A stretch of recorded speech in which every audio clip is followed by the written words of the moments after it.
Welcome to Mia Horror Stories. To make it easier on your eyes, this video plays against a black screen, so you can close your eyes, get comfortable, and let the story take over. But don't relax too much, the ending might just catch you off guard.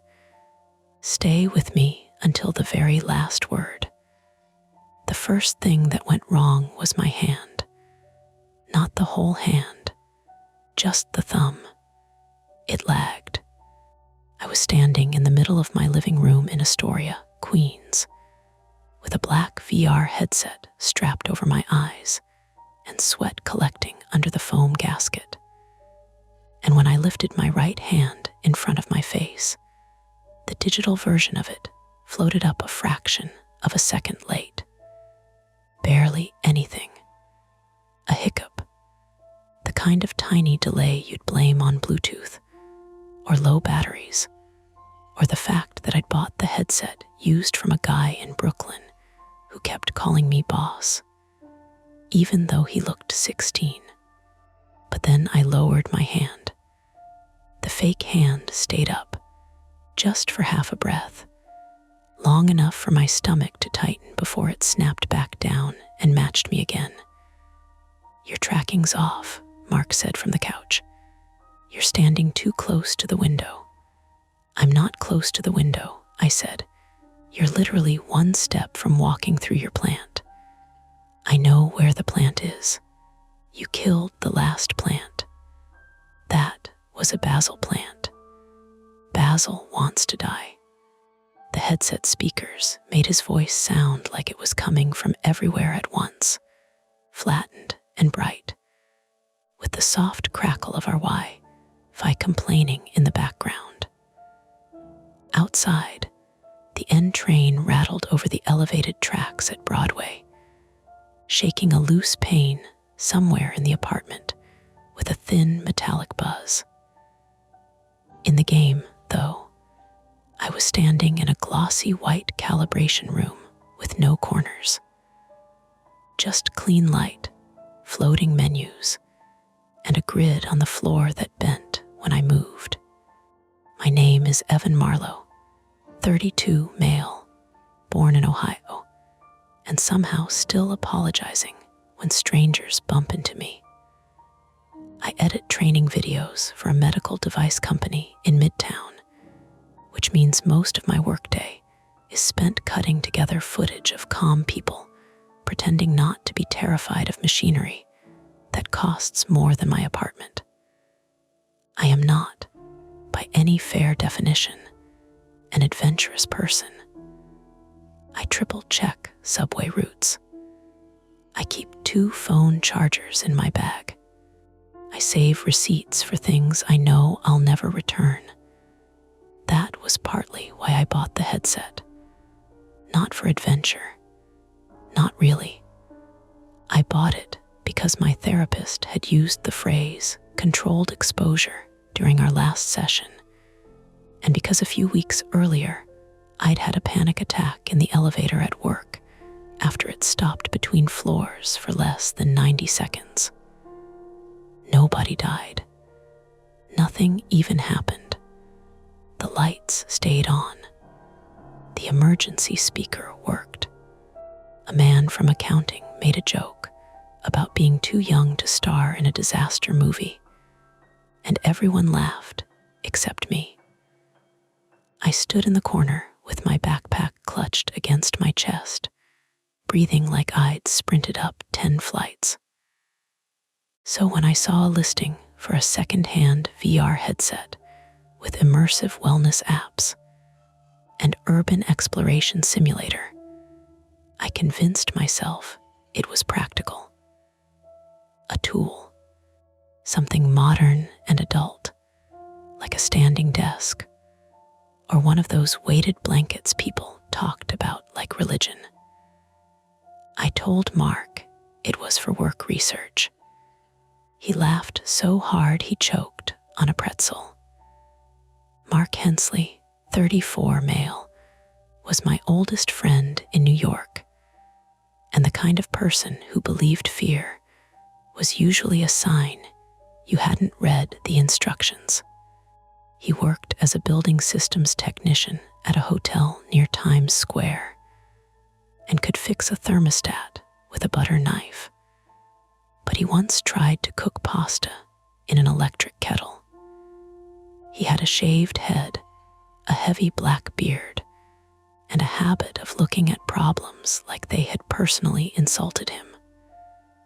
That night, he had come over with beer, takeout noodles, and the sincere intention of mocking my new purchase until he got bored. Instead, he was hunched forward on my couch with his elbows on his knees, watching the casting feed on my TV while I stood barefoot on the rug, trying not to step on the coffee table. "Move your hand again," he said. I lifted it slowly. The virtual hand followed. "Fine this time." "See," Mark said, "you're good." Something was weird. Everything is weird. You willingly put Facebook scuba gear on your face. It's not Facebook. Whatever company owns your eyeballs now.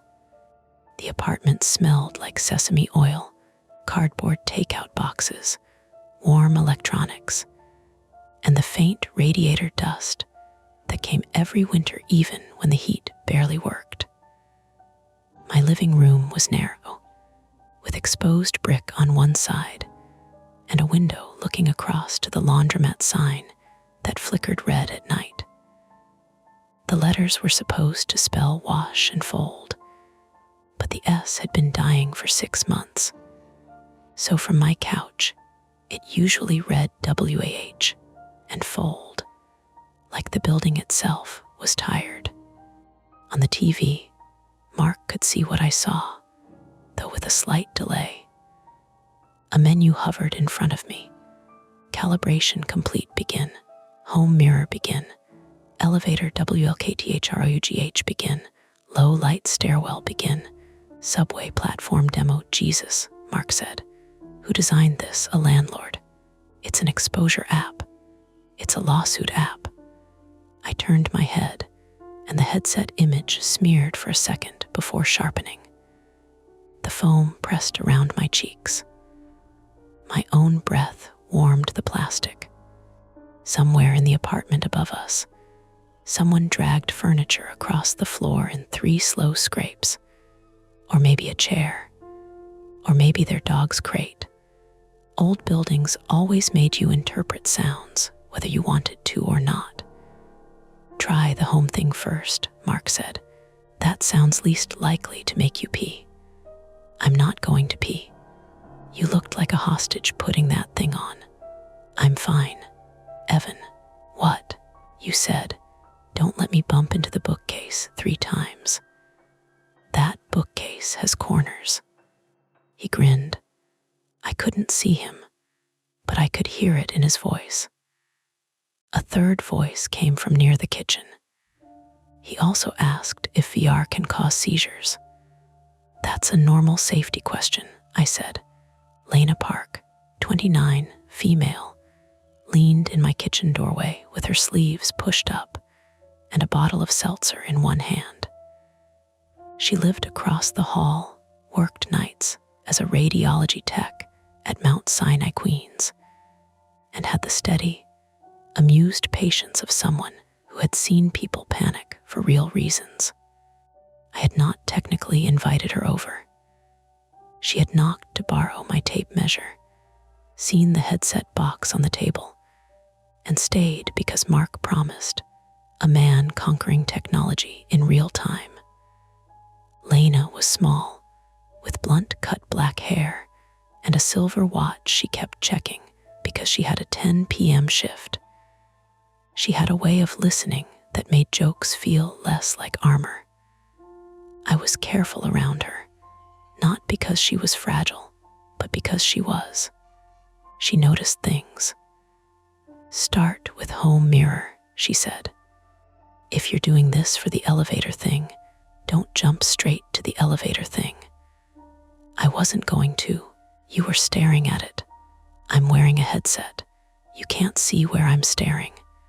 Your whole body stared. Mark made a sound like a game show buzzer. She's right, body stare. I hovered my thumb over the controller button. The menu pulsed gently. Begin, home mirror. I pressed it. The white room blinked out. For a moment, there was only black. Not darkness exactly. More like the screens had shut off, but the speakers were still awake, giving me a low electronic hiss.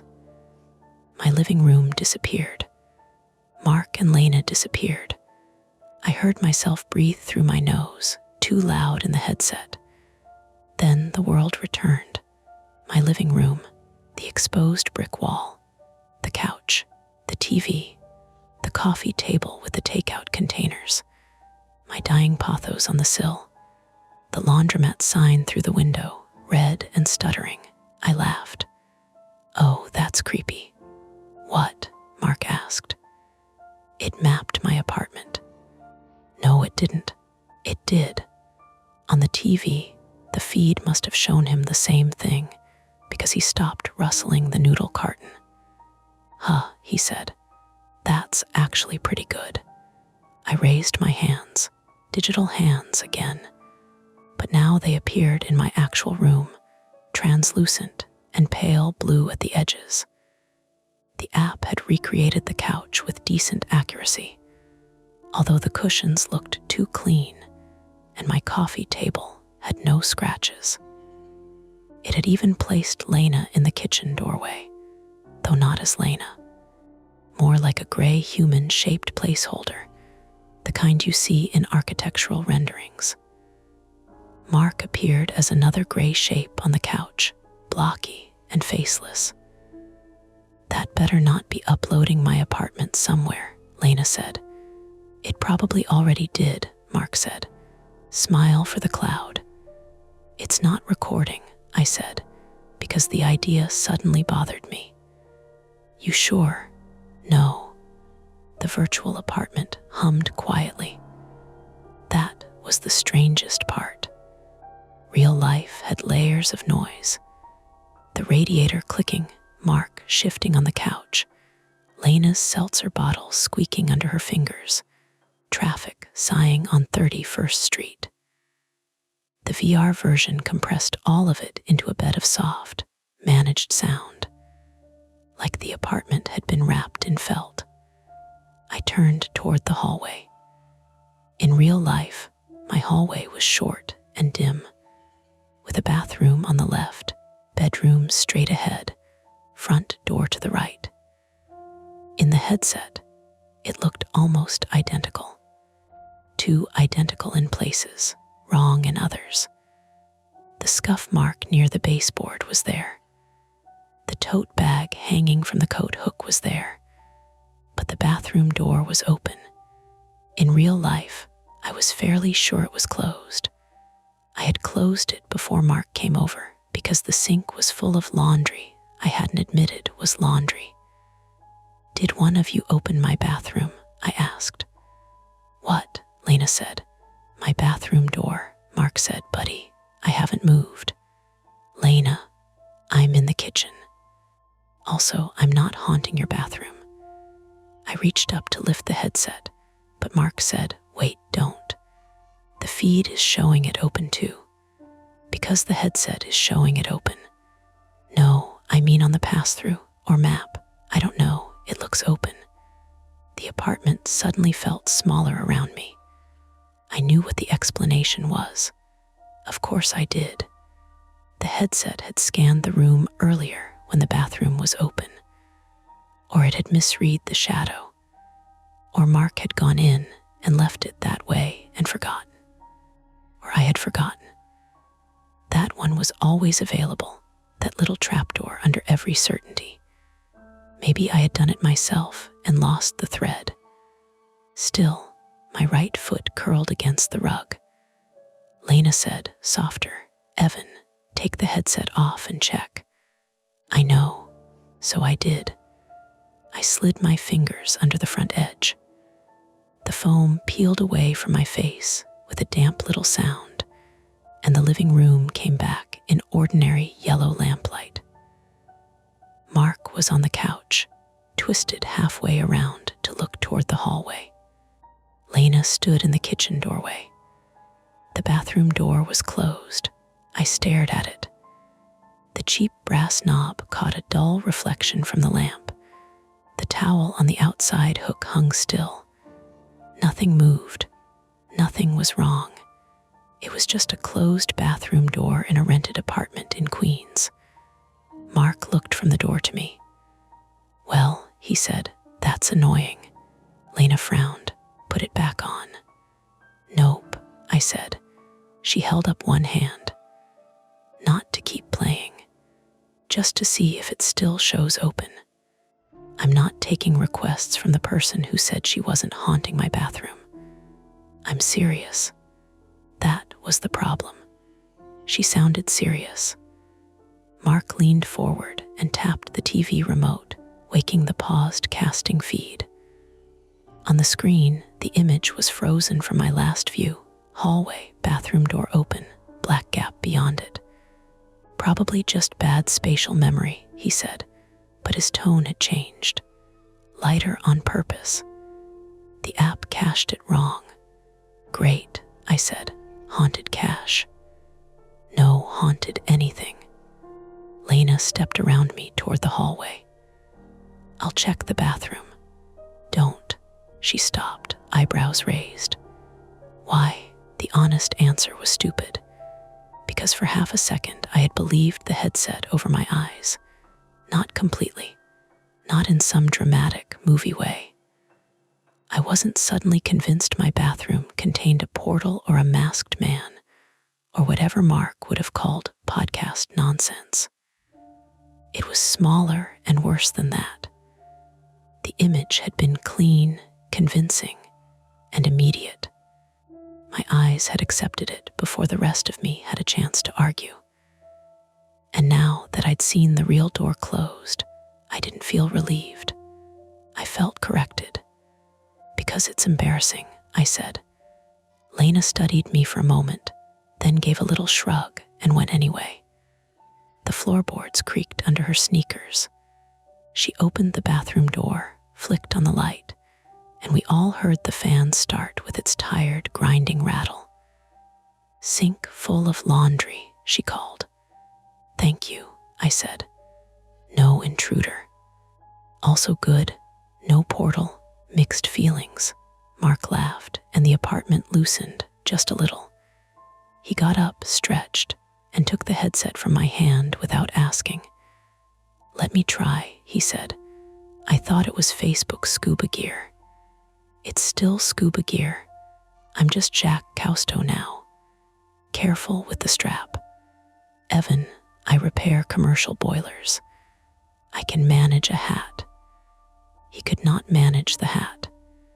He nearly dropped one controller, swore, and somehow turned the volume all the way up, so the headset emitted a bright startup chime that made Lena flinch in the bathroom. "Professional," she called. "Calibrating," Mark said. "You're facing the wall," I said. "I know what I'm doing." He did not, but he was confident in a way that sometimes looked similar. He stood in the middle of the rug in his socks, beard poking out under the headset, both hands raised like he was surrendering to a very boring robbery. Lena came back from the bathroom and leaned against the hall frame. "Does it show the door open now?" Mark turned his head. "Closed," he said. "See," I said. "Cache cleared." Wait, there it was. One word, and the room tightened again. Mark tilted his head slowly toward the kitchen. "What?" I asked. He didn't answer right away. His hands lowered a few inches.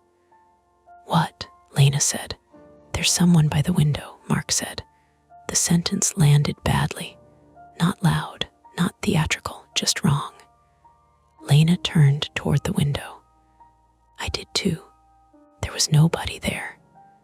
The pothos sat on the sill, limp vines trailing. Beyond the glass, the laundromat sign flickered red, washing the window frame in little pulses. A man in a dark coat walked past outside on the sidewalk below, his head bent against the cold, but we were on the second floor. No one stood in the room. Mark lifted one controller and pointed.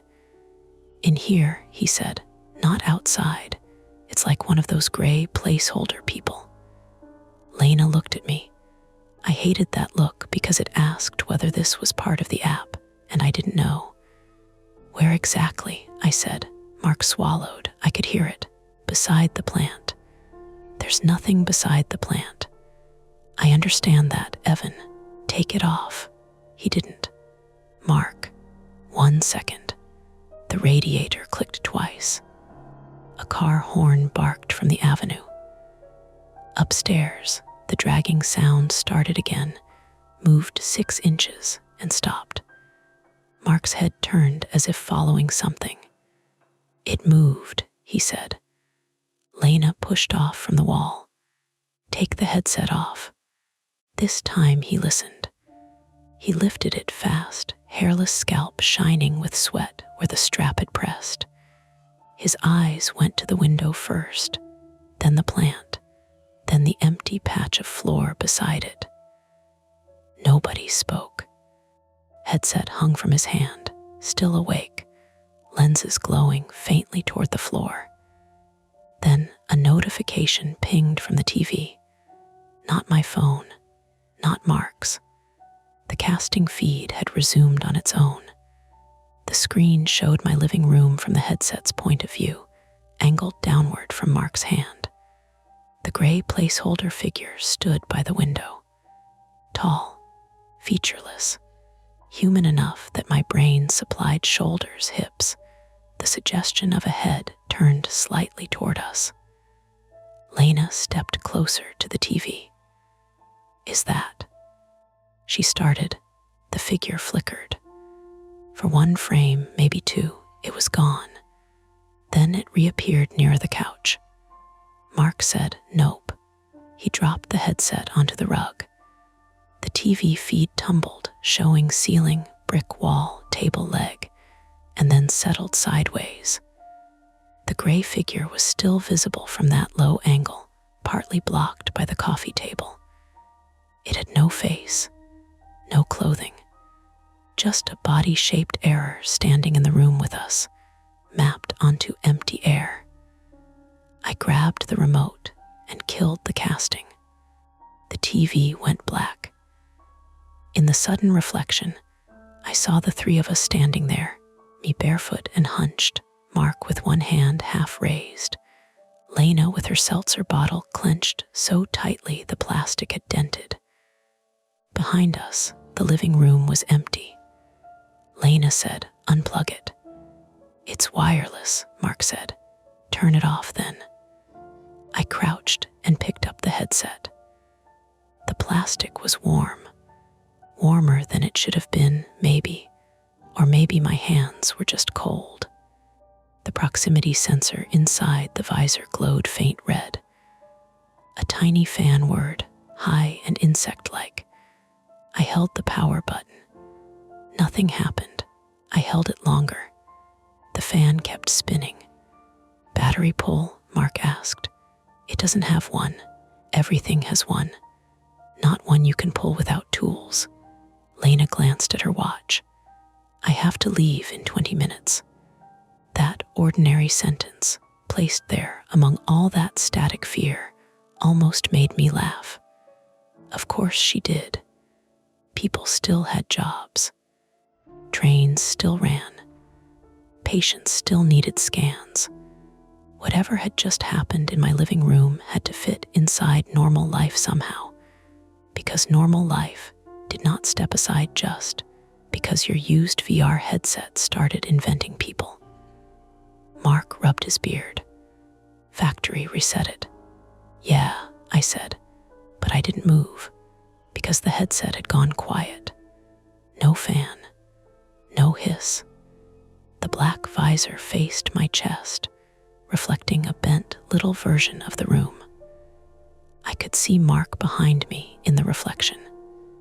Lena near the hall, the red pulse of the laundromat sign, and in that curved dark plastic, for just a second, the bathroom door behind us looked open again. I turned, closed. Of course it was closed. Mark said my name, but gently this time, like he was approaching an animal that might bolt. "We can throw it in the hall," he said. "Figure it out tomorrow." Lena shook her head. "Or we can check whether there's some shared space feature running. Maybe it's pulling old scan data. Maybe someone else's avatar got linked somehow." "Someone else's avatar," Mark said. "From where?" "I don't know. I read patient charts, not headset manuals." The three of us looked down at the thing in my hands. A used headset, a glitchy app, a strange reflection. Every piece had an explanation if you kept them separate. Together, they felt like a door cracked open somewhere it shouldn't be. On the TV stand, the remote rested beside the wrinkled receipt from the guy in Brooklyn. I had almost thrown it away earlier, but Lena had told me to keep proof of purchase because men on Marketplace lie for sport. His username was printed at the top of the chat screenshot I'd taken before pickup. M1R0R room, mirror room. I hadn't noticed that before. Mark saw me looking at it. "What?" I picked up the receipt. Lena moved closer. The headset sat between my palms, black and blank, and warm again. "We could reset it," I said, though my voice came out thinner than I wanted. "Or we could message the guy and ask what exactly he sold me." Mark gave a short laugh with no humor in it. "Those are not equally smart options." "No," Lena said, "but they are the options." Outside, the N train came around the bend, steel wheels shrieking lightly against the track. The laundromat sign blinked red through the window. WAH and fold. WAH and fold. WAH and fold. I looked at the headset, then at my phone, then at the closed bathroom door, which stayed closed no matter how long I stared. For the first time that night, none of us reached for the headset. Not yet, but none of us walked away from it either. Lena was the one who found the timer. Not at first. At first, we did the normal things frightened adults do when they are pretending to be calm. Mark turned the headset over in his hands and inspected the charging port like the answer might be wedged in there with pocket lint. Lena washed her hands in my bathroom, even though she had already checked it once, then came back drying her fingers on a paper towel, her eyes moving from the window to the TV to the rug where the headset had landed. I stood by the kitchen counter with my phone unlocked, staring at the Marketplace chat with the seller. M1R0R room. The profile picture was a blurred photo of what looked like a subway platform, taken through glass. The account had no real name, no reviews. I had noticed that when I bought it, and I had ignored it because the price was low, and the guy had agreed to meet outside a bodega on Atlantic Avenue instead of making me come up to his apartment. That sounded responsible at the time. Now it sounded like the first line of a police report. "You still have the listing?" Lena asked. I scrolled up. "No, it says unavailable. Deleted. Maybe sold items disappear." Mark looked up from the headset. "They don't disappear that fast. You sell a lot of haunted goggles, used tools, bike parts, stuff. Usually the listing sticks around." "Not haunted," Lena said. She said it firmly, like she was correcting a patient who kept using the wrong word for a body part. I appreciated that. I also hated it a little, because if it wasn't haunted, then it was something people had made. And people were worse at hiding their fingerprints than ghosts. I typed into the marketplace chat. "Hey, I bought the VR headset from you earlier. It's acting strangely. What app is this?" The message sat there with a gray check mark. 1 check. Not delivered. Great, I said. What? Mark asked. Message isn't going through. Blocked. Or no service. You're on Wi-Fi. I mean him. Lena checked her watch again. I need to leave in 12 minutes. You can go, I said automatically. She gave me a look. I mean, not because I want you to, I added. Because you have work. I'm not leaving you two alone with this if it's some kind of scam. Mark snorted. Thank you, nurse cop. Radiology tech. Radiology cop. She ignored him and pointed at the headset. Can you see recently opened apps? System logs, anything. It's consumer VR, I said. It's not like opening Task Manager. Try anyway. That was Lena. Practical, but not in Mark's blunt, shove a screwdriver into it way.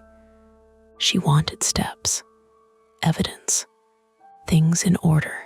It made sense. Her whole job was lining people up inside machines and trusting images without forgetting there was a person attached to them. I picked up the headset again. Warm plastic, soft strap, faint smell of someone else's hair product under the foam. I hesitated. Mark noticed. I'll put it on. No, Evan, no. If anyone does, it should be me. It's my account, my apartment. That's not a reason. It's the only reason we have. The truth was uglier than that. I didn't want him to see something I didn't. I didn't want anyone else standing inside a version of my apartment where doors opened wrong and gray figures waited by my plant. It was my space, my glitch, my bad purchase, my problem. That was one of my worst habits, and Mark had called me on it more than once. I treated embarrassment like responsibility. If something made me feel ashamed, I decided it must be mine to solve alone. Lena stepped closer. Evan, listen to me.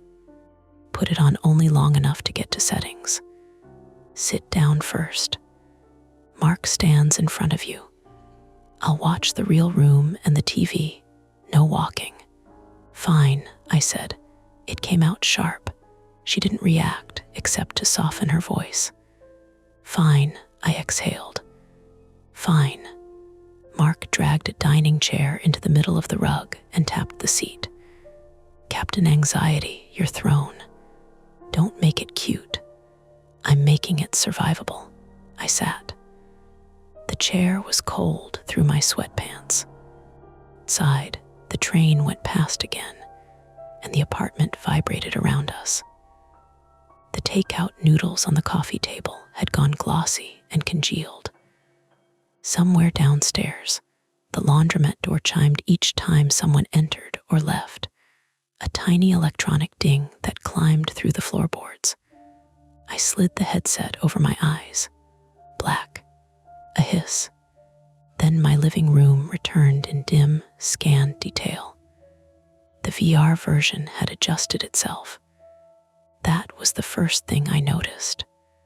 Before, it had been close, but slightly polished. Now it was better. Too much better. The wrinkles in the rug were right. The takeout cartons were right. The seltzer bottle in Lena's hand had the correct crushed dent in the plastic. The bathroom door was closed. Beside the window, no gray figure. TV, I asked. Casting S on, Lena said. We see what you see. Her voice through the headset sounded delayed by half a beat. Settings, Mark said. Straight to settings. A floating icon pulsed near the ceiling. I raised the controller and selected it. A system panel opened. Battery, 47% Wi-Fi, connected room mesh, active session, home mirror remote link, active sync status, waiting remote link, Lena said. You see that? Yes. Mark leaned close to the TV. Waiting for what? I clicked remote link. The panel expanded. Linked device. Unknown last connection. 8:41 p.m. location services. Off session share. Enabled admin lock. Enabled next sync. 09:00 p.m. Lena stopped breathing for a second. Not dramatically, just a small halt. What time is it? I asked. 8:49, she said. 11 minutes. That was the timer. Not a red countdown, not sirens. Just a line of text in a settings menu, boring as an appointment reminder. Next sync, 09:00 p.m. Turn off session share, Mark said. I selected it. A small window appeared. Admin permission required. Try admin lock, Lena said. I clicked. Password required. Factory reset, Mark said. I backed out and found system. Reset options. Factory reset. Admin permission required. Of course, Mark muttered. My mouth had gone dry. Why would a used headset have an admin lock? Parental controls, Lena said. Enterprise device, Mark said. Schools, arcades, training places. They lock them down. Could it be stolen? Could be. That sat there with us. I pictured the kid in Brooklyn again. Black puffer jacket, blue surgical mask under his chin. He had kept his hood up even inside the bodega light. He had counted my cash twice and said, "Don't update it, boss. It works better offline." I had laughed because I thought he was being weird about firmware. Evan, Lena said, "What exactly did the seller tell you?" I lifted the headset off one eye, but kept the other covered, which made the real room tilt against the virtual room in a way that almost made me gag. He said, "Don't update it." Mark stared. "You didn't mention that. It didn't seem relevant. You bought locked electronics from a stranger who told you not to update it, and you didn't think, Mark." Lena's voice cut through, quiet and hard. Mark stopped. His jaw moved. "Sorry," he said, not quite looking at me. I pulled the headset off completely. The real apartment looked dimmer than before. Less detailed somehow, which was such a stupid and frightening thought that I shoved it away. Lena held out her hand. "Show me the chat." I gave her my phone. She scrolled, reading fast. Mark turned the headset over again. "What happens at 9? "No idea," I said. "Maybe it sends room data somewhere." "Already did that." "Maybe it connects to the linked device." Lena looked up from my phone. "He gave you an address?" "No, we met outside the bodega." "Which bodega?" "Atlantic, and I don't remember, near the C train." "Evan, I was coming from work. It was raining. I just followed the map pin." She scrolled further. "The meetup pin is still here." Mark came over. Lena tilted the phone so we could see. A small map preview sat above the old message thread, showing a location in Brooklyn near Fulton Street, not Atlantic. My memory had filed it under Brooklyn Bodega and called it close enough. The exact place mattered now. "Can you call him through the app?" Mark asked. I took the phone back and tapped the profile. No phone number, no active listing. Message not delivered. Lena typed the username into a search engine. Nothing helpful. Some gaming results, a dead forum account, a mirror vendor in Ohio, static, 8:52. I should take it to the precinct, I said. The words surprised me. They sounded adult, sensible. Mark looked relieved for half a second. Then Lena said, "With what?" My headset showed a gray person in my living room. "It is remote link enabled. Admin lock may be stolen." That part, yes, but they won't treat it like an emergency tonight. They'll tell you to file a report. Maybe they'll voucher the device. Maybe they won't. And at 9, whatever sync is supposed to happen still happens unless they know how to stop it. Mark pointed toward the kitchen. "Router, kill the internet." I stood so fast the chair legs scraped the floor. The router sat on the little shelf by the microwave, dusty black plastic, with 3 green lights blinking like patient eyes. I yanked the power cable. The lights died. My phone dropped off Wi-Fi and picked up cellular. "There," Mark said. Lena still watched the headset. "Check it." I put it back on while standing, and Mark immediately grabbed my elbow. "Chair, I'm fine." "Chair," I sat again. Black. Then the room. The system panel still floated where I'd left it. WIFI, disconnected remote link. Active sync status. Waiting next sync. 09:00 p.m. Remote link still active, I said. "Maybe Bluetooth," Mark said. He opened his phone settings. "Everybody turn Bluetooth off." We did. The headset display did not change. Lena looked toward the window. "Cellular." "It doesn't have cellular," I said. "You know that." "No." Mark cursed under his breath and started searching the headset model on his phone. Most of these don't, but some enterprise units can tether through a phone or base station. "What base station?" He looked at the room. "That's the question." The laundromat chime sounded below us again. Ding. A pause. Ding.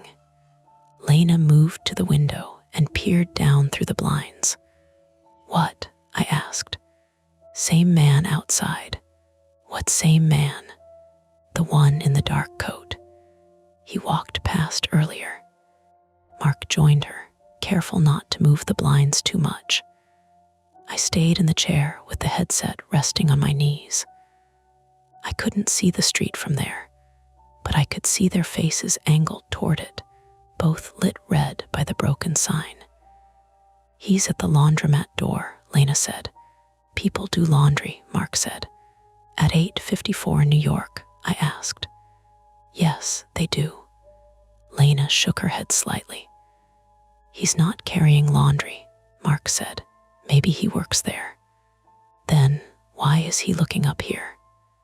A slow pressure built behind my ribs. I got up and went to the window. The blinds made thin stripes over the glass. Below, on the sidewalk outside the laundromat, a man stood under the red sign in a dark knee-length coat and a gray knit cap.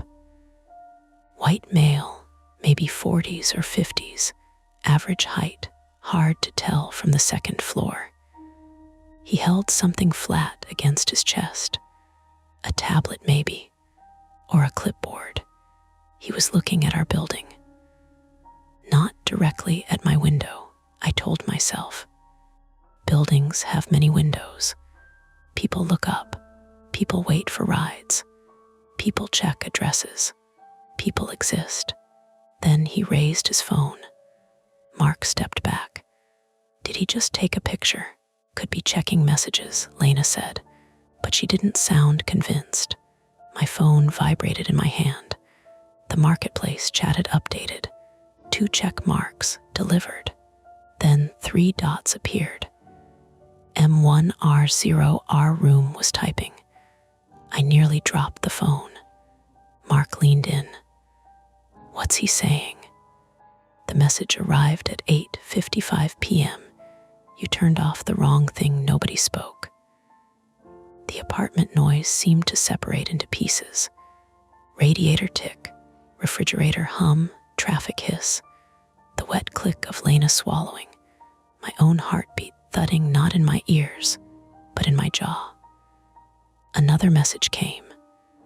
Put it back online before 9. Mark snatched his jacket off the back of the couch. We're going to the cops. Lena said, wait. No, I am done waiting. What if putting it back online is what he wants? What if not putting it back online is what triggers whatever he set up? What does that even mean? Mark snapped. I don't know, Mark. That was the first time I'd heard Lena raise her voice. Not much, but enough. My phone vibrated again. I can't stop it from there then. If sync fails, it runs local. Mark said, bullshit. Is it? I asked. He looked at me. Yes, probably. A horrible word. Lena took the headset and looked along the strap. Is there storage? SD card?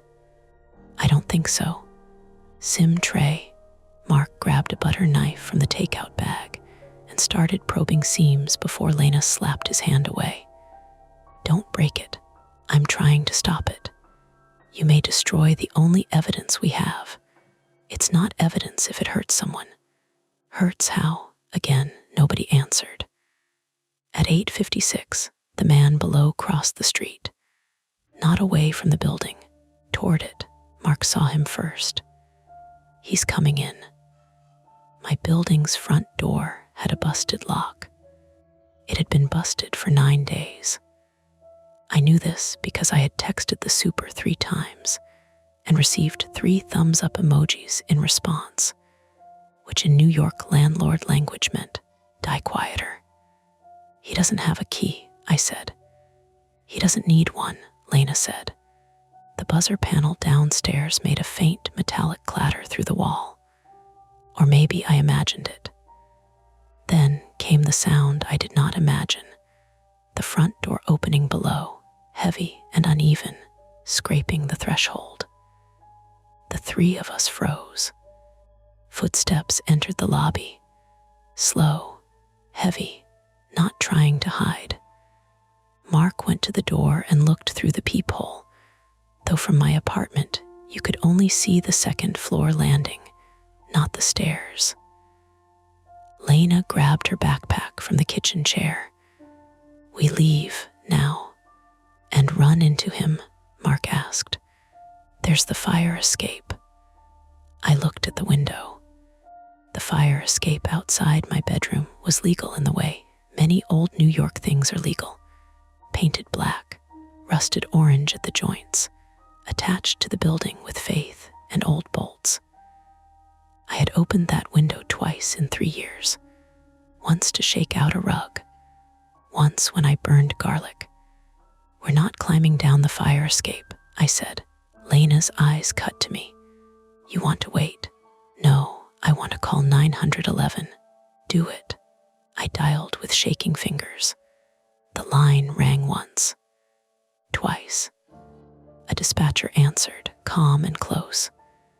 911, what's your emergency? I opened my mouth. Footsteps started up the stairs. Mark whispered, he's on the 1st landing. I said into the phone, there's a man entering my building. I think he may be trying to get into my apartment. What is your address? I gave it. Are you inside the apartment now? Yes. Is the door locked? Mark flipped the deadbolt. Then the chain. Then pressed his shoulder to the door like that would make it stronger. Yes, I said. Do you know the man? No. Any weapons visible? I don't know. The dispatcher kept me talking. Description, location, number of people inside. Was anyone injured? Was there a safe room? Could we exit? No, maybe. The headset lay on the couch between takeout cartons, black visor angled toward the ceiling. At 8:58, it turned itself on. Not fully.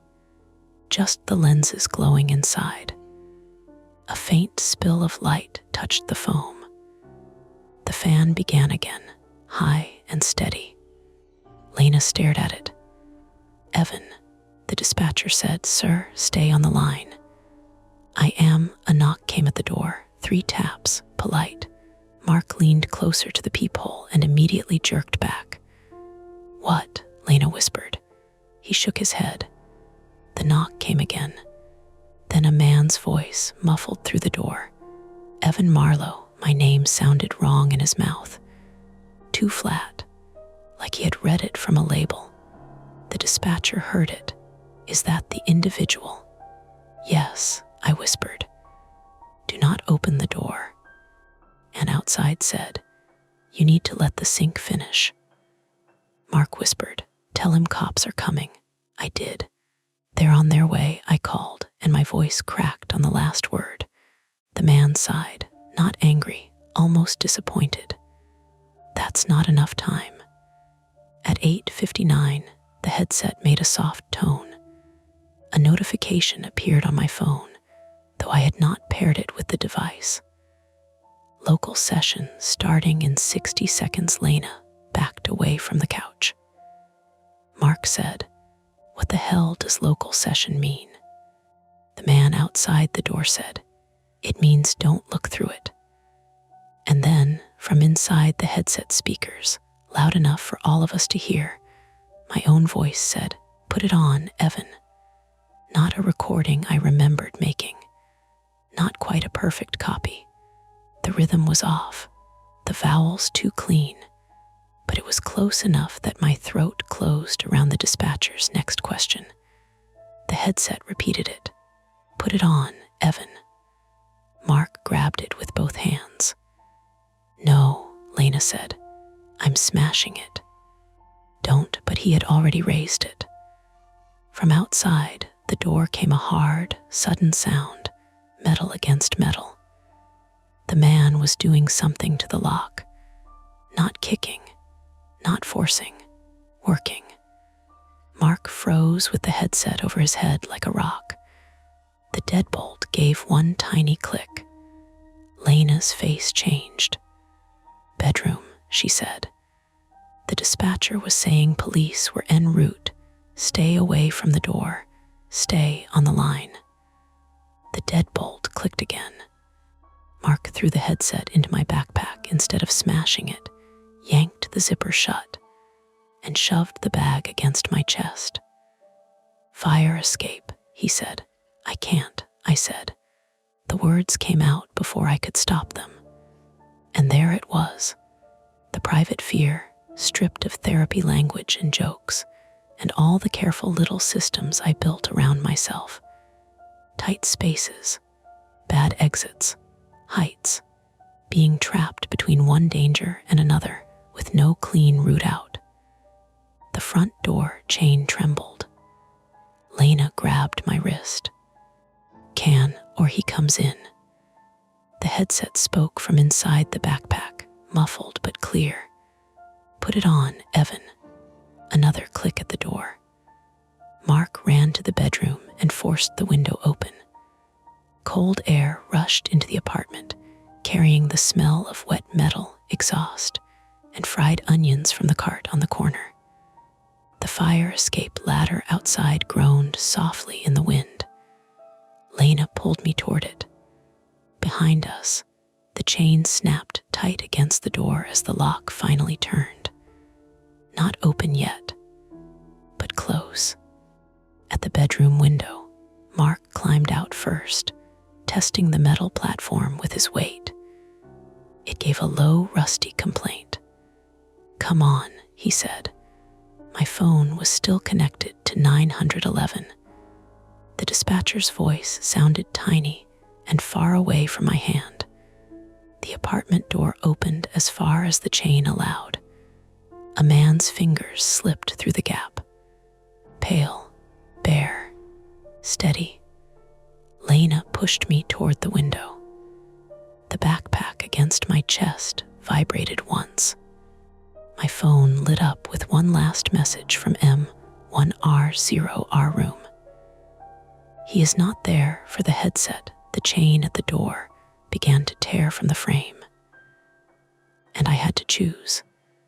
Stay inside with the man forcing his way in, or climb out onto the rusted fire escape with the thing in my backpack, whispering in my own voice. The fire escape did not feel like an exit. It felt like a shelf someone had bolted to the side of my building as a suggestion. Mark was already outside my bedroom window, crouched on the small grated platform with one hand gripping the railing and the other held out toward me. Behind him, the black iron ladder ran down past the second-floor windows to the narrow alley between my building and the laundromat. The alley was maybe 4 feet wide, full of trash bins, old cardboard, and the sour, wet smell of laundry vent steam mixing with garbage water. Below that, if we made it down, we could either squeeze toward 31st Street through the front gap by the laundromat dumpsters, or climb the rear fence into the shared courtyard behind the Greek restaurant. I knew all that because I had stared at that fire escape before. I had made plans, not serious plans, anxiety plans, the kind you make at 2 in the morning when your brain decides the apartment is a trap and every door is a mouth closing. I knew which window stuck, which rung looked rusted through, which neighbor had an air conditioner that narrowed the path. None of that helped when the chain on my front door made a splintering sound from the other room. "Evan," Lena said, "move." She was behind me with one hand planted between my shoulder blades, not pushing hard, just giving my body a direction when my brain refused to choose one. My backpack hung against my chest. The headset inside it buzzed once, then went still. I climbed through the window. Cold hit my face first. Wet winter air, metal dust, exhaust drifting up from Broadway. My bare foot landed on the fire escape grate, and pain shot up through my arch because I had forgotten shoes. Of course I had. I had been standing in my living room 10 minutes ago arguing about a settings menu. Now I was outside in socks. The metal platform dipped under my weight. "Easy," Mark said. "I am easy. You are gripping my wrist like a hydraulic press. Then be stronger." Lena climbed out after me, one leg over the sill, then the other, her hospital sneakers finding the grate with quick little taps. She still had my phone in her hand, the 911 call open, dispatcher voice thin through the speaker. "3 people exiting via fire escape," Lena said into it. "2nd floor. Suspect at apartment door. Address already given." Inside my bedroom, the door to the apartment opened hard enough to hit the wall. All of us turned. From the angle of the fire escape, I could see through the bedroom window into the dim room. Unmade bed, laundry chair, the cheap IKEA dresser with one drawer always crooked. Beyond the bedroom doorway was the hall. A shadow moved there. Mark shoved the window down. It jammed halfway. "Go," he said. The ladder was to the right of the platform. It folded down toward the 1st floor landing, then another fixed ladder went to the alley. Mark climbed first, socked feet careful on the wet rungs. I followed, backpack bumping my ribs, fingers numbing on the cold rail. Lena came last, still talking to the dispatcher. Halfway down, something slammed against the bedroom window above us. I looked up. A face appeared behind the glass, Not the gray placeholder, not the headset thing. A real face. The man in the knit cap had gotten into my bedroom.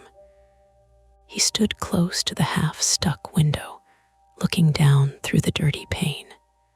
He was older than I'd thought, maybe 50, with a narrow mouth and pale stubble along his jaw. One hand pressed flat against the glass. The other held something black and rectangular. For one stupid second, I thought it was a gun. My foot slipped.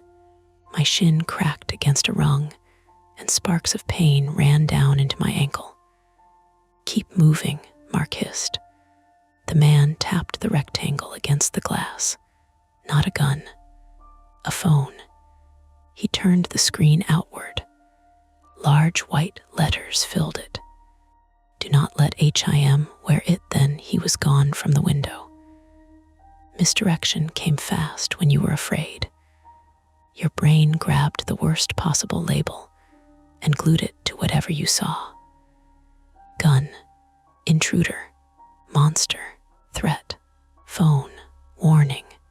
Still a threat, maybe, but not the one I had first named. We reached the first floor fire escape platform. From there, a vertical ladder dropped into the alley beside 3 green trash bins and a stack of broken wooden pallets. The platform shook as Lena landed behind me. "My leg," I said. "Can you climb?" she asked.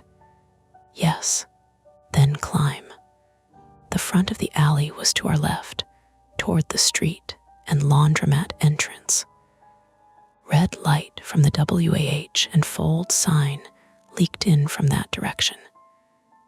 To the right, the alley ran deeper behind the buildings and ended at a chain-link gate that led into the rear courtyard. I could hear kitchen fans back there, bottles clinking, somebody laughing in Greek, or maybe just loud English through a wall. Mark reached the alley first and looked both ways. "Street," he said. "More people." Lena shook her head. "He came from the street. Police are coming from the street too. Eventually." The headset spoke from inside my backpack. "Put it on, Evan." It was muffled, but in the tight alley, the words bounced off brick and metal and came back like someone whispering from a drain. Mark's face tightened. "Give me the bag." "No, Evan, no. Last time you tried to smash evidence with a butter knife. I tried to smash the nightmare hat." Lena dropped down beside us and grabbed the backpack zipper before either of us could argue more. We needed quiet. She unzipped it just enough to reach inside, found the volume buttons by touch, and held one down. The voice dropped lower. "Put it on, Evan." Lower. "Put it on." Then nothing. Partial solution number 1. We all exhaled like we'd done something useful. The relief lasted maybe 3 seconds.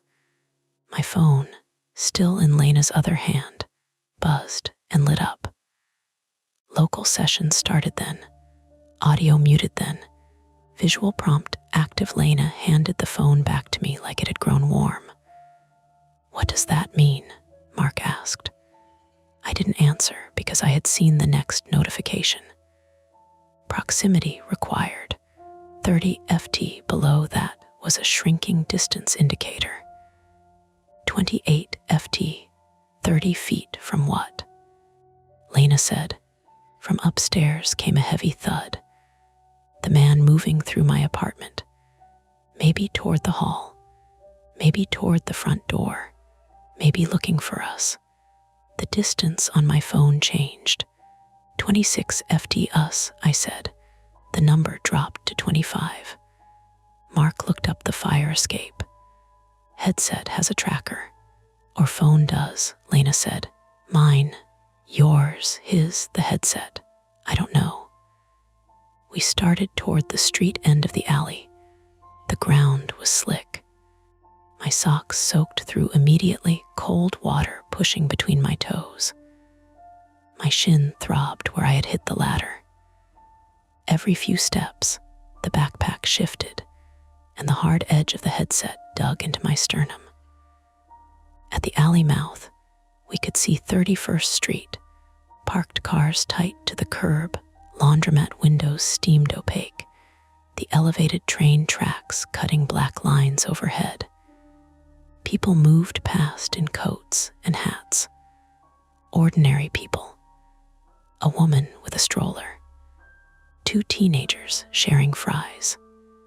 A delivery guy balancing a paper bag against his chest. For 1 second, I thought we had made it.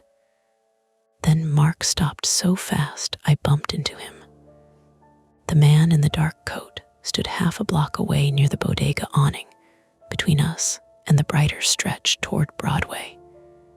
He had come back down through the building or found another way out. His knit cap was gone now. His hair was gray and flattened by sweat. He wasn't running.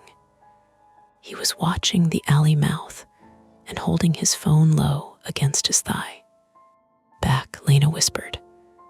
"No," Mark said. "Crowd. We go into the laundromat."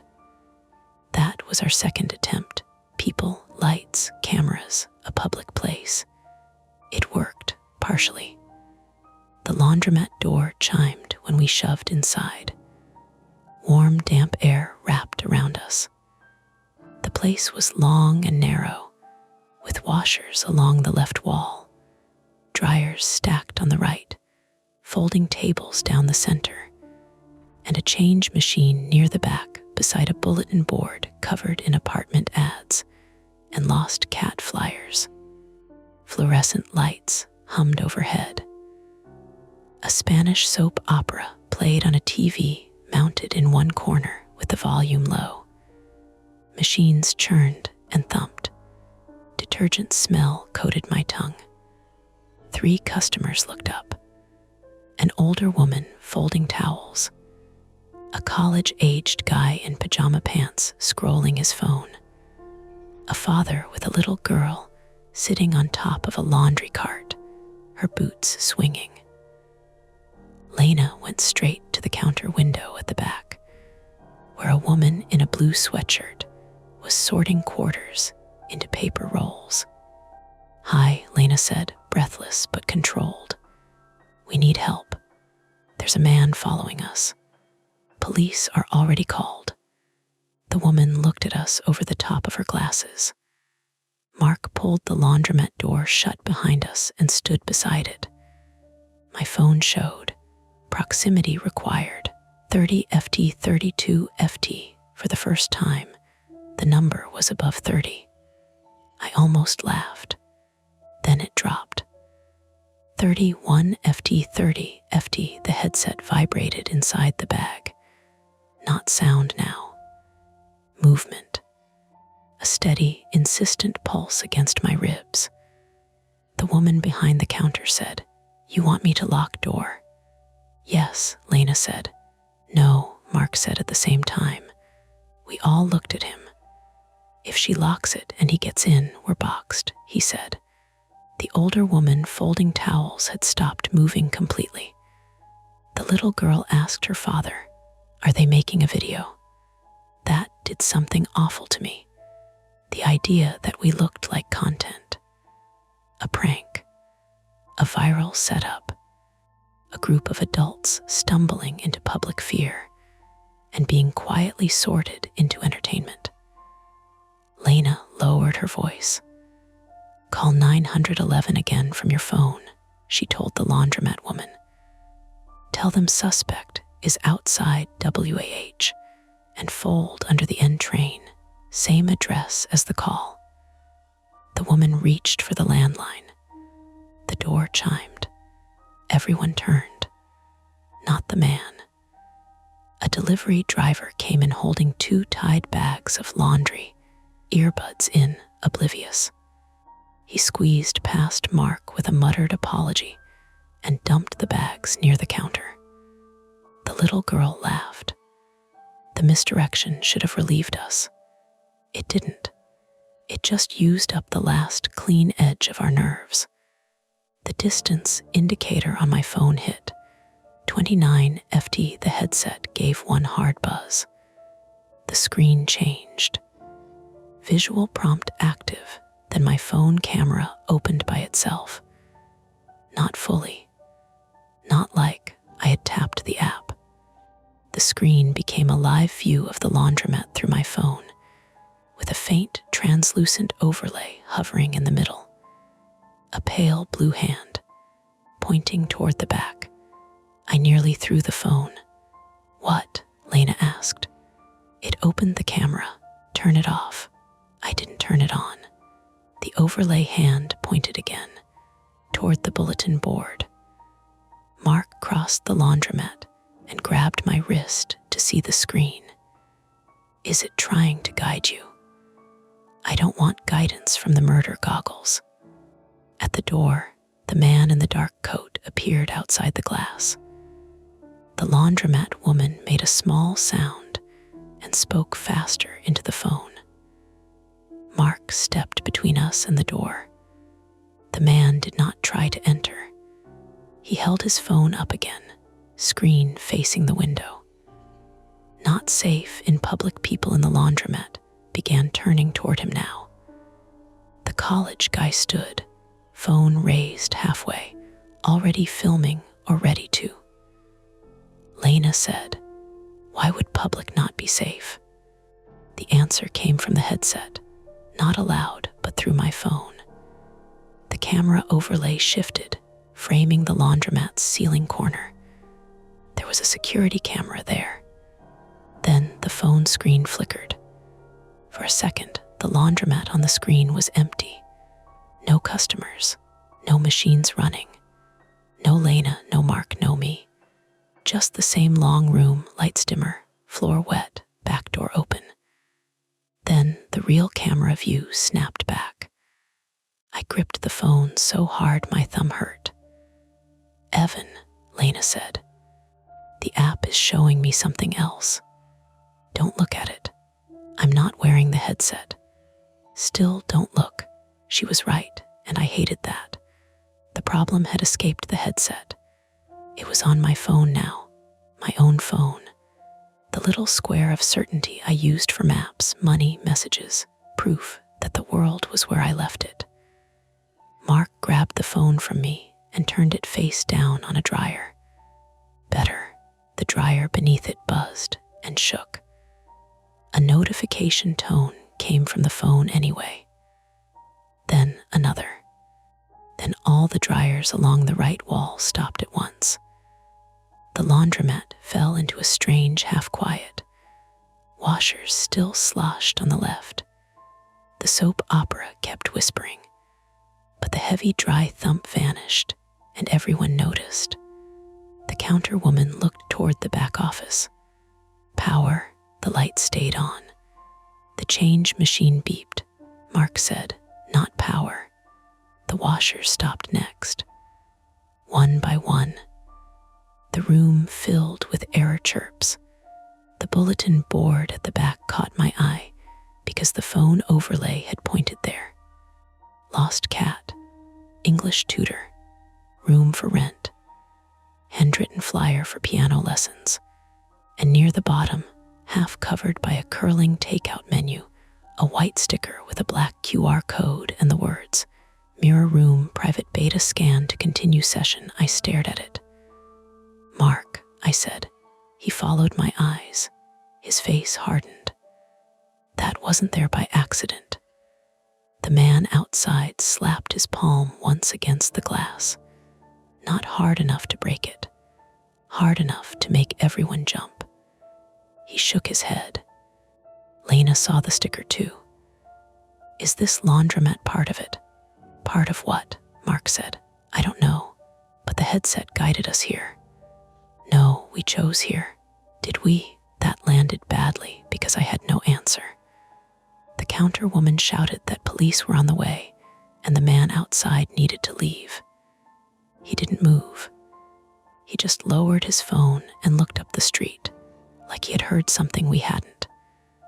Then my phone, face down on the dryer, began playing audio at full volume. Not my voice this time. A baby crying, high, ragged, close. Every head turned toward the sound. The father grabbed his little girl off the cart and held her against him. The older woman crossed herself. The laundromat woman shouted something in Spanish. Lena snatched up my phone and killed the volume, but the crying continued. For 1 second, I thought it was coming from the headset in my bag. Then the delivery driver pulled one of the laundry bags open. Inside was a phone, not a baby. A phone wrapped in a towel, screen lit, playing a recording of a crying infant. Jesus, he said, stumbling back. Misdirection again. Explainable, horrible. Mark stepped toward the bag. Who gave you that? The delivery driver shook his head. Pick up. Apartment building 2 blocks over. App order. I don't know. The phone in the towel stopped crying and displayed a message. Look at EVAN, everyone did. That was when the laundromat door opened. The man in the dark coat pushed inside, hands visible, no weapon. Mark moved to block him, but the man spoke fast. Do not let the app isolate him. Stay back, Mark said. I'm trying to help. You broke into his apartment. I tried to get to the device before 9. You picked my lock, I said. The man's eyes flicked to me, then to the backpack. You shouldn't have brought it out. Lena stepped between us, voice tight but steady. Who are you? My name is Peter Vale, he said, 48. I used to do QA for a subcontractor that tested immersive therapy modules. Mirror Room was one of them. Used to subcontractor, therapy modules, real words, boring words, the kind that made horror put on a badge and sit at a conference table. Why should we believe you? Mark said. Peter held up his phone. On the screen was a photo of an ID badge. His face, younger. A company name I didn't recognize. Under it, Behavioral Simulation QA. Because he's using your fear profile, Peter said to me. My what? The setup questionnaire, the calibration, voice permissions, room mesh, panic markers. If he gets you to put it on again during local session, it won't just show you a room. It'll walk you. Who is he? Lena asked. Peter looked toward the laundry bag with the phone inside. The seller isn't one person. The police siren appeared then, faint under the train noise, getting closer from the avenue. For the first time, I thought the trap might open. Then the laundromat's back door clicked. All the machines restarted at once. Washers surged, dryers thumped, lights flickered. The little girl screamed because the laundry cart lurched when a washer beside it kicked into spin. In that burst of noise, someone grabbed my backpack from behind. The strap yanked across my throat. I choked and twisted. The college guy in pajama pants had it, not the delivery driver, not Peter, not the obvious threat. I, who had been filming, silent and forgettable, now had both hands on the bag and was dragging me backward toward the rear door by the bulletin board. Mark hit him first. They crashed into the folding table, towels sliding everywhere. Lena grabbed my arm. The backpack zipper tore open. The headset spilled onto the floor, bounced once, and skidded under a dryer. The college guy bolted through the back door. Peter shouted, "Don't let him take your phone." I looked down. My phone was gone from Lena's hand. The back door slammed. Sirens were louder now, near the front. Mark started after the guy. Lena grabbed him. Police are outside. but Peter was already moving. If he has the phone, he has the session key. What does that mean? I shouted. Peter shoved open the back door. Cold air rushed in from the narrow rear passage behind the laundromat. Beyond it lay the courtyard I knew from my anxiety maps. Dumpsters, restaurant grease bins, the chain-link gate, and the rear stairwell door to my own building. The college guy was sprinting across it with my phone glowing in his hand. On the floor under the dryer, the headset lenses lit up. A notification appeared across the phone screen before he disappeared around the corner, bright enough for all of us to see. Retreat route updated then. From the front of the laundromat, someone yelled, "Police." For one heartbeat, there were 2 exits. Front, police, witnesses, light. Back, stolen phone, session key. The only link to whatever had my name, my room, my fear profile. Then the front door buzzed and locked. The laundromat woman screamed at her counter, jabbing the release button. "It won't open." Peter looked at me through the steam and fluorescent glare. "They can keep you contained through any smart lock tied to the mesh," he said. "If your phone leaves range, the local session keeps running without you." "Without me," I said. His face was gray. "With your apartment map, your voice, your panic responses. Whoever they send next won't need you to put the headset on." Behind us, the front glass rattled as police pulled from outside. Ahead of us, the back door hung open into the courtyard. My shin throbbed. My socked feet were numb. My throat burned where the backpack strap had caught me. The headset lay under the dryer, glowing.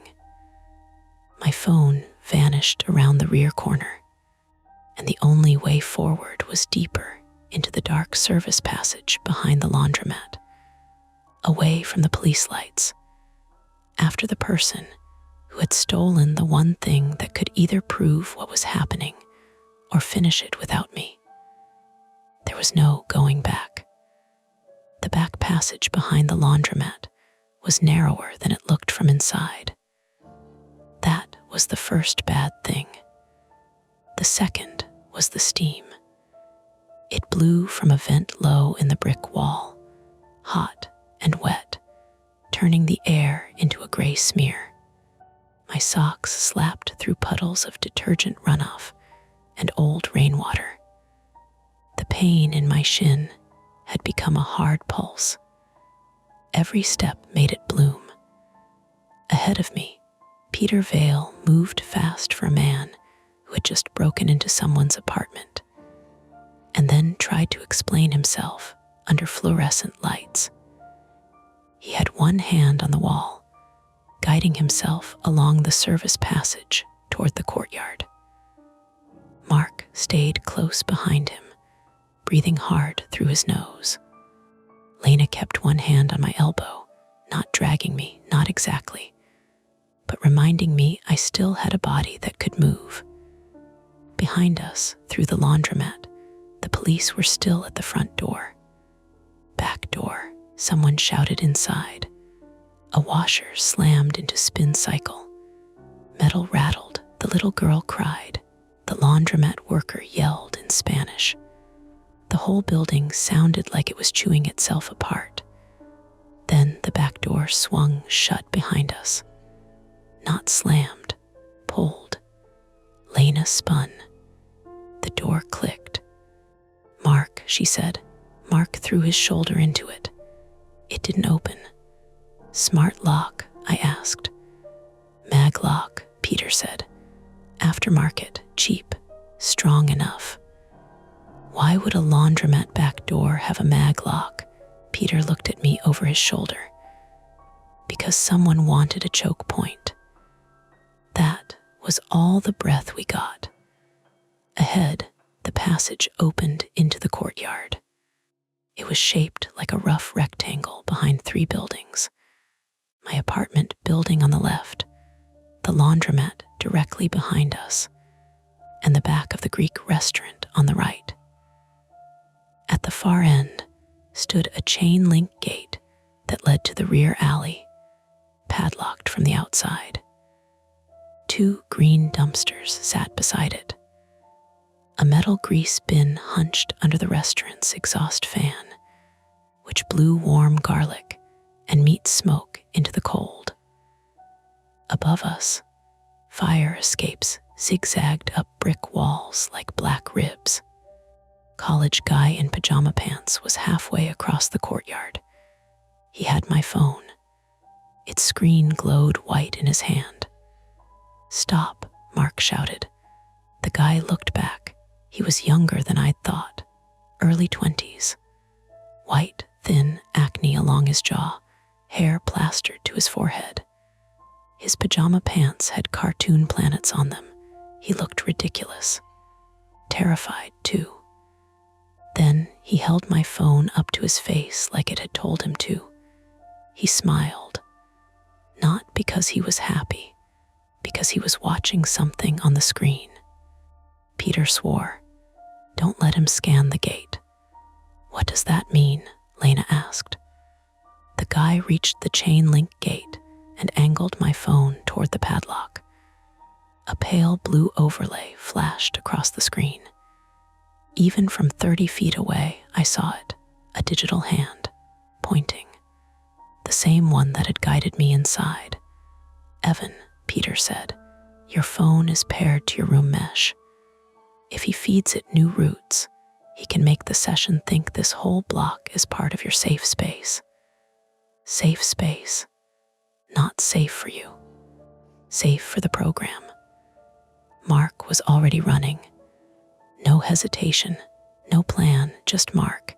He crossed the courtyard hard, shoes splashing, shoulders forward. The college guy fumbled with the padlock. My phone chirped. The gate buzzed. The padlock didn't open, but a smaller latch beside it did, one I hadn't noticed before. A maintenance latch. The gate shifted inward an inch. Mark hit him before he could pull it wide. They crashed into the chain link. The fence sang. My phone flew. It hit the pavement, bounced once, and skidded under the grease bin. The college guy screamed, high and furious, and swung something. A box cutter. Mark jerked back, too late. The blade caught him across the forearm. Not deep enough to open him to the bone, deep enough. Blood appeared immediately, dark in the restaurant light, running toward his wrist. "Mark," Lena shouted. He looked at the cut like it offended him. Then he punched the guy in the chest. Not the face. Not cinematic. A panicked, ugly shove punch that knocked the guy backward against the gate. The guy wheezed and folded, but he still had the box cutter. Peter grabbed a broken pallet slat from beside the dumpsters. "Drop it," he said. The college guy laughed once. "You're too late." From my backpack, still half open, came a vibration. I looked down. The headset was not in my bag. For one stunned second, I could not understand that. Then I remembered, under the dryer. We had left it under the dryer. Lena saw my face change. "What?" "The headset." Peter went still. Behind us, from inside the laundromat, the machine stopped again, all at once. Then came a sound through the closed back door. Not my voice, not the baby. A steady tone, a calibration tone. Peter's face lost color. "It's mapping without the headset." "How?" Mark asked, clutching his bleeding arm. Peter pointed at the courtyard walls. Phones, cameras, smart locks. The headset was the interface, not the whole system. The college guy spat on the ground. "He said you'd follow it." "Who said?" I asked. He looked at me, breathing fast through his open mouth. Then he said, "Mirror." Peter hit him with the pallet slat, not hard enough to kill him, hard enough to knock the box cutter from his hand. It clattered near the gate. Lena kicked it under a dumpster. The college guy dropped to one knee, cursing. Lena grabbed Mark's injured arm and pressed both hands over the cut. "Hold pressure." "I'm fine." "You are leaking through your fingers." I said, "I'm fine." And I said, "Hold pressure." He held pressure. There was a short lull then, 10 seconds maybe. The courtyard steamed and hummed around us. Sirens wailed at the front of the building. Somewhere beyond the gate, a car alarm chirped and quit. My lungs dragged in air that tasted like metal, fryer oil, and bleach. My phone lit up under the grease bin. The screen faced upward. Session root complete home mirror. Extended final prompt required. Final prompt, I asked. Peter looked at me. I hated his expression before he spoke. "It needs you to confirm the root." "I'm not confirming anything." "It may not need a button," Lena said. "What does it need?" Peter swallowed. "A response. A biometric response. Voice, gaze, panic marker. The old prototypes used attention as consent. That was one reason they were shelved. "Attention as consent," Mark said, voice flat. That's the most tech company sentence I've ever heard. The phone displayed another line. "Look at the door none of us moved." "What door?" I asked. Then the rear stairwell door to my apartment building opened. It was on the left side of the courtyard, down 3 concrete steps beneath a rusted awning. I had never used it. Tenants weren't supposed to. It connected the basement, the old laundry room, and the interior stairs. The super kept it locked. It stood open now. A dull yellow bulb glowed inside. And from that basement doorway came my own voice. "Evan," not the headset imitation. Closer, better, still wrong, but better. "Evan, please." It sounded like me after crying. Mark whispered, "Do not." I knew that. I knew. But hearing yourself beg is different from hearing your name. It crawled under my ribs. It carried every private sound I had tried never to make in front of anyone. The elevator panic, the little cracked breaths, the apologies after. The app had learned me in one evening, or maybe my phone had carried more than I wanted to know. Therapy apps, voice memos, work calls, search history, panic markers, a whole pattern of fear converted into bait. Lena stepped in front of me. "Look at me," she said. "I am, not the door. I'm not. You are." She was right. My eyes kept trying to slide past her shoulder. The basement door waited. My voice came from inside again. "It's safer in here," Peter said. "That's the root. It wants him inside the building." "Why?" Mark asked. "To put him back where the original room mesh started. Apartment, basement, stairwell, fire escape, laundromat. It builds a loop. Once he follows it wearing the device or through the phone, it can keep prompting him until exhaustion or injury. That's attempted kidnapping by software," Mark said. Peter looked at the college guy on the ground. "Not only software." The guy grinned through blood on his lip. "You don't get it. It's not kidnapping. It's training." Peter's face twisted. "Training for what?" The college guy didn't answer. My phone beeped. "Final prompt required timeout.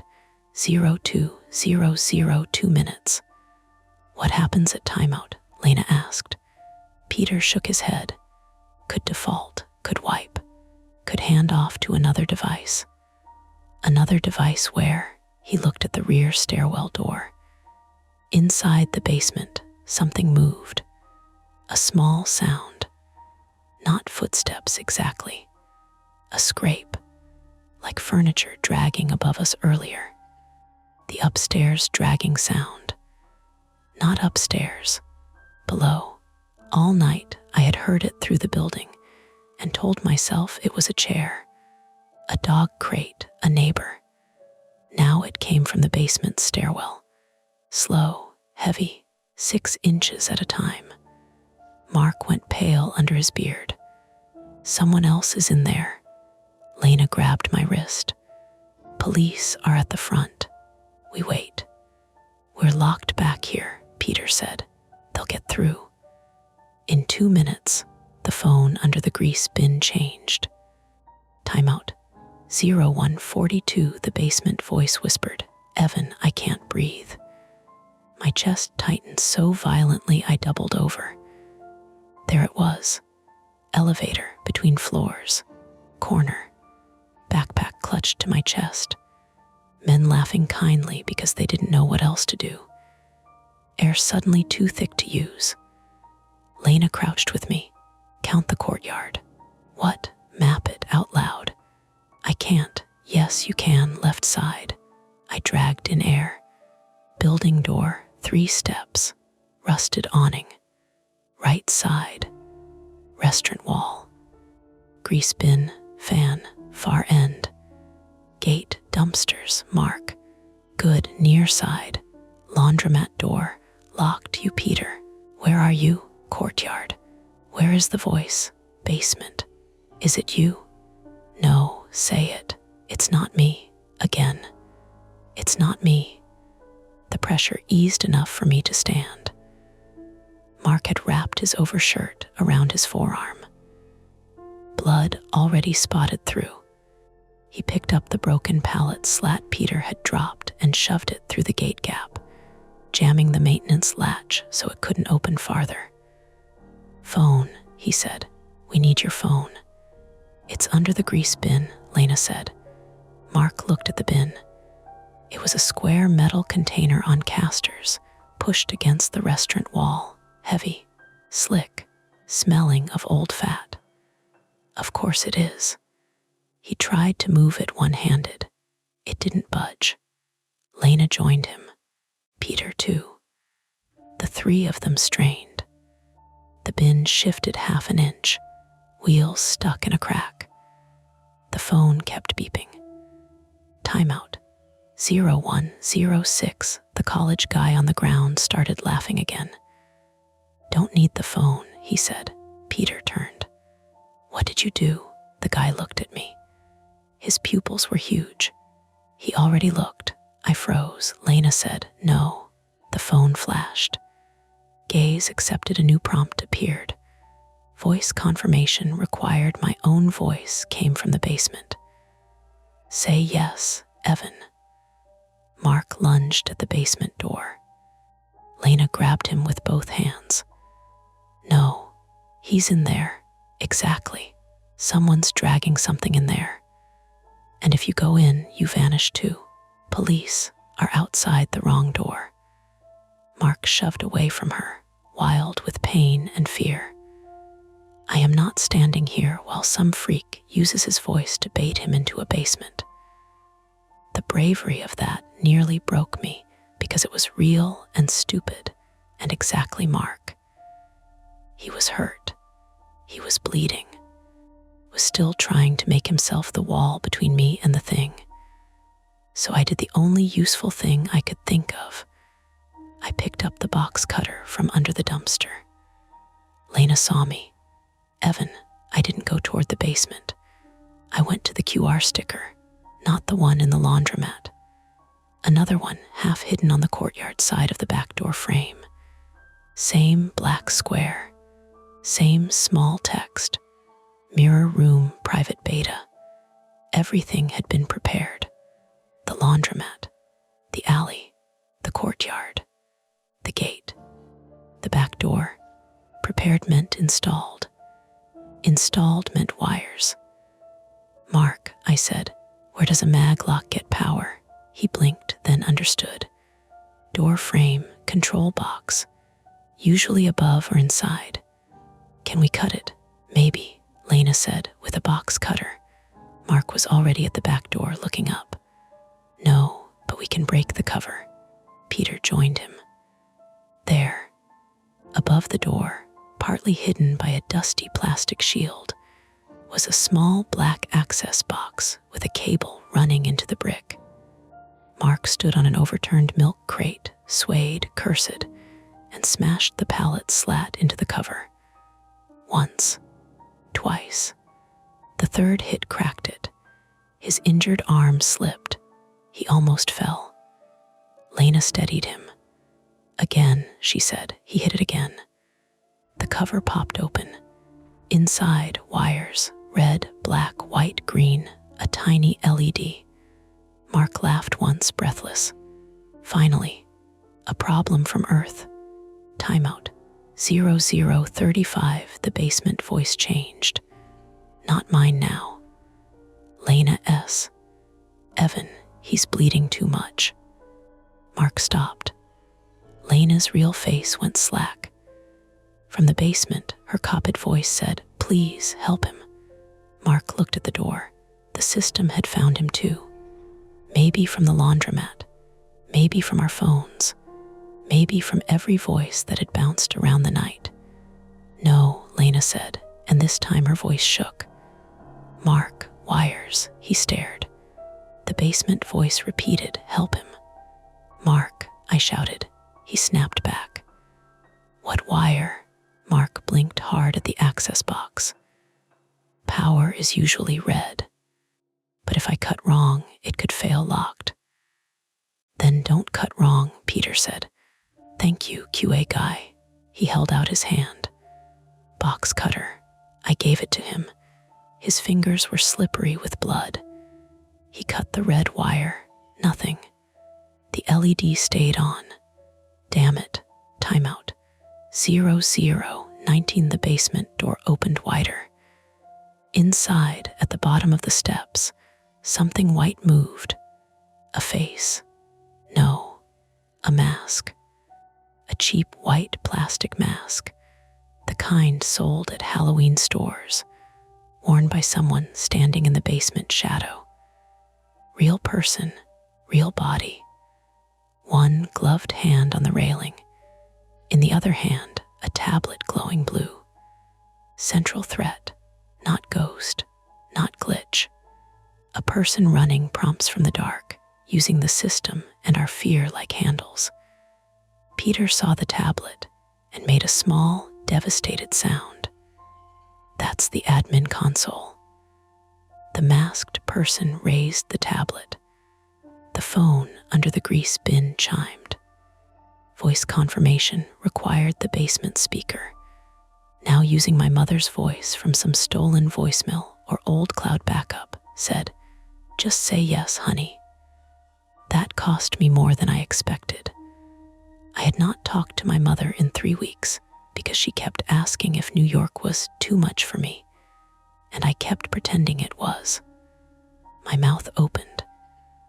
Lena slapped me. Not hard enough to injure, hard enough to turn my face. The sound cracked across the courtyard. I stared at her. She stared back, eyes wet and furious. "Be mad later," she said. Mark cut the black wire. The LED died. The laundromat back door unlocked with a heavy clack.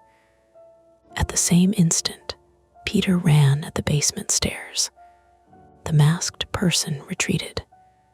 Peter hit the door shoulder first, grabbing for the tablet. The two of them crashed into the stairwell wall. The tablet skidded across the concrete steps, screen flashing. Mark jumped down from the crate and went after it. But the college guy lunged from the ground and hooked Mark's ankle. Mark fell.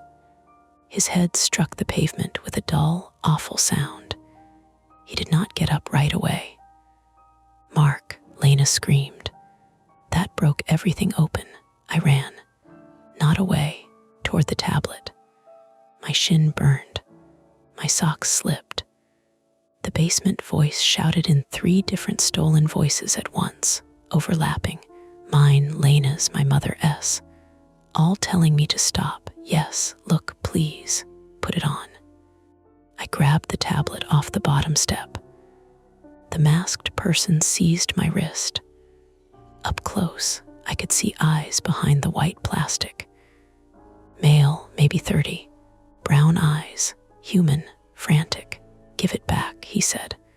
I slammed the tablet edge into the stair railing. Once, the screen cracked. He punched me in the side of the head. Light burst behind my eyes. I dropped to one knee, but held on. The world tilted. Brick, steam, Lena's scream. Mark on the ground, Peter grappling with the masked man.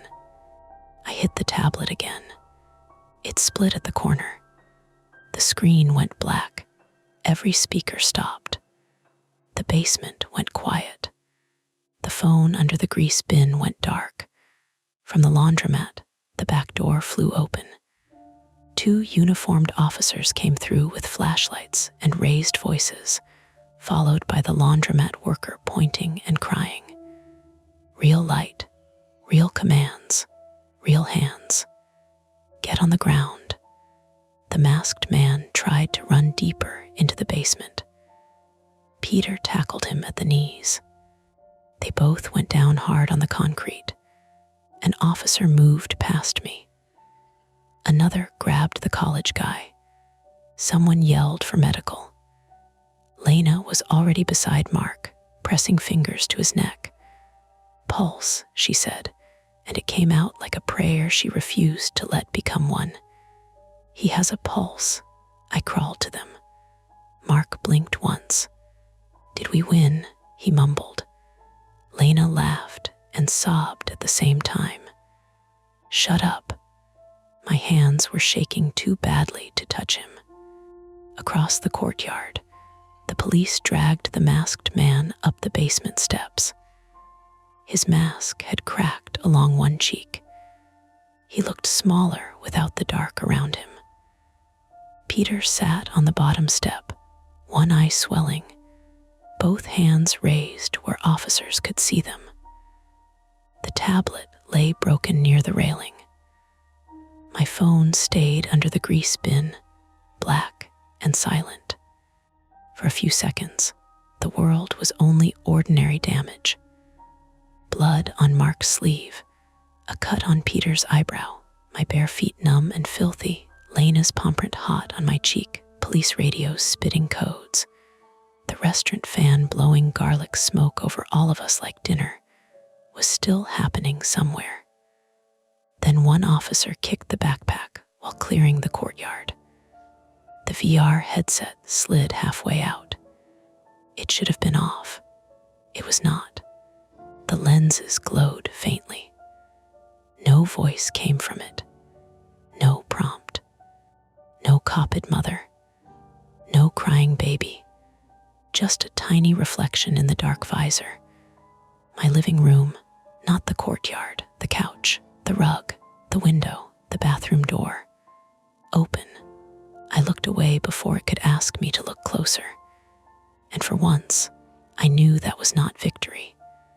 It was only surviving the part that wanted me most. The first police officer who asked me what happened wrote down exactly 6 words before stopping. I watched his pen hover over the page. Used VR headset. Man broke in. He looked from me to Mark, who was sitting on the open back of an ambulance with his forearm wrapped in gauze, and a bright yellow concussion blanket over his shoulders. Then to Lena, who still had my bloodless phone in one hand and a smear of someone else's blood on her sleeve. Then to Peter Vale, seated on the curb with 2 officers standing near him. One handcuff looped around his left wrist, but not the right, because he kept insisting he had materials they needed to preserve. The officer looked back at me. Start again, he said, so I did. I started with the headset, the marketplace pickup, the home mirror app, the gray figure, the admin lock, the man at my door, the fire escape, the laundromat, the stolen phone, the courtyard, the tablet. I did not say I still felt like I might be wearing the headset. That part stayed behind my teeth. By then, the courtyard behind WAH and Fold had become a scene. Not a crime scene in the TV way, with rain slicking everything and detectives saying clever things over bodies. It was messier and smaller. 2 ambulances blocking half of 31st Street. Police tape tied crookedly from a parking sign to the laundromat door. A uniformed officer telling angry customers they could not get their wet clothes yet. The restaurant owner in a white apron standing under his exhaust fan, furious and frightened, repeating, "My grease bin. Why my grease bin?"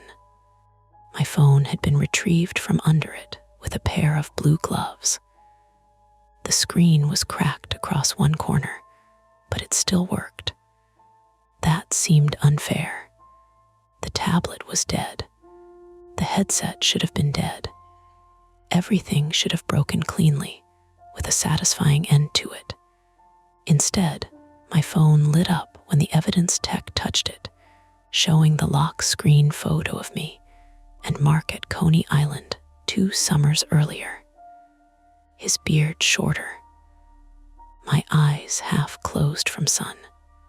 Both of us holding terrible lemonades like trophies. Normal life, trapped behind glass. Lena had refused the first ambulance ride. "I'm not injured," she told the EMT. The EMT, a woman with silver hair tucked under her cap, looked at Lena's shaking hands. "You sure? I work at Sinai." That wasn't the question. Lena opened her mouth, closed it, and finally let the EMT wrap a blood pressure cuff around her arm.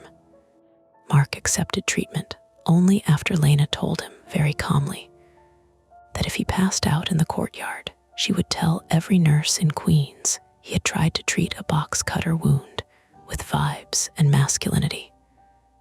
"That's protected health information," he muttered. "You're not my patient. You're mean after trauma. I'm efficient after trauma." He smiled at that, but only for a second. Then his face twisted and he looked away, jaw clenched. The wound on his arm needed stitches. The fall had left him with a mild concussion. He kept asking the same 2 questions every few minutes, whether I was okay, and whether the guy with the mask had been arrested. The answer to the second one was yes. The masked man's name, we learned before sunrise, was Daniel Rios, 31, male, from Jersey City. Former contract developer. No active warrants. No dramatic villain history that night could hand us like a key. He had a broken nose from Peter tackling him, and a cracked plastic mask in an evidence bag. The college-aged accomplice was named Tyler Boone, 22, male, from Yonkers, a part-time courier and livestream moderator who had apparently been paid to move devices and manage participants. Participants. That word showed up later in the detective's questions, not as accusation exactly, but as a category they were still trying to understand. Did you sign up for any trial, beta test, wellness program? Detective Ruiz asked me at 3 a.m. in a small interview room at the 114th Precinct. Maria Ruiz, 46, female, was compact, tired-eyed, and careful with silence. She wore a navy blazer over a gray sweater and did not perform sympathy. I liked that. Sympathy would have made me feel worse. "No," I said, No waiver, no app permissions you accepted. I almost laughed. I mean, probably. The normal kind. Microphone, room scan, hand tracking. Voice. I don't remember. She wrote that down. Beside her, Detective Alan Baird, 52, male, leaned against the wall with a paper coffee cup and the expression of a man trying not to hate every piece of modern technology. He had a mustache that belonged on an old transit cop and a phone case held together with tape. This mirror room thing, he said. UD never heard of it before tonight. No. Mr. Vale says it was an abandoned therapy simulation. Peter said a lot. Ruiz glanced up. You don't trust him. I don't know him. But he helped. He also picked my lock. Baird nodded like that made sense to him. People contain multitudes. Ruiz gave him a look. He took a sip of coffee. Peter's part was the hardest to explain because it did not fit neatly. He had, in fact, once worked quality assurance for a small contractor that built immersive behavioral training environments for clinics, insurance DMOS, and high-stress decision modeling. He had screenshots, old emails, archived bug reports. He also had a history of online posts warning that mirror room code had been copied and repurposed by private groups after the contractor folded.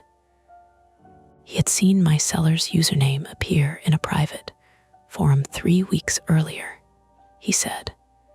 He had been tracking accounts. He had followed a device handoff too late. He had found my building because the headset briefly reconnected at 8:41 and leaked partial location data through an admin monitoring tool he still knew how to access. That was his explanation for the break-in.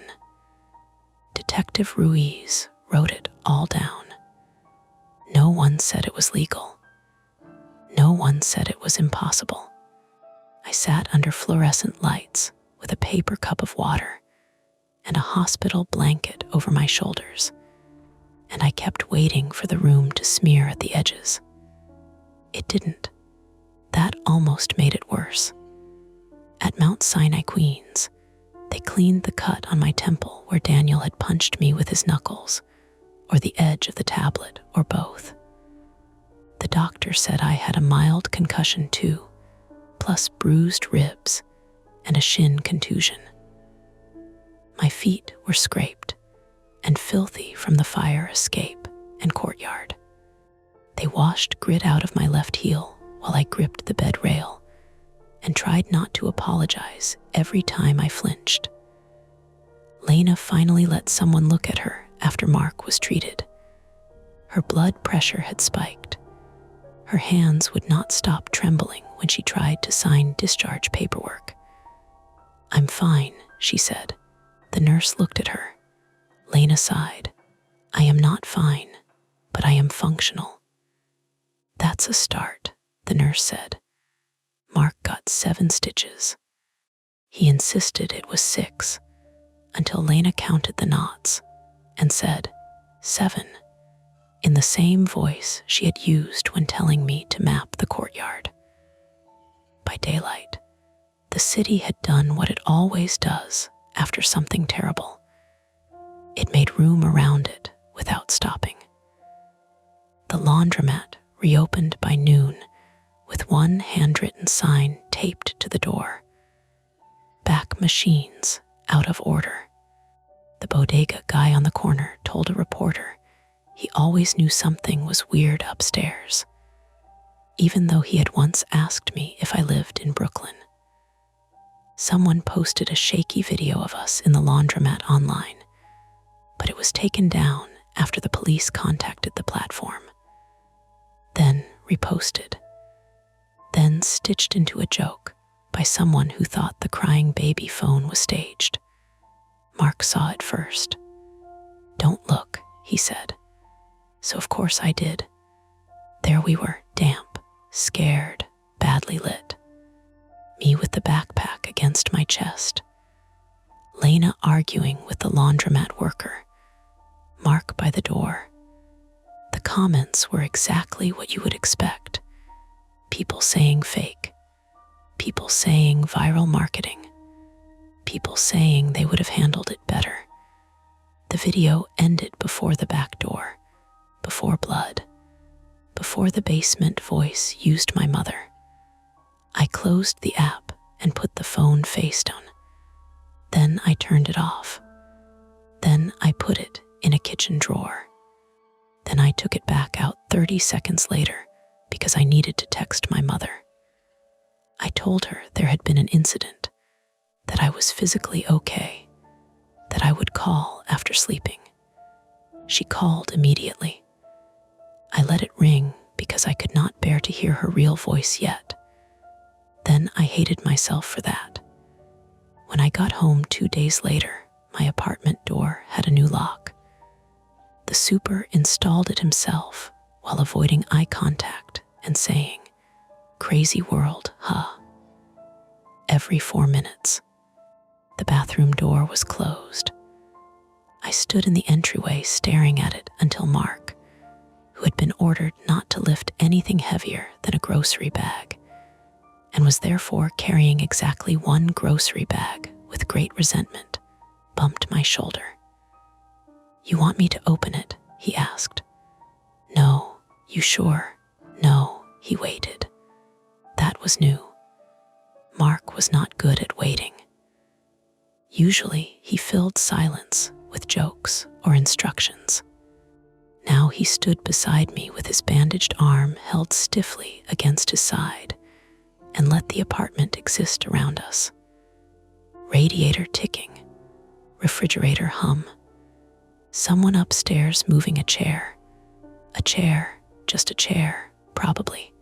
I crossed the hall and opened the bathroom door. Laundry in the sink, towel on the hook, cracked tile by the tub. No person, no portal, no gray placeholder. No meaning except the meaning I had dragged to it.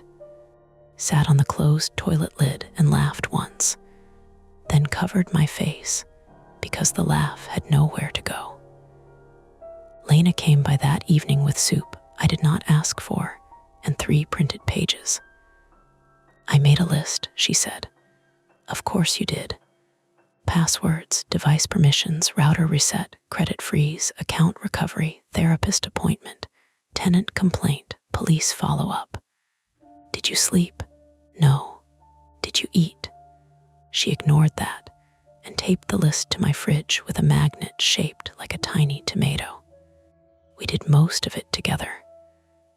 Mark complained through the router reset because he had only 1 usable arm and hated that I could reach the shelf more easily.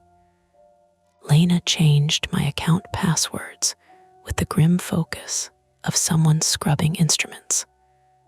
I called my therapist and left a message that I needed an appointment sooner than Thursday. Then we put the headset box on the kitchen table. Not the headset. The police had taken that. The box had been left behind from the original purchase, along with the charging cable and the folded instruction leaflet I had never read.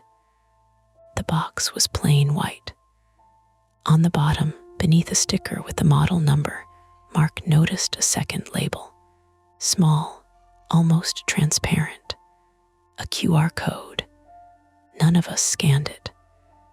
Mark peeled it off with a butter knife and sealed it in a sandwich bag like evidence, which would have been funny if his hand had not been shaking. "What now?" I asked. Lena looked toward the window. The laundromat sign had been repaired. It finally said wash and fold again.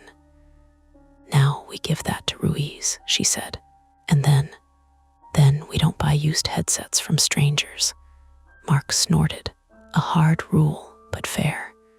Peter Vale was not cleared immediately. That mattered to me. A simple version of the story would have made him the misunderstood rescuer, the man who knew too much and arrived just in time. Real life did not give him that clean an exit.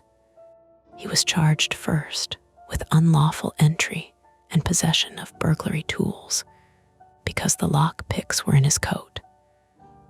Then the charges shifted as detectives confirmed parts of his story. He had broken laws. He had also likely prevented worse damage. Ruiz never told me exactly what deal he made or whether he was cooperating in a larger investigation. She only said, "He is useful," which is not the same as innocent. Daniel Reyes and Tyler Boone were arrested. More devices were seized from a storage unit in Long Island City. Headsets, phones, mini routers, magnetic locks, printed QR stickers, a few cheap masks, and binders of notes labeled with words that made my skin feel too tight. Compliance threshold, retreat preference, vocal triggers, home route completion. Ruiz did not let me see the binder with my name in it, but she confirmed there was one. Thin, she said, recently started. That was supposed to comfort me. It did not. M1R0R room was never identified as a single person. The marketplace account had been accessed through public Wi-Fi, burner phones, and stolen profiles. Some messages appeared automated. Some did not. The device handoffs had happened in different boroughs, always cheap, always urgent, always framed as ordinary resale. "Why me?" I asked Ruiz during the last formal interview. She folded her hands on the table.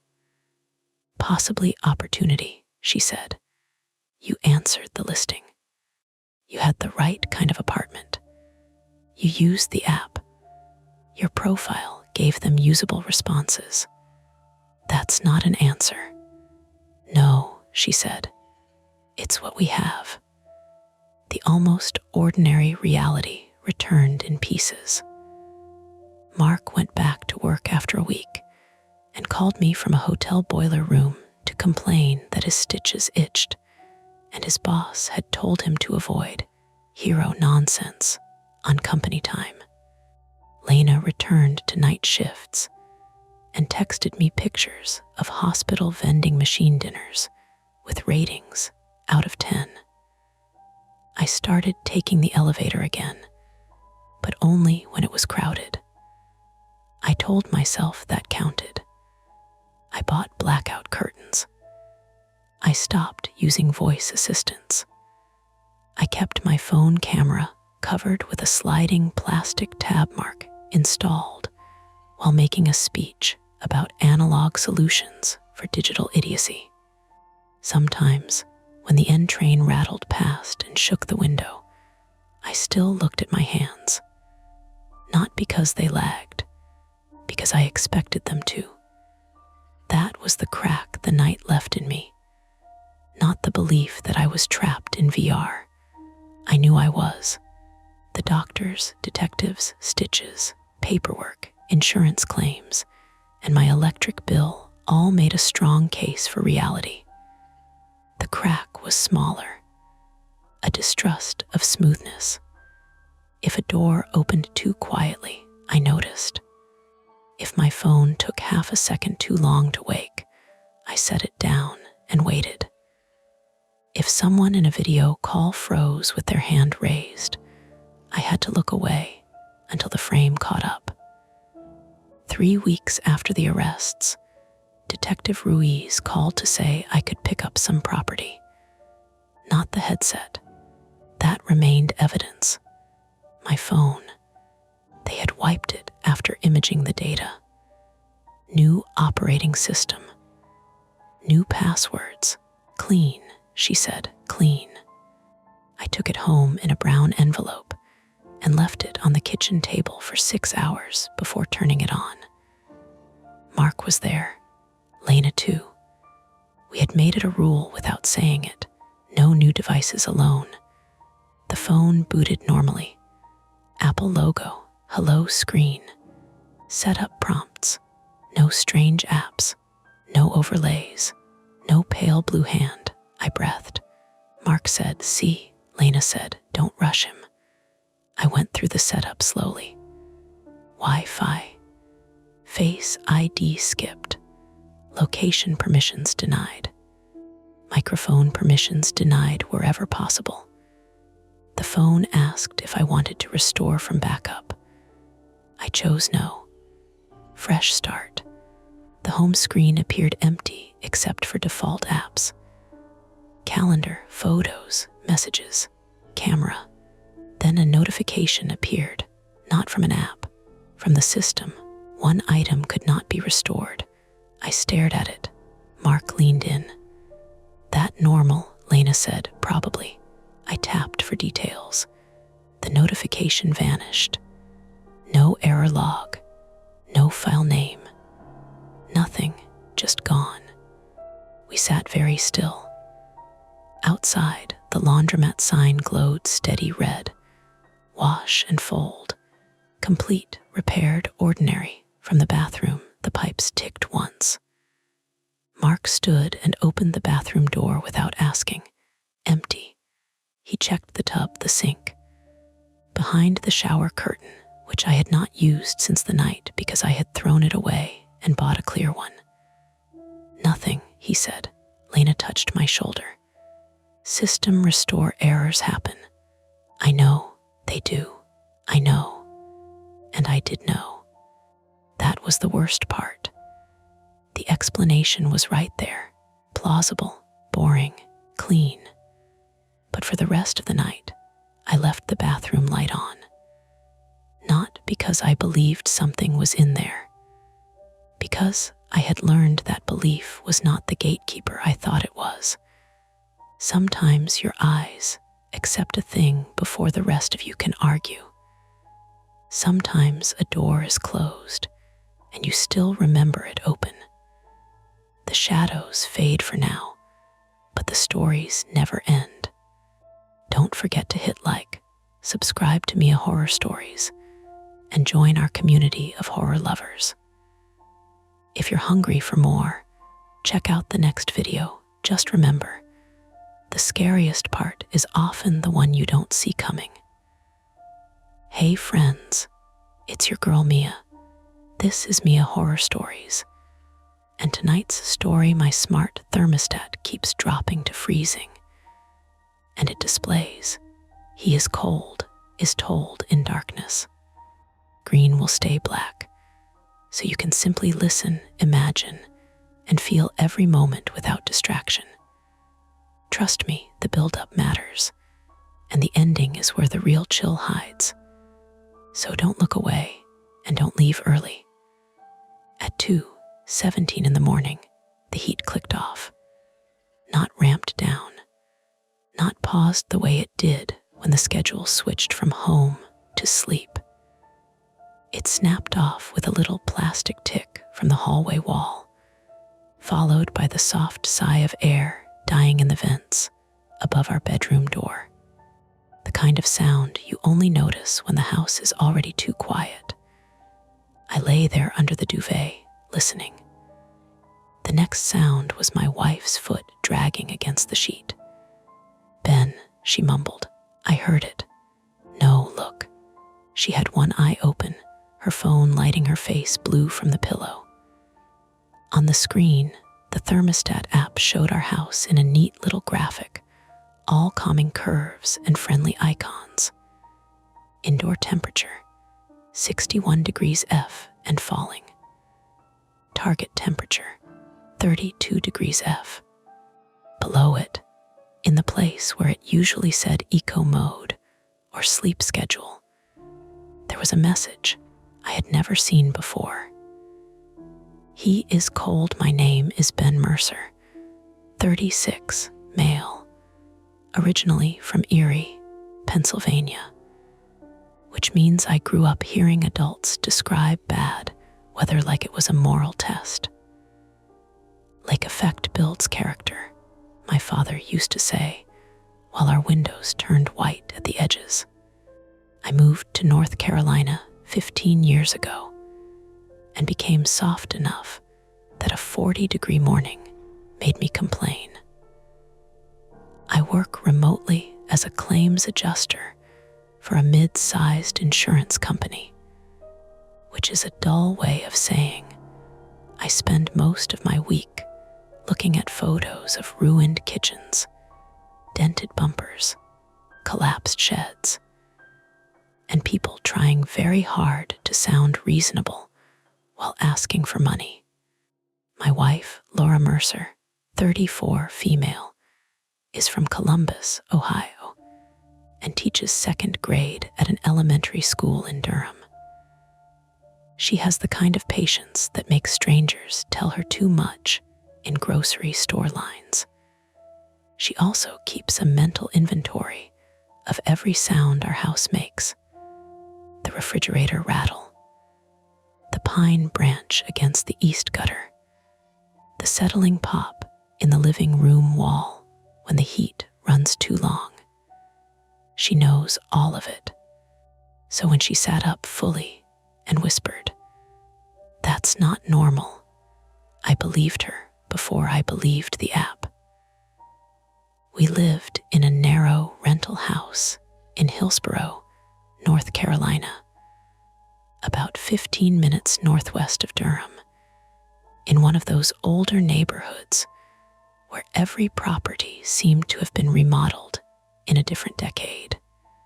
Our place had a brick front, vinyl siding on the back, a crawl space low enough to scrape your shoulders, and a smart thermostat installed by the owner because, in his words, tenants kept roasting the place in winter. The house smelled faintly of dust when the heat kicked on, and faintly of wet leaves when it rained. That night it smelled like both, plus the bitter metallic cold that collects around window glass. "It has to be a glitch," I said. Laura turned the phone toward me as if the message might behave differently with an audience. "He is cold. Why would it say that?" "I don't know. Maybe it's some alert template, like furnace sensor. At 2 a.m, furnace sensors don't keep business hours." She stared at me. I regretted the joke as soon as it left my mouth, not because it was bad, although it was, but because humor is my first move when I don't want to admit I'm nervous. Laura knows that about me. I know she knows. We have been married 7 years, which is long enough to recognize the exact tone of someone trying to make a small problem stay small. The house had already begun changing around us. The floorboards outside the bedroom creaked once, not under weight, just from the temperature shift. Somewhere inside the wall, a pipe gave a single sharp tap. The vent over the dresser clicked as the metal contracted. Laura pulled the duvet tighter around her shoulders. "Can you turn it back up?"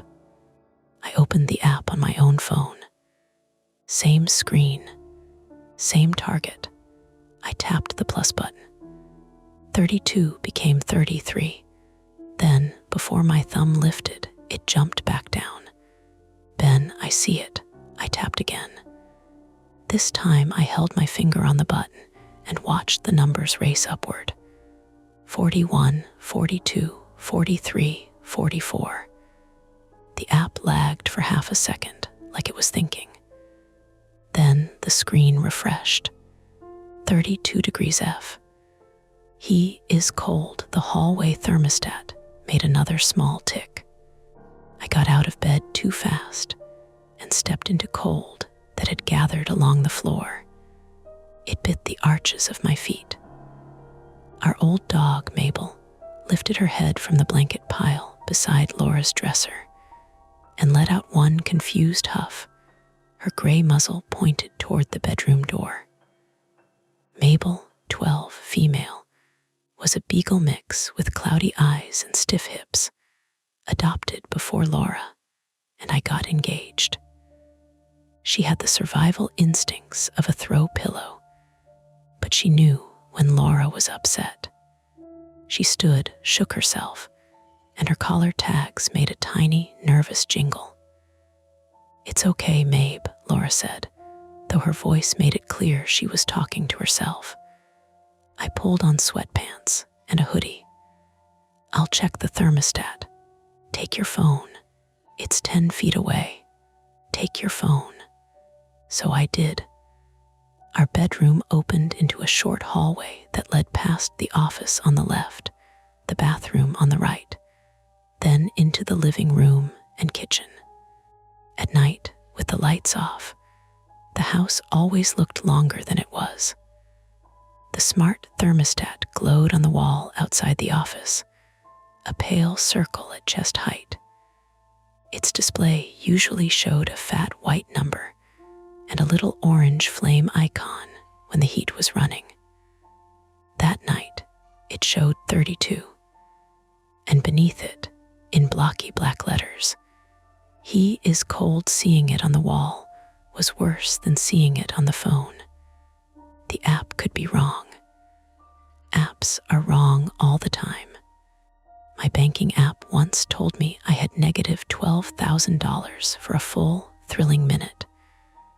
But the physical thermostat was right there, mounted crooked above the return vent, looking like it had decided something without us. I tapped the screen. The menu opened normally. Temperature, mode, fan, schedule, history. No alarms, no error code, no furnace warning. Just that phrase appearing where status text should have been. Laura called from the bedroom. "What does it say?" "Same thing." "Reset it." "Trying." I held the side button until the screen went black. For a second, the hallway vanished except for the small spill of light from my phone and the green dot on the smoke detector above me. Then the thermostat restarted. Logo, loading circle, Wi-Fi symbol, current indoor temperature, 60 degrees F, target temperature, 32 degrees F. "He is cold." Behind me, Mabel's nails clicked into the hallway. She sniffed the baseboard under the thermostat and sneezed. "I don't like crawl spaces." That is the private, embarrassing truth of me. And Laura knows it the way spouses know things you would rather not have named. I can handle emergencies when they have paperwork. I can call contractors, photograph damage, explain deductibles, make lists, compare estimates. But give me a low, dark space under a house with insulation hanging like old skin and spiders in the corners, and something in my chest goes tight and childish. When I was 9, my older cousin shut me in the coal room of my grandparents' basement during a Thanksgiving visit. It could not have been more than 3 minutes. I know that now. At the time, it became a whole separate weather system in my head. The smell of coal dust, the scrape of my palms on concrete, my cousin laughing from the other side of the door until his father dragged him away by the collar. I did not tell Laura that story until the first time our kitchen sink backed up and the plumber asked me to shine a flashlight into the crawl space access. She never teased me for it. That almost made it worse. Standing in the hallway, looking at the thermostat, I had the sudden awareness that the furnace was under the house. "I'm going to check the breaker," I said. Laura appeared in the bedroom doorway with her robe clutched closed. Had put on her glasses, which always made her look more awake than she felt. "The breaker won't make it say that." "I know. Then why are you checking it?" because I can check a breaker at 2 in the morning without calling someone and saying our thermostat is haunted. Her mouth tightened at the word. Not fear, exactly. Irritation. Laura hates when I name a thing ridiculous before we understand it. It makes her feel alone with the part of it that isn't funny. I didn't say haunted, she said. I know. You're doing the thing. What thing? The thing where you decide it's stupid so you don't have to be scared of it. The hall vent gave a dry pop above us. I looked at the thermostat again. He is cold fair, I said. That helped a little. Not much, but enough for her shoulders to drop. We walked together to the kitchen. Mabel came after us, limping slightly on her back left leg, tags jingling with each uneven step. The kitchen was at the back of the house, looking out over a narrow yard sloping into a line of bare trees and a drainage ditch beyond. The windows over the sink had gone dark and reflective. I could see us in them, Laura wrapped in blue fleece, me in a black hoodie, both of us looking like people who had been woken up by bad news. The breaker panel was in the laundry nook beside the back door, half hidden behind a hanging bag of clothespins and a broom we never used. I opened the metal door. The hinges complained. Nothing had tripped. Furnace, I read softly.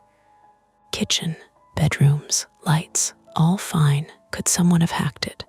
Maybe. People hack baby monitors, doorbells, cameras. We don't have cameras. We have that. She nodded toward the hallway, though we couldn't see the thermostat from the kitchen. And it's connected to Wi-Fi. That was true. And it was more likely than anything else my mind wanted to build in the dark. Some bored teenager, some bot, some weird firmware exploit. I had read articles. Everyone had. Smart locks opening, refrigerators joining botnets, thermostats used to harass people after breakups. Usually the solution was changing passwords, factory resetting, updating firmware. Annoying, not deadly. Except the house was getting colder. I opened the thermostat app settings. The account was still under our landlord's email, technically, but he had shared access with us when we moved in. The device name was Hillsborough Rental Maine. The Wi-Fi network was ours. No strange users listed. No recent schedule changes I could see. Then I checked the history. At 2:16 a.m., the log said, manual adjustment, target set to 32 degrees F. By owner.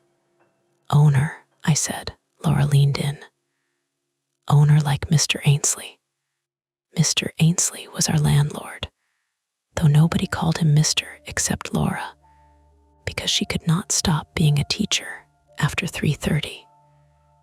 His full name was Graham Ainsley, 58, male, from Raleigh, a retired HVAC contractor who now owned 4 rental properties, and replied to maintenance texts with thumbs up emojis and voice messages recorded while driving.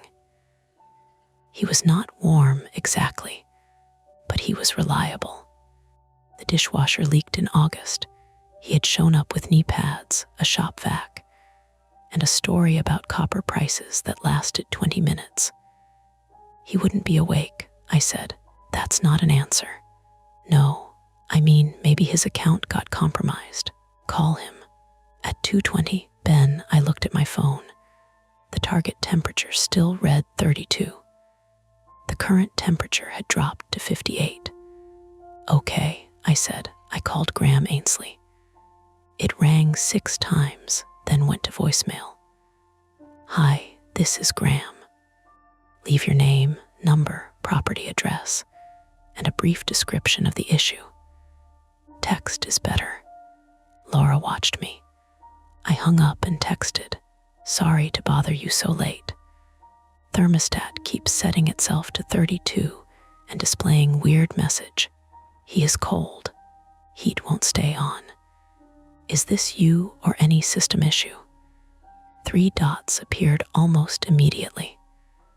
That tiny animation felt so out of place that I stared at it without breathing right.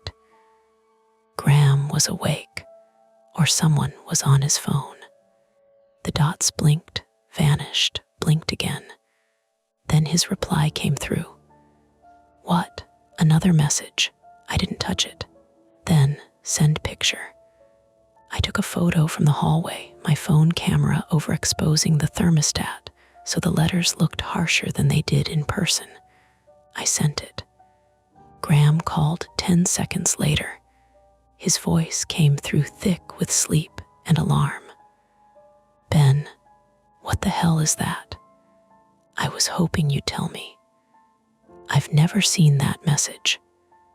Laura had followed me into the hallway and now stood close enough to hear. Mabel leaned against her ankle. "The app says owner changed it," I said. "I didn't. I swear to God, I didn't. I'm looking right now." I could hear him moving around, maybe sitting up in bed, maybe putting on glasses. A woman's muffled voice asked him something in the background. He covered the phone, said, "It's the Hillsborough house," then came back. "Okay, I see the set point. 32, Jesus. I'm changing it." The thermostat chirped. Target temperature, 68 degrees F. The furnace kicked on beneath us with a low electric hum, then the heavier whoop of ignition. Air began moving through the vents. Laura closed her eyes as warmth brushed down over us. Then the thermostat chirped again. Target temperature, 32 degrees F. "He is cold," the furnace shut off. On the phone, Graham stopped talking. "Graham," I said, "I saw that. What is happening?" "I don't know." Laura spoke toward the phone. "Can you remove the smart function? Make it manual." A pause. Graham exhaled. "Not remotely. You can pull it off the wall, but depending how it's wired, furnace may not run without a call signal. There should be a bypass, but I don't want you messing with low voltage wiring half asleep." "It's 58 in here," I said. I know. Listen, first thing, change your Wi-Fi password. At 2:30 in the morning. If somebody's in the thermostat, kick it offline. That sounded practical enough to steady me. Practical is a handhold. I went to the office, woke my laptop, and logged into the router. The office smelled like stale coffee and printer dust, with Laura's stack of ungraded spelling quizzes on the corner of my desk, because she always migrated into my workspace by Friday. Outside, the heat did not come back on. The floor under my chair was cold enough that my toes curled. I changed the Wi-Fi password to a string of ugly random words and numbers. The router rebooted. Our phones dropped, then reconnected. The thermostat lost its Wi-Fi symbol. For 10 seconds, nothing happened. Then the thermostat screen refreshed. Target temperature, 32 degrees F. "He is cold, no," I said. Laura, standing in the office doorway, asked, "What? It's offline." So how is it still?" A thump came from under the house. Not loud, not cinematic, not the crash of a monster or a body. Just a dull, contained bump from below the floorboards, somewhere beneath the living room, as if a heavy pipe had shifted or a cardboard box had fallen over in the crawl space. Mabel barked once. All 3 of us froze. The house made other noises around that one. The refrigerator compressor ticking, the faint hiss of water in pipes, a truck passing on the street outside, tires whispering over damp pavement. Normal things, each one briefly suspect because of the sound below. Laura whispered, "Was that the furnace?" "Maybe. You don't know." "No." The thermostat remained lit in the hall. "He is cold." I called Graham back. He answered before the first ring finished. "It's still doing it offline," I said. "That's impossible if it's cloud access." "We heard something under the house." He went quiet again. I could hear him breathing through his nose. Could be ducts contracting. It was a thump. Animals get into crawl spaces, raccoons, possums. I've sealed that access twice. A raccoon changed the thermostat. "Don't be cute with me right now." That was when I understood Graham was scared too. Not panic scared, liability scared, owner of the house scared. The kind of fear that makes people speak sharply because they are already imagining reports, repairs, blame, questions. He said, "There's an emergency HVAC company in Durham I use. I can call them, but at this hour you'll pay after hours rates unless it's my equipment failure. And even then, Graham." "Right. Sorry. I'll cover it. But if there's an animal under there, HVAC won't handle that. You'd need animal control, and they don't come for maybe possums at 2 in the morning." Laura said, "What about police?" I repeated it. Graham hesitated. For a thermostat malfunction and a thump under the house. Another hesitation. "You can call the non-emergency line if you feel unsafe, but they're going to ask if you saw someone, heard voices, signs of entry." We had not. That was the problem.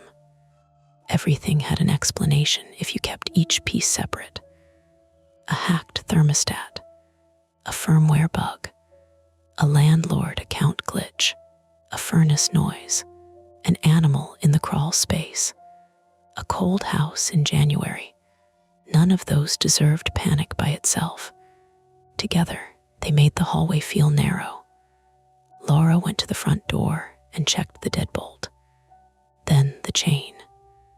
Then the little wedge alarm her sister had given her after a break in 2 streets over. It was still jammed tight under the door. I checked the back door. Locked the kitchen window latches. Locked office window. Locked bedroom windows. Locked. The house held its shape. No broken glass. No muddy footprints. No open doors. The current temperature dropped to 56. Mabel followed us room to room, tail low. "We can leave," Laura said. I looked at her. She said it again, firmer. "We can put Mabel in the car and go to a hotel." There was relief in the idea, immediate and almost embarrassing. Warm lobby, bad coffee, a bed where the thermostat was someone else's problem. Distance. Then I pictured the pipes under the house. The old ones Graham had warned us about during the December cold snap. If it gets below freezing in the crawl space, leave the cabinet doors open, he had said. Drip the faucets if needed. This house wasn't built for deep cold. "It's not freezing inside yet," I said. Laura laughed once without humor. "Great. If the furnace stays off and we leave, pipes could burst.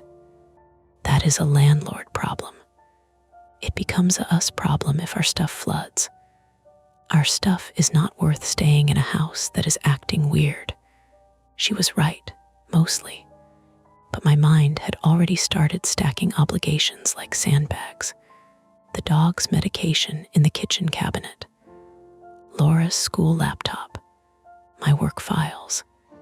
The antique cedar chest from my mother, sitting against the bedroom wall. The deductible. The fight with Graham. The embarrassment of calling police because a thermostat displayed a sentence.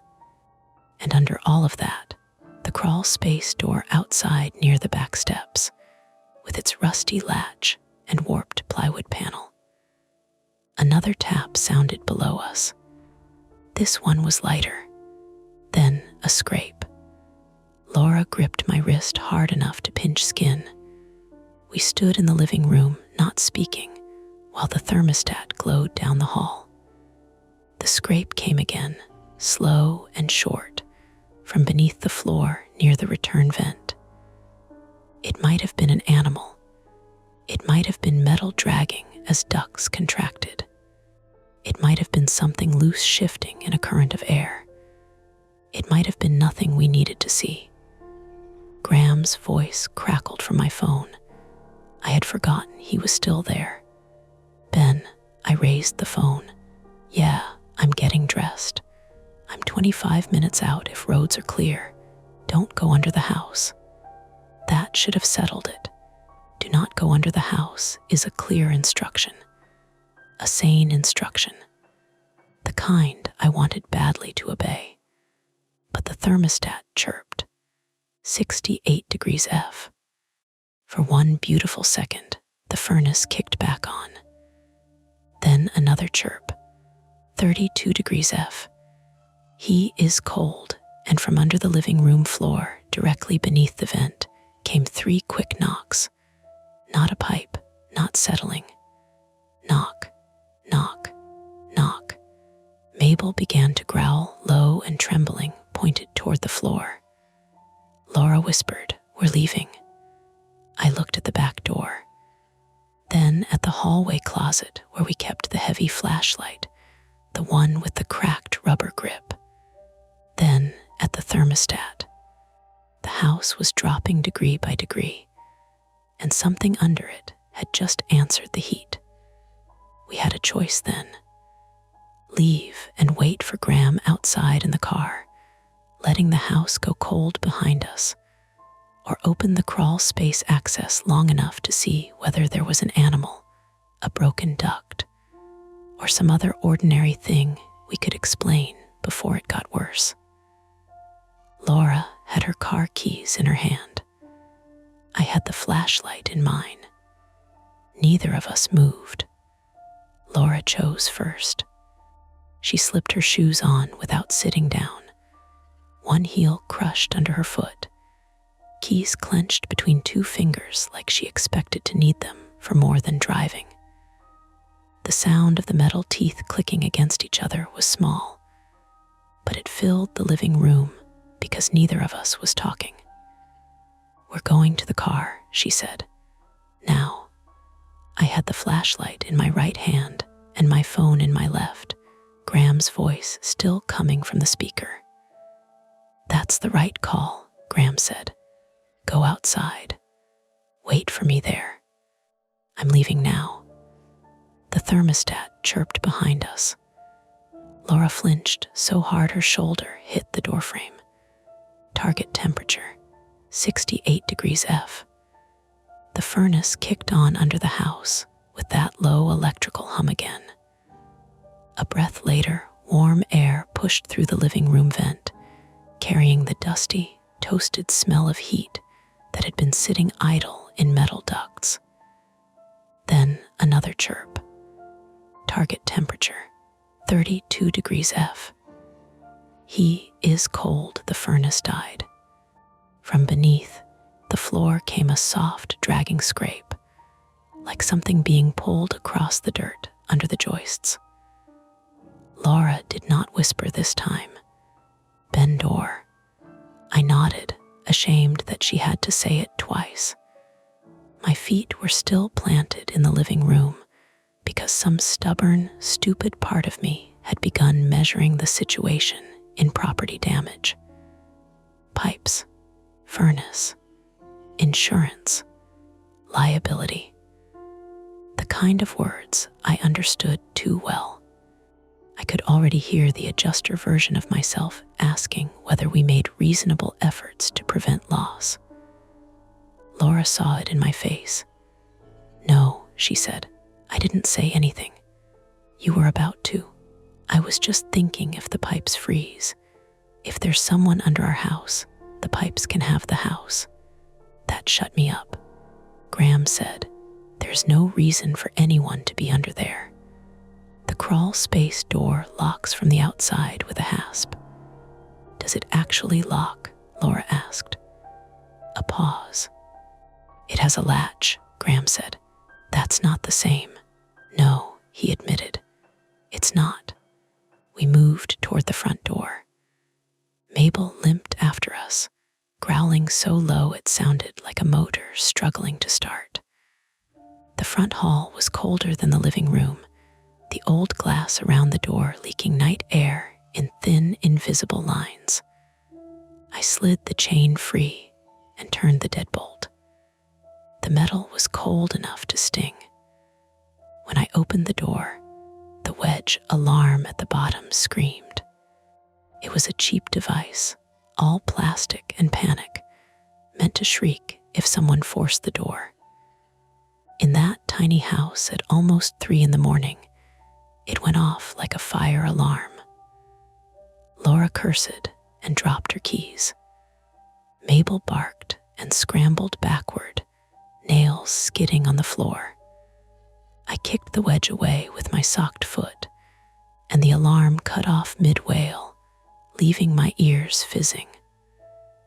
"Sorry," Laura said automatically, though she had nothing to be sorry for. Outside, the porch light flickered over wet steps and a patchy winter lawn. The street was empty. Houses sat quiet behind bare crepe myrtles and parked cars silvered with dew.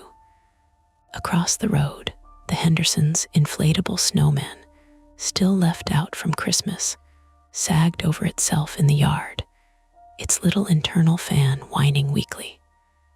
Normal. That was the worst part. The world beyond our door looked bored. I scooped up Laura's keys.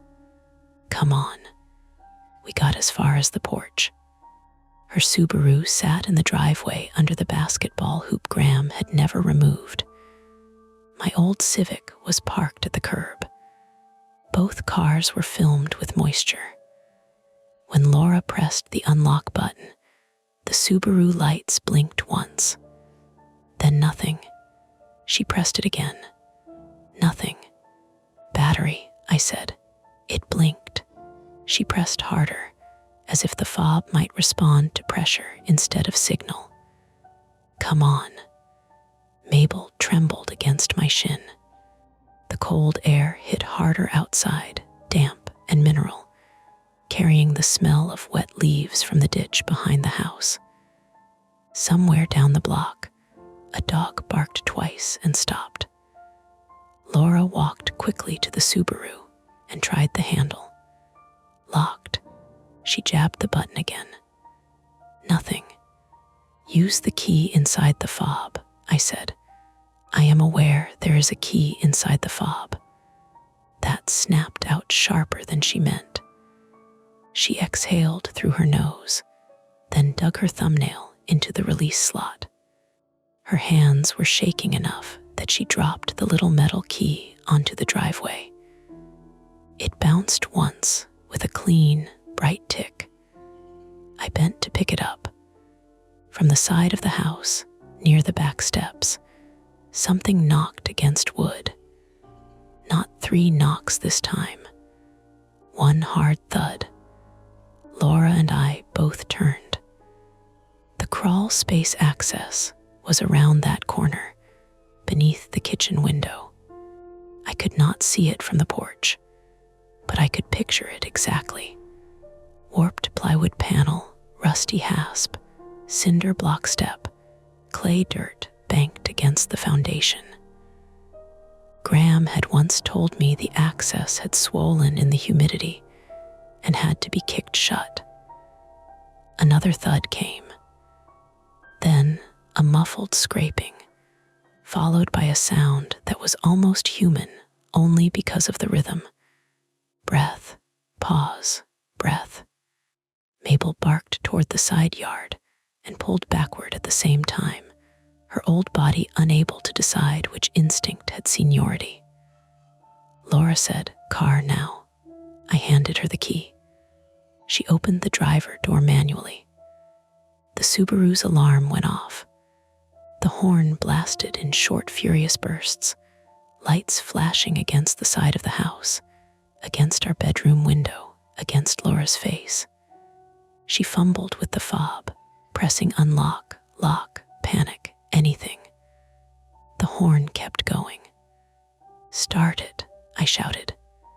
"I'm trying," she climbed in. I opened the back door for Mabel, but the dog refused, legs braced, eyes fixed on the side of the house. I had to lift her, and she yelped because I caught one of her stiff hips wrong. Sorry, I said, my voice too high. The Subaru engine turned over once, then again, then made a dry clicking sound.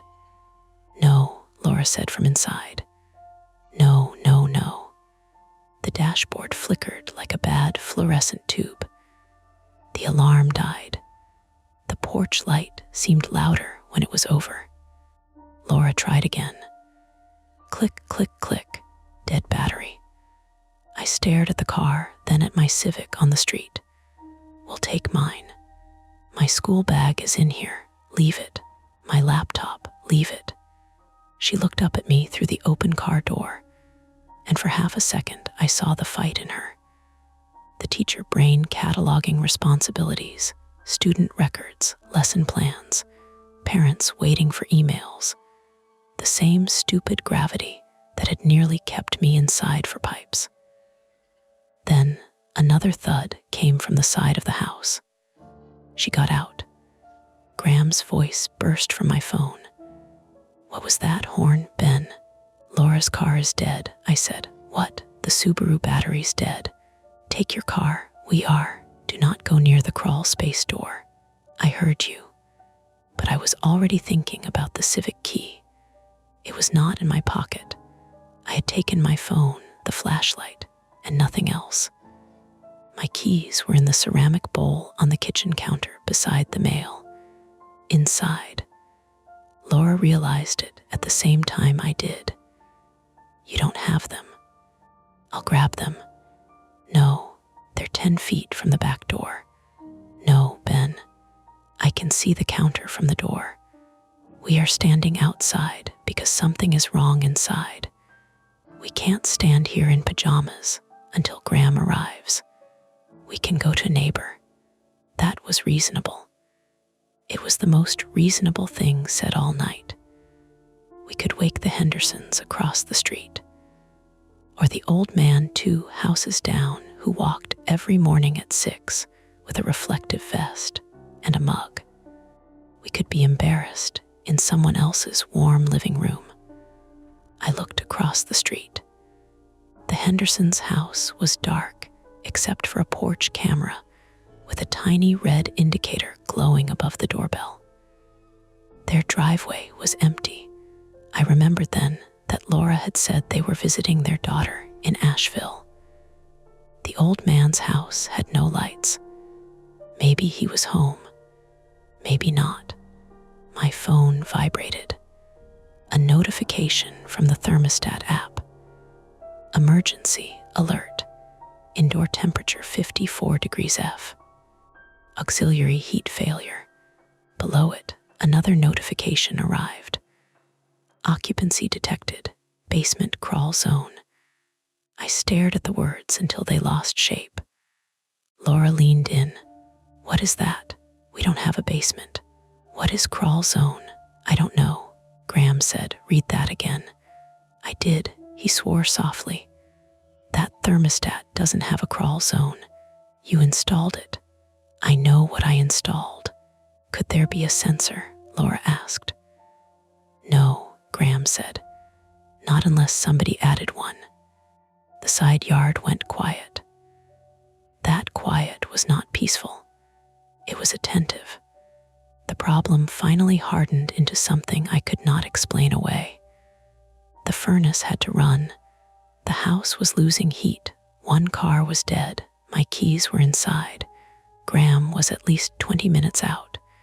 And the thermostat claimed something had detected occupancy in a space where no person should be. A concrete problem. A small one, almost ridiculous. Get the keys. That was it. Get the keys and leave. But the keys were inside a house whose thermostat was behaving as if someone else had control of it, and possibly near a crawl space where something had knocked back. I'm going in, I said. Laura's eyes flashed. No, you're not. I'm getting the keys. We'll walk. To where? Anywhere. It's 30-something degrees. We have coats inside too, Ben. But apparently we are not going to die without those. I almost snapped back. I felt it rise, that ugly defensive heat that comes when fear gets embarrassed and turns into anger. But then I looked at her robe, her bare ankles above sneakers, Mabel shaking in the back seat of a dead car. Laura was not being dramatic. She was doing what I should have done at the first impossible chirp. I softened my voice. I can get them in 15 seconds. You always say that. What? When you're scared. You make the dangerous things smaller. The words landed clean because they were true. Behind us, across the street, a porch light turned on. Both of us looked. The old man 2 houses down had stepped out onto his porch in a plaid robe and slippers, holding a phone in one hand. His name was Dennis Harrow, 71, male, a retired mail carrier from Richmond, Virginia, who had introduced himself our first week by telling us exactly which days the recycling truck came and which neighbor let their dog roam. He was nosy in the way that made neighborhoods safer and more annoying. You folks all right? He called. Laura answered immediately. Our car battery's dead and something's wrong with the house. Dennis started down his steps. You need me to call somebody. Police non-emergency, Laura said. I glanced at her. She did not glance back. Dennis stopped at the edge of his lawn and lifted his phone. I can do that. The porch light behind us flickered. Then the front door swung inward, only a few inches, enough for the chain to tap softly against the inside trim. Laura grabbed my sleeve. I had left the door pulled mostly closed, not latched, in the rush with the alarm and the dog. That was the simple explanation. Pressure difference. Old hinges, wind. The house exhaled cold air through the gap. From where I stood, I could see the hallway thermostat glowing on the wall. He is cold, then something else appeared on its display, not replacing the message. Under it, a number. 53 degrees F then. 52 degrees F, Ben, Graham said through the phone. Are you still outside? Yes. The app just locked me out. What? It says my session expired. Password doesn't work. Laura whispered, close the door. I did not move, because the keys were visible. Through the gap, past the living room and into the kitchen, under the weak light above the stove, I could see the ceramic bowl on the counter. My civic keys were in it. The blue bottle opener keychain was hanging over the rim. 15 seconds, maybe less. Dennis had started crossing the street, phone pressed to his ear. Yes, ma'am, I'm at 214 Maple Hollow Road. Neighbors have some kind of trouble with the heat, and they're hearing noises. The crawl space side of the house thudded again. Dennis stopped. He looked toward the sound. What in the world was that? Laura said. Don't go over there. But Dennis, being Dennis, took 2 steps toward the driveway instead of away from it, trying to see around the corner. Sir, Laura said louder. Please don't. The thermostat chirped from inside. This time the sound came through the open door clearly, bright and polite. The porch light went out. dimmed out. The living room behind the door remained lit only by the thermostat and the stove light at the back of the house. The wet yard and street collapsed into gray-blue shapes. Dennis said into his phone, "Power may be going out too." But it was. Across the street, his porch light still glowed. The Hendersons' doorbell camera still showed its red dot. Down the block, Christmas lights blinked on a gutter. Only our porch light had died. Graham said, "Ben, listen to me carefully. There's a shut-off switch for the furnace mounted on a joist just inside the crawl space access. Looks like a regular light switch with a metal cover. If somebody is messing with the furnace wiring, they could be using that." "Somebody," I said. "I don't know. But if the thermostat is offline and still being overridden, either the device is malfunctioning locally or someone has physical access to the wiring." Laura heard enough. "No, absolutely not. I'm not saying go in," Graham said quickly. "I'm saying don't go near that access. If the furnace is being short-cycled, it can crack the heat exchanger or trip safety limits. If the pipes freeze, that's bad. If there's a person under there, that's worse. A person under there." He finally said it. The words did something to the night, made it heavier, made the dark gap between the house and the shrubs at the side yard seem occupied even if nothing moved. Dennis lowered his phone slightly. "Police are sending someone when available. They asked if there's an immediate threat." Laura laughed once, sharp and breathless. "What did you say?" I said, "I don't know." The phone in my hand buzzed again. "Thermostat alert. Indoor temperature 51 degrees F. Risk of pipe freeze if heat remains offline." Then another line appeared beneath it. "Crawl zone, 39 degrees F. "That's not possible," Graham said when I read it. "You keep saying that." "I'm telling you, I never installed a crawl space sensor. But the app is getting a temperature from somewhere. Or someone wants you to think it is." Laura looked at me then, and I saw the decision forming in both of us from opposite directions. She wanted distance. I wanted the keys. We both wanted not to be the kind of people who let a situation control them by being strange. My flaw has always been the same shape. I trust solvable problems more than I trust instincts.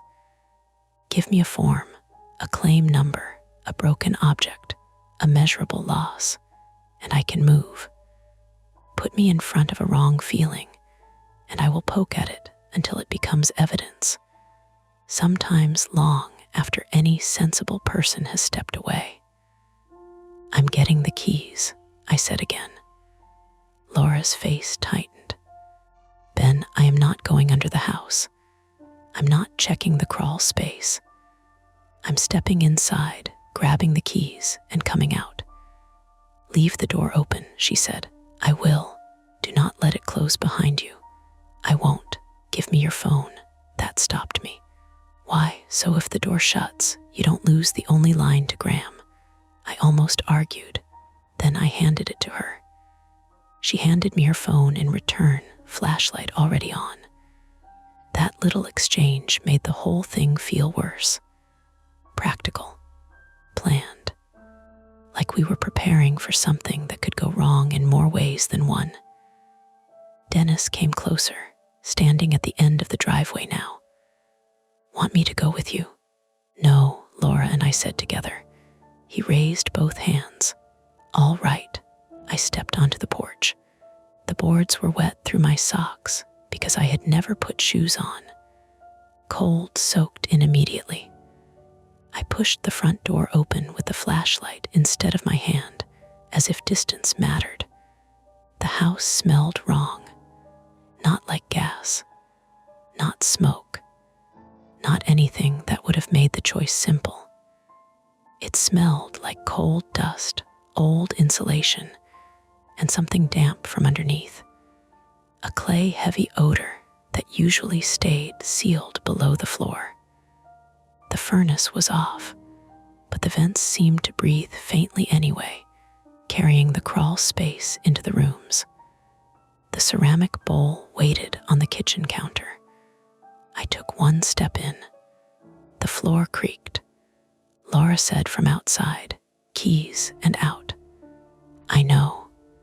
The thermostat glowed to my left. He is cold. I did not look at it after that. I kept my eyes on the bowl. Living room rug, coffee table, kitchen threshold, counter, keys, simple route. The flashlight beam trembled more than I liked. Halfway to the kitchen, a sound came from beneath me, a whispery scrape, then a tap, directly under my right foot. I stopped. Outside, Laura said, "Ben, I'm okay." I was not okay. The floorboards beneath my socks felt thin in a way they never had before. I knew logically there were joists and subfloor and insulation and ductwork between me and the crawl space. Solid materials, measurable layers. I had filed claims for floors collapsing under water heaters and termite damage, and this floor had none of that sag. Still, I could feel the space under it. Low, dark, tight. My lungs shortened. I forced myself forward. In the kitchen, the stove light buzzed weakly. The sink window reflected my own shape back at me, hoodie up, flashlight in one hand, Laura's phone in the other. The ceramic bowl was crowded with old receipts, a bent paperclip, Graham's spare mailbox key, and my civic keys. I grabbed them. Behind me, the thermostat chirped. The front door moved, not slammed, not fast. It began to swing inward, closing with the slow certainty of gravity or a draft. Laura shouted, "Ben." I ran. The door narrowed the slice of night. Laura was on the other side, one hand reaching in, but the chain had slipped into a position that caught against the trim. For 1 second, the gap was too small for my shoulders. I hit the door with my left hand. It opened just enough. Laura grabbed my sleeve and yanked me out so hard I stumbled into her. The keys bit into my palm. The door swung shut behind me.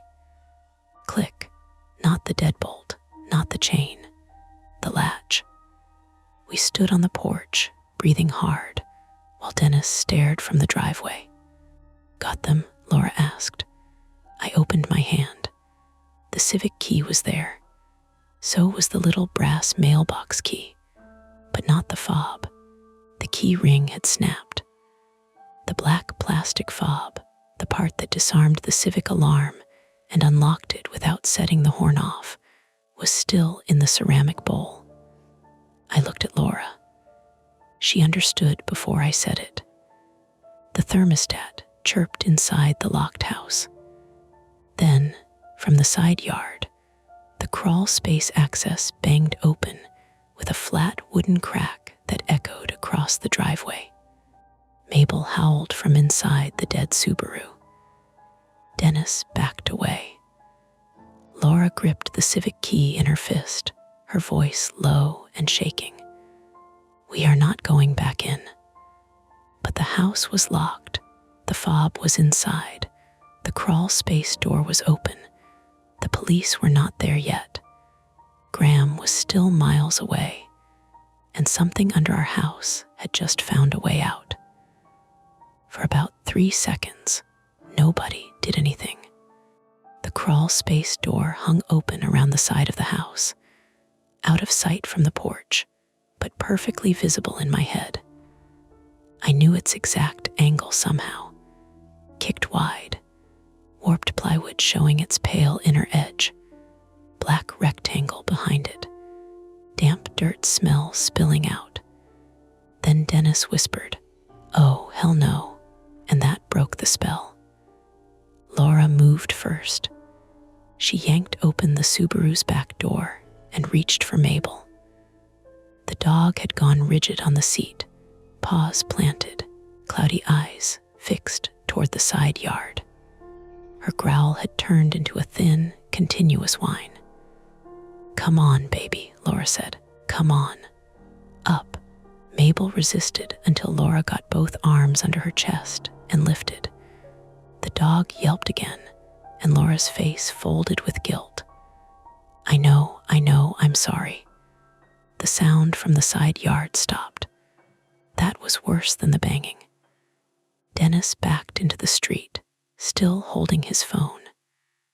"Dispatcher says officers are on another call. They're sending somebody, but she said stay in a safe location." Laura gave a short laugh. "Great, which one is that?" I stood with the Civic key biting my palm and stared at my car at the curb. It was maybe 40 feet away. Down the porch steps, across the short walk, over the wet lawn or along the driveway, then to the street. No fob meant I would have to unlock it manually. The alarm might go off, but alarms could be ignored. Engines mattered. "We take my car," I said. "The fob is inside," Laura said. "I can unlock it with the key." "It'll scream." "Let it scream." Graham's voice came from my phone in Laura's hand. "Does the Civic start with the physical key?" "Yes," I said. "Then go. Don't worry about the alarm." Laura shifted Mabel against her chest. The dog was too heavy for her, like that old bones and soft belly and panic weight. "Ben, look." She nodded toward the street. My Civic sat under a sweet gum tree at the curb, nose pointed downhill toward the drainage ditch. Behind it, maybe 20 yards away, the side yard opened into darkness between our house and the low hedge that separated us from the empty Henderson place. To reach the driver's door, I would have to turn my back to that gap. Another small, practical fear, not the crawl space, the space beside it. Dennis said, "I can shine my phone light." "No," Laura said, "stay back. I'm not helpless." "Nobody said you were." The words came out sharp. Dennis blinked, offended despite the circumstances. I hated that moment. The petty human bruise inside a larger danger.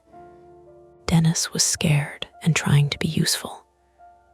Laura was scared and trying to keep him alive. I was scared and pretending the next step was simple, because simple steps are what I do when everything else starts buckling. "Dennis," I said, "stand by your porch. Keep the dispatcher on. If anything moves, say something." He nodded, grateful to be given a job. That was our first attempt. Get to the Civic and leave. We moved in a tight little cluster down the porch steps. Laura carried Mabel, breathing hard through her nose. I held the flashlight in one hand and the key in the other.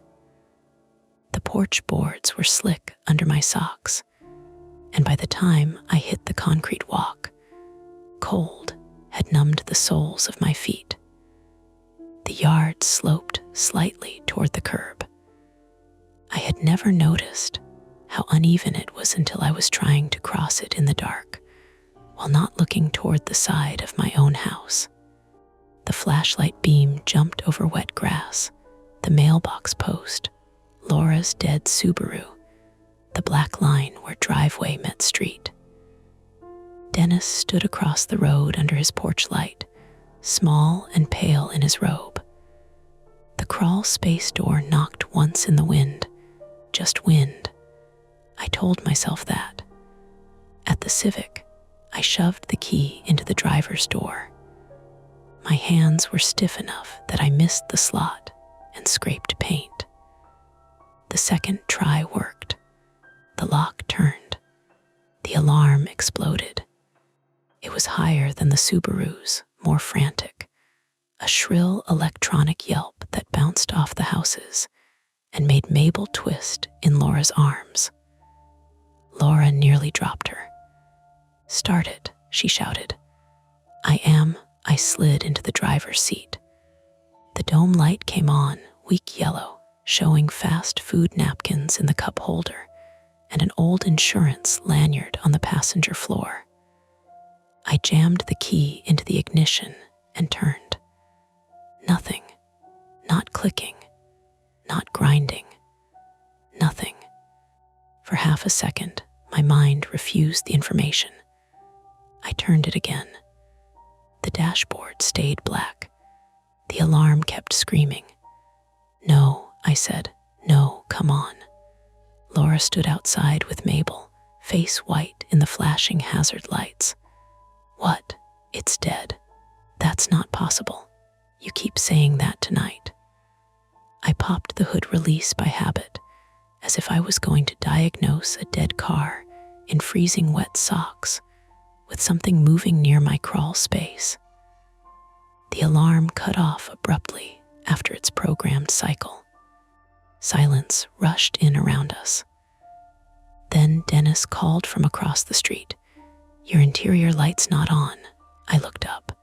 He was right. The dome light had gone out. The whole car was dead. Graham said through the phone, his voice distant in Laura's hand. "Both cars dead," Laura answered before I could. Both. That fact tightened the night around us. 2 dead cars could happen. An old Subaru battery. A Civic I should have replaced last year. Cold weather, bad luck. But both at the same time, on the same night, after the thermostat and the crawl space door. No, I stepped out of the Civic and lifted the hood. The beam of my flashlight showed the battery terminals. At first, I saw nothing but damp plastic and metal. Then I leaned closer. The negative terminal clamp was loose. Not corroded, not broken, loose. The nut had been backed off enough that the cable sat crooked, barely touching the post. I reached for it and yanked my hand back. "What?" Laura asked. "Terminal's loose. Can you fix it?" "With what?" The answer came from Dennis. "I've got a wrench." "No," Laura said at once. Dennis had already started toward his garage. "Dennis, don't," she shouted. "I am getting a wrench, not storming Normandy." He disappeared into his side door. That was the first partial reveal. My car had not simply died. Someone or something with hands and a tool had made it unreliable. Not destroyed, disabled, quietly, reversibly. The kind of thing you do when you want a car to fail exactly when needed. My fingers started shaking then, not from cold. Laura saw my face. "What is it?" "It's loose on purpose." She looked toward the side yard again. The crawl space door shifted in the dark, its rusty hinge giving a thin complaint. Mabel growled.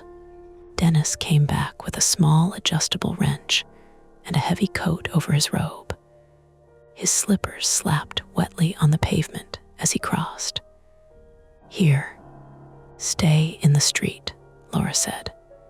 He handed the wrench to me from arm's length, like we were doing a hostage exchange. I bent over the engine bay. The metal was cold and slick. I set the clamp properly on the terminal and began tightening. The wrench slipped twice. The second time, my knuckles hit the battery bracket hard enough to split skin. Pain flashed bright and clean. "Damn it," Laura stepped closer. "You're bleeding." "It's fine." "It's not fine. It's a scratch." The third turn caught. I tightened until the clamp stopped moving. Then I got back in the Civic and turned the key. The engine coughed, caught. For one beautiful second, it ran. Laura sobbed once, almost laughing. Then the engine died. The dashboard blinked out. "What now?" she said. I turned the key again. Nothing. I got out and checked the battery. The cable was tight. I followed the black line with the flashlight and saw where it disappeared behind the engine block. Then I saw the second problem. The main fuse box cover was missing. It sat on the ground under the car, face down in the wet leaves.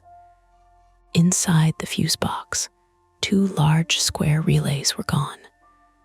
I did not know enough about cars to name them in the moment. Later, Graham would say one was likely the starter relay and the other tied to ignition or fuel. At 3:05 that morning, all I knew was that there were empty slots where parts should have been. "They took something," I said. Laura's voice went flat. "Who is they?" I looked toward the house. No one answered. Our first attempt failed completely. The Civic could not move. The Subaru could not move. The street that had looked like an exit had become just another part of the trap. Dennis whispered, "I'm telling dispatch this is a break-in." "Tell them possible person on property," Laura said, her teacher voice taking over, precise and sharp. "Tampered vehicles. Unknown location. We are outside." He repeated it into the phone. The second attempt was to get somewhere lit, warm, and lockable. Dennis's house. It made sense. It was across the street and 2 doors down, maybe 60 yards if we cut across the road and along the sidewalk. His porch was lit, his landline, if he still had one, his doors, his walls. We could wait there until police or Graham arrived. "Come on," Laura said. "We're going to Dennis S." I looked back at our house. The front door was shut. The thermostat glow was visible through the narrow sidelight beside it, a cold circle in the hall. The porch light remained off. Around the side, the crawl space door creaked again. "Ben, I'm coming." We started across the street with Dennis leading, Laura in the middle carrying Mabel, and me at the back walking backward every few steps, flashlight trained on the side of the house. Halfway across, Mabel began squirming. "Stop," Laura said. "I'm losing her." She tried to set the dog down gently, but Mabel's stiff legs folded wrong. Laura crouched to steady her. That was when something white moved in the hedge beside the Henderson driveway. It rose fast.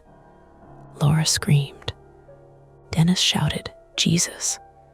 I swung the flashlight so hard the beam streaked across grass and brick and caught 2 round eyes shining back at us.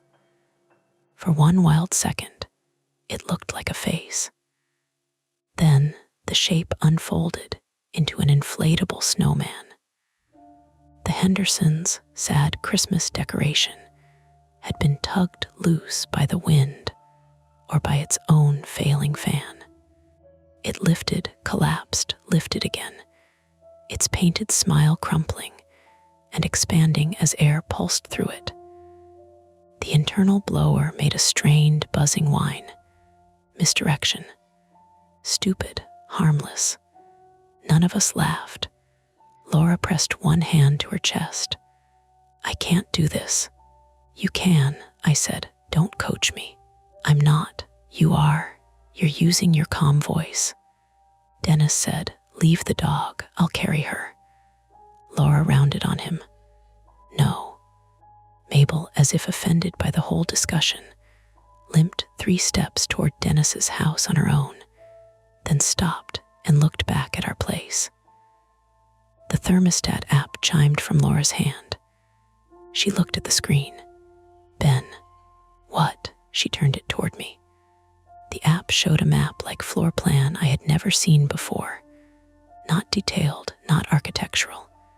Just blocks labeled main hall, living room, kitchen, crawl zone. A little dot pulsed in crawl zone. Then another dot appeared, living room. Inside the house. Dennis said, "Maybe that's you from before."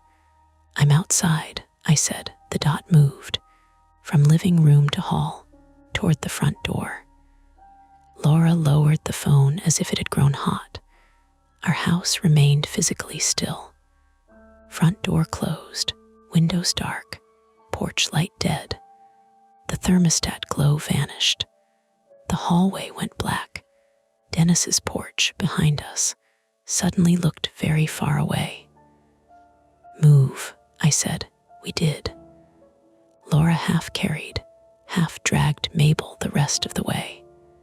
Dennis hurried ahead and unlocked his front door with shaking hands. His house smelled like old coffee, furniture polish, and the dry heat of a place where the thermostat was doing what it was told. A television murmured in the living room, muted captions crawling across a late-night weather report. There were framed photos on the wall. Dennis in a postal uniform, Dennis with a woman who must have been his late wife, Dennis holding a baby in a pink hat. Normal life.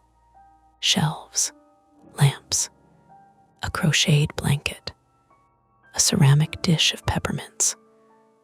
Laura set Mabel on the rug, then bent over with her hands on her knees, trying to breathe. I realized I was panting too. My split knuckles had bled down 2 fingers and dried sticky in the cold. Dennis shut and locked the door, then the deadbolt, then a second little chain. "There," he said, "safe." For maybe 20 seconds, we let ourselves believe it. Then his landline rang. All 3 of us looked at the beige phone mounted on the kitchen wall. Dennis frowned. "Nobody calls that line." It rang again. Laura said, "Don't answer it." Dennis looked at her, then at me, then at the phone. "Could be dispatch." "It's not," Laura said. The phone rang a 3rd time. Graham's voice came from my phone, still in Laura's hand. "Do not answer that." Dennis's face changed. Stubbornness, fear, offense, all fighting under his skin. "This is my house." The 4th ring. I stepped toward it. "Let it go to voicemail." "It doesn't have voicemail," Dennis said.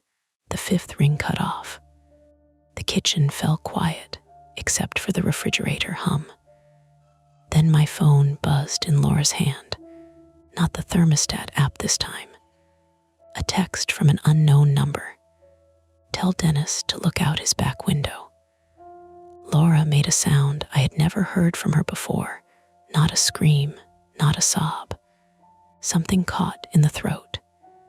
Dennis backed away from the kitchen as if the phone had spit at him. Nobody moved toward the back window, but the house itself invited the geometry. Dennis's front door faced the street. His living room sat to the right.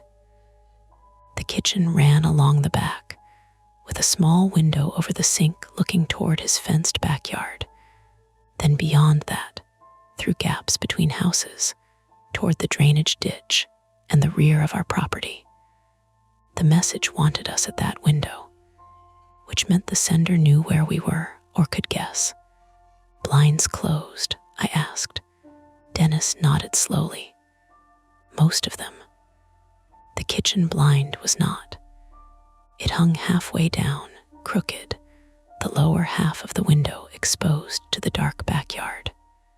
Crossed low, keeping below the sill, and twisted the wand until the slats turned shut. My injured hand left a faint smear on the plastic. Another text arrived. "Wrong window." Mabel barked. A heavy knock struck Dennis's front door. Once. Laura clamped both hands over her mouth. Dennis whispered, "Police." No red and blue lights flashed through the curtains. No radio chatter. No headlights. Just the porch light shining on the other side of the door, and a human-sized shadow interrupting it. A second knock. "Police announce themselves," Graham said through the phone, voice tight. "Do not open it." Dennis called out, "Who is it?" No answer. A third knock, then a voice, low and muffled by the door. "Mr. Harrow." Dennis stiffened. Laura mouthed, "No." The voice came again. "Mr. Harrow, it's Officer Bell. Dispatch sent me." Dennis took one step toward the door. I grabbed his sleeve. "Wait," I whispered. "Ask for a badge number." Dennis swallowed. "Badge number?" A pause. "Sir, open the door." That was not an answer. Dennis looked suddenly old. Not nosy old or stubborn old. Alone old. A man in a robe with 2 frightened neighbors in his living room and someone outside using a police voice badly. My phone buzzed again. Unknown number. "He is colder now." Then, from somewhere behind Dennis's house, glass broke. Not a window shattering inward. Smaller, sharper, a bottle maybe, a pane in a shed. Something breakable giving way under pressure. The shadow at the front door disappeared. Dennis's backyard motion light snapped on. Light flooded through the slats in the kitchen, striping the cabinets and floor. Mabel barked again and tried to stand, slipping on the rug. Laura whispered, "They're behind us." That was the second failure. Dennis's house was not a refuge. Whoever was doing this had followed, or had already been watching both houses, and had enough information to call his landline, text my phone, and use the police delay against us. Graham said, "Ben, I'm 5 minutes out." Police could be 2 minutes or 20. Graham 5. A lot can fit inside 5 minutes. Dennis grabbed a fire poker from beside the fireplace.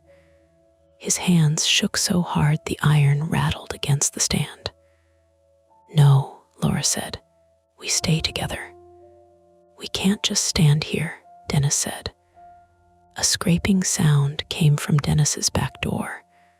Not a knock. Metal on metal. Someone testing the lock. We backed into the living room. The geography closed in. Front door to our left, kitchen and back door behind us. Hallway to bedrooms on the right, big front window facing the street, covered by thin curtains. Every exit had become a question. Then lights swept across the front curtains. Headlights. A vehicle turned onto Maple Hollow Road and slowed in front of our house. For 1 second, I thought police. Then Graham's pickup rolled into view, white paint streaked with road grime, amber hazard lights blinking. He parked crooked in front of our dead Civic and got out wearing jeans, work boots, and a Carhartt jacket over a t-shirt. He held a long-handled maglite in one hand. "Graham," I breathed. Laura grabbed my arm. "No, wait." But Graham had already seen the open crawl space door, his flashlight beam fixed on the side of our house. He did exactly what he had told us not to do. He walked toward it. I shoved Dennis's front door open before anyone could stop me. The cold hit my face. "Graham, don't." He turned toward my voice. At the same moment, someone moved behind him from the side yard. Not a ghost, not a shape without form. A person in dark clothes, hood up, face covered by a pale painter's mask or respirator, one gloved hand raised. Graham saw our faces before he saw the person. That half-second delay saved and doomed him. He twisted away as the figure swung something short and metal. It caught him across the shoulder instead of the head. Graham dropped the flashlight and went down hard beside the driveway, cursing in pain.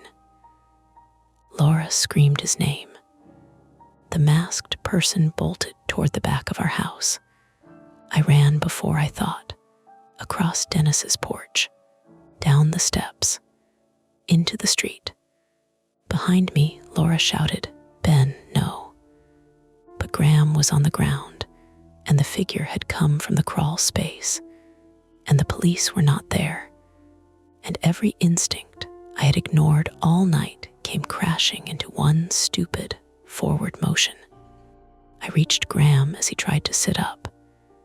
His left arm hung wrong, not broken clean maybe, but useless. His face was gray and furious. "Inside," I said. "Get to Dennis S." "Back door," he gasped. "What?" He grabbed my hoodie with his good hand. "Your back door. I left it unlocked when I serviced the furnace last month. There's a spare key hidden under the dryer vent cover. If he knows the house, he knows." I looked toward our kitchen window. A light had come on inside, not the thermostat, the stove light, then the living room lamp.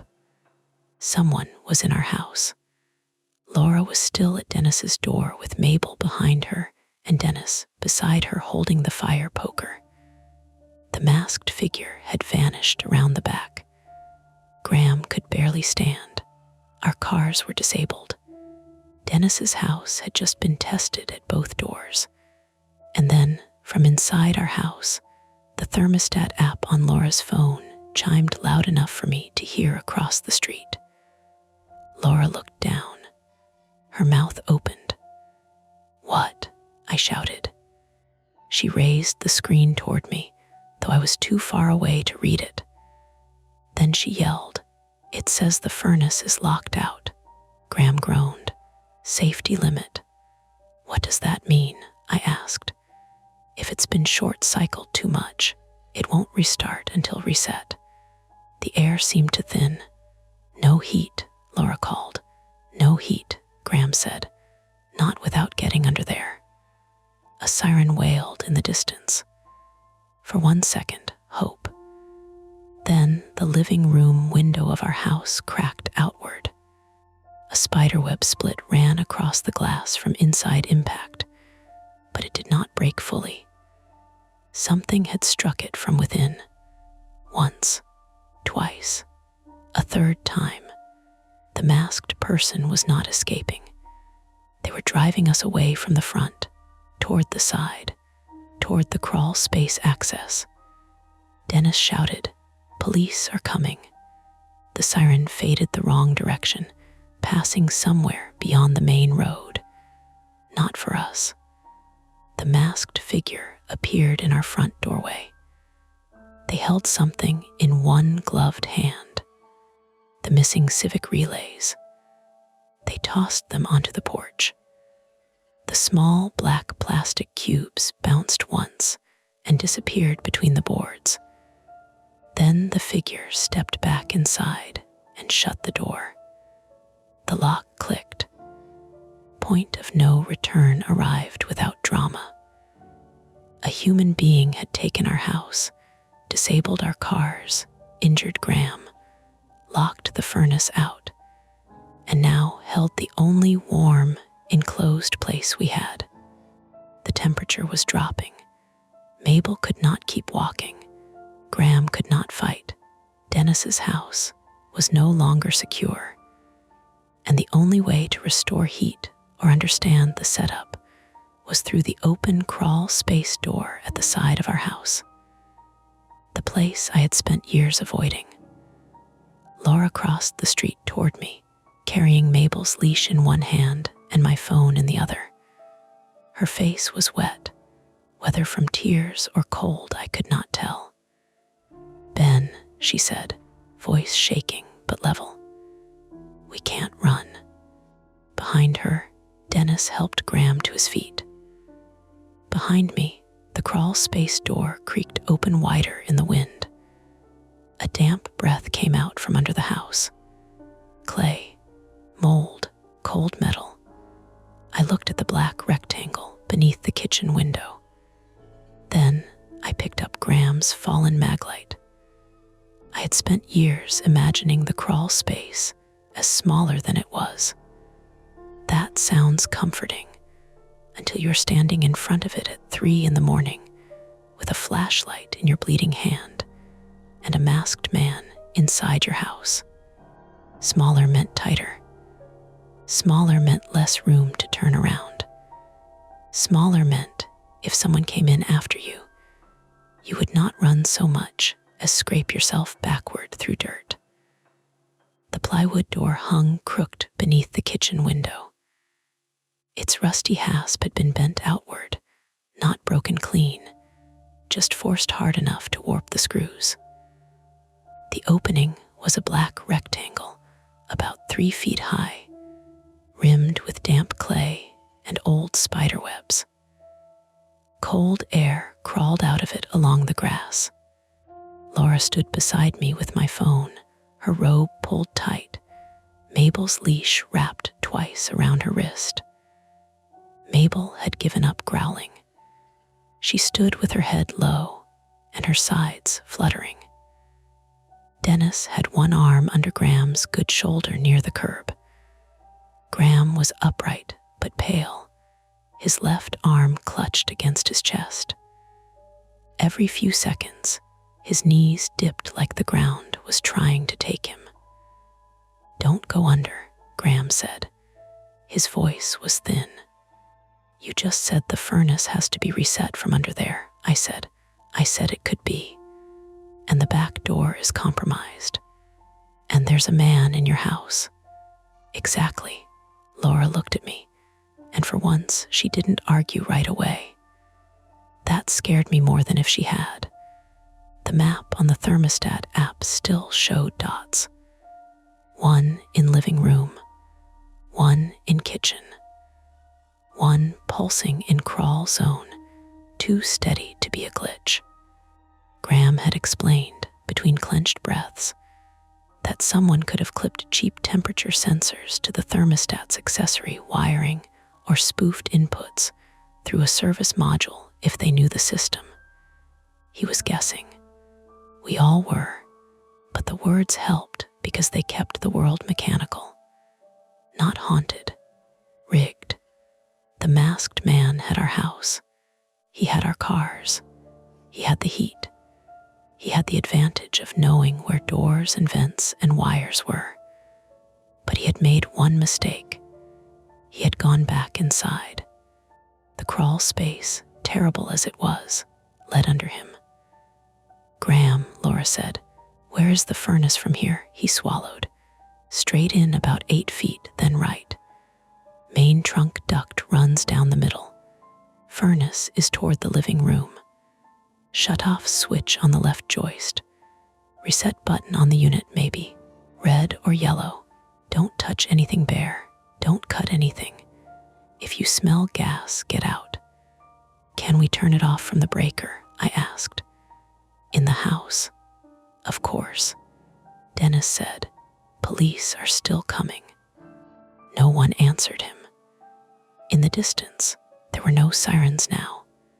No headlights. Just wet trees shifting behind the houses and the small ticking sounds of our broken night. Laura handed me her phone with the flashlight on, then took mine back because it still had Graham on speaker and the thermostat app open. "If the dot moves from the living room toward the kitchen," she said, "I'll tell you. I'm not going far.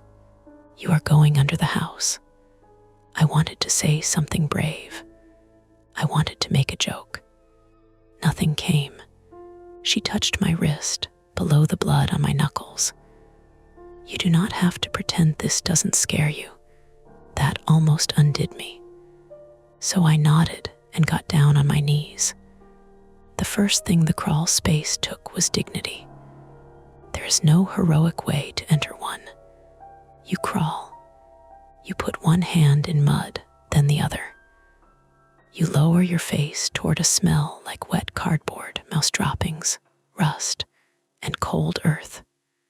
The mag light was too big to hold properly while crawling, so I shoved it ahead of me and followed its beam. The dirt was ridged, where someone had dragged something through it recently. Not animal tracks, knee marks, palm marks, human. My chest tightened so hard that for a few seconds I could not move. Ben, Laura's voice came from outside. I see tracks. Graham cursed softly. I kept going. The clearance was maybe 30 inches near the opening, less where insulation sagged between joists. Pink fiberglass hung in torn strips overhead, brushing the back of my neck. Every touch made me jerk. The floor above me creaked once with weight from inside the house. Laura said, living room dot still there. Kitchen dot still there. Which one is him? I don't know. Neither did I 8 feet in. The maglite beam hit sheet metal. The main duct ran low and silver along the center line under the house, sweating faintly in the cold. To my right, a smaller branch disappeared toward the bedroom. My left, wires stapled along a joist led toward the thermostat wall. And there, zip-tied beside the wires, was a small black plastic box with a green blinking light. Not Graham's. Found something, I whispered. What? Graham called.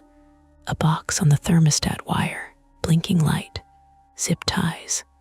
Don't touch it yet, Graham said. Describe it. Small, maybe 2 inches. Black antenna. Wireless relay, he said. Or sensor bridge. Could be how he's spoofing zones. The box blinked again. Calm, patient. I wanted to rip it off. Instead, I took a photo with Laura's phone.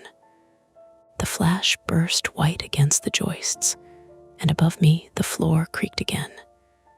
This time closer. Laura's voice sharpened. Ben living room dot moved. Where? Hall. I turned my head too fast and banged my temple on a joist. Pain flashed down my neck. Kitchen dot, I asked. Still kitchen. Then there are 2. Silence outside. Then Laura said, very quietly, get out. I looked toward the opening. The rectangle of night seemed much farther away than it was. Between me and it, the dirt path narrowed around the duct. I would have to back out. Slowly. A sound came from inside the house above me. Footsteps. One set, then another. Not dots, not app ghosts. Real weight crossing floorboards. 2 people. The central threat widened in my head until it filled the crawl space. Not a lone intruder. At least 2. One inside. One possibly under. Or both inside now. Or one waiting near the opening. My breath started coming wrong. Short, loud. I pressed my forehead to the cold duct for half a second. You can do forms, I whispered to myself. Ridiculous, but it worked enough. Forms had fields, this had steps. Find furnace. Reset heat. Kill spoofing box if possible. Get out. I crawled right. Ben, Laura hissed. I'm at the furnace.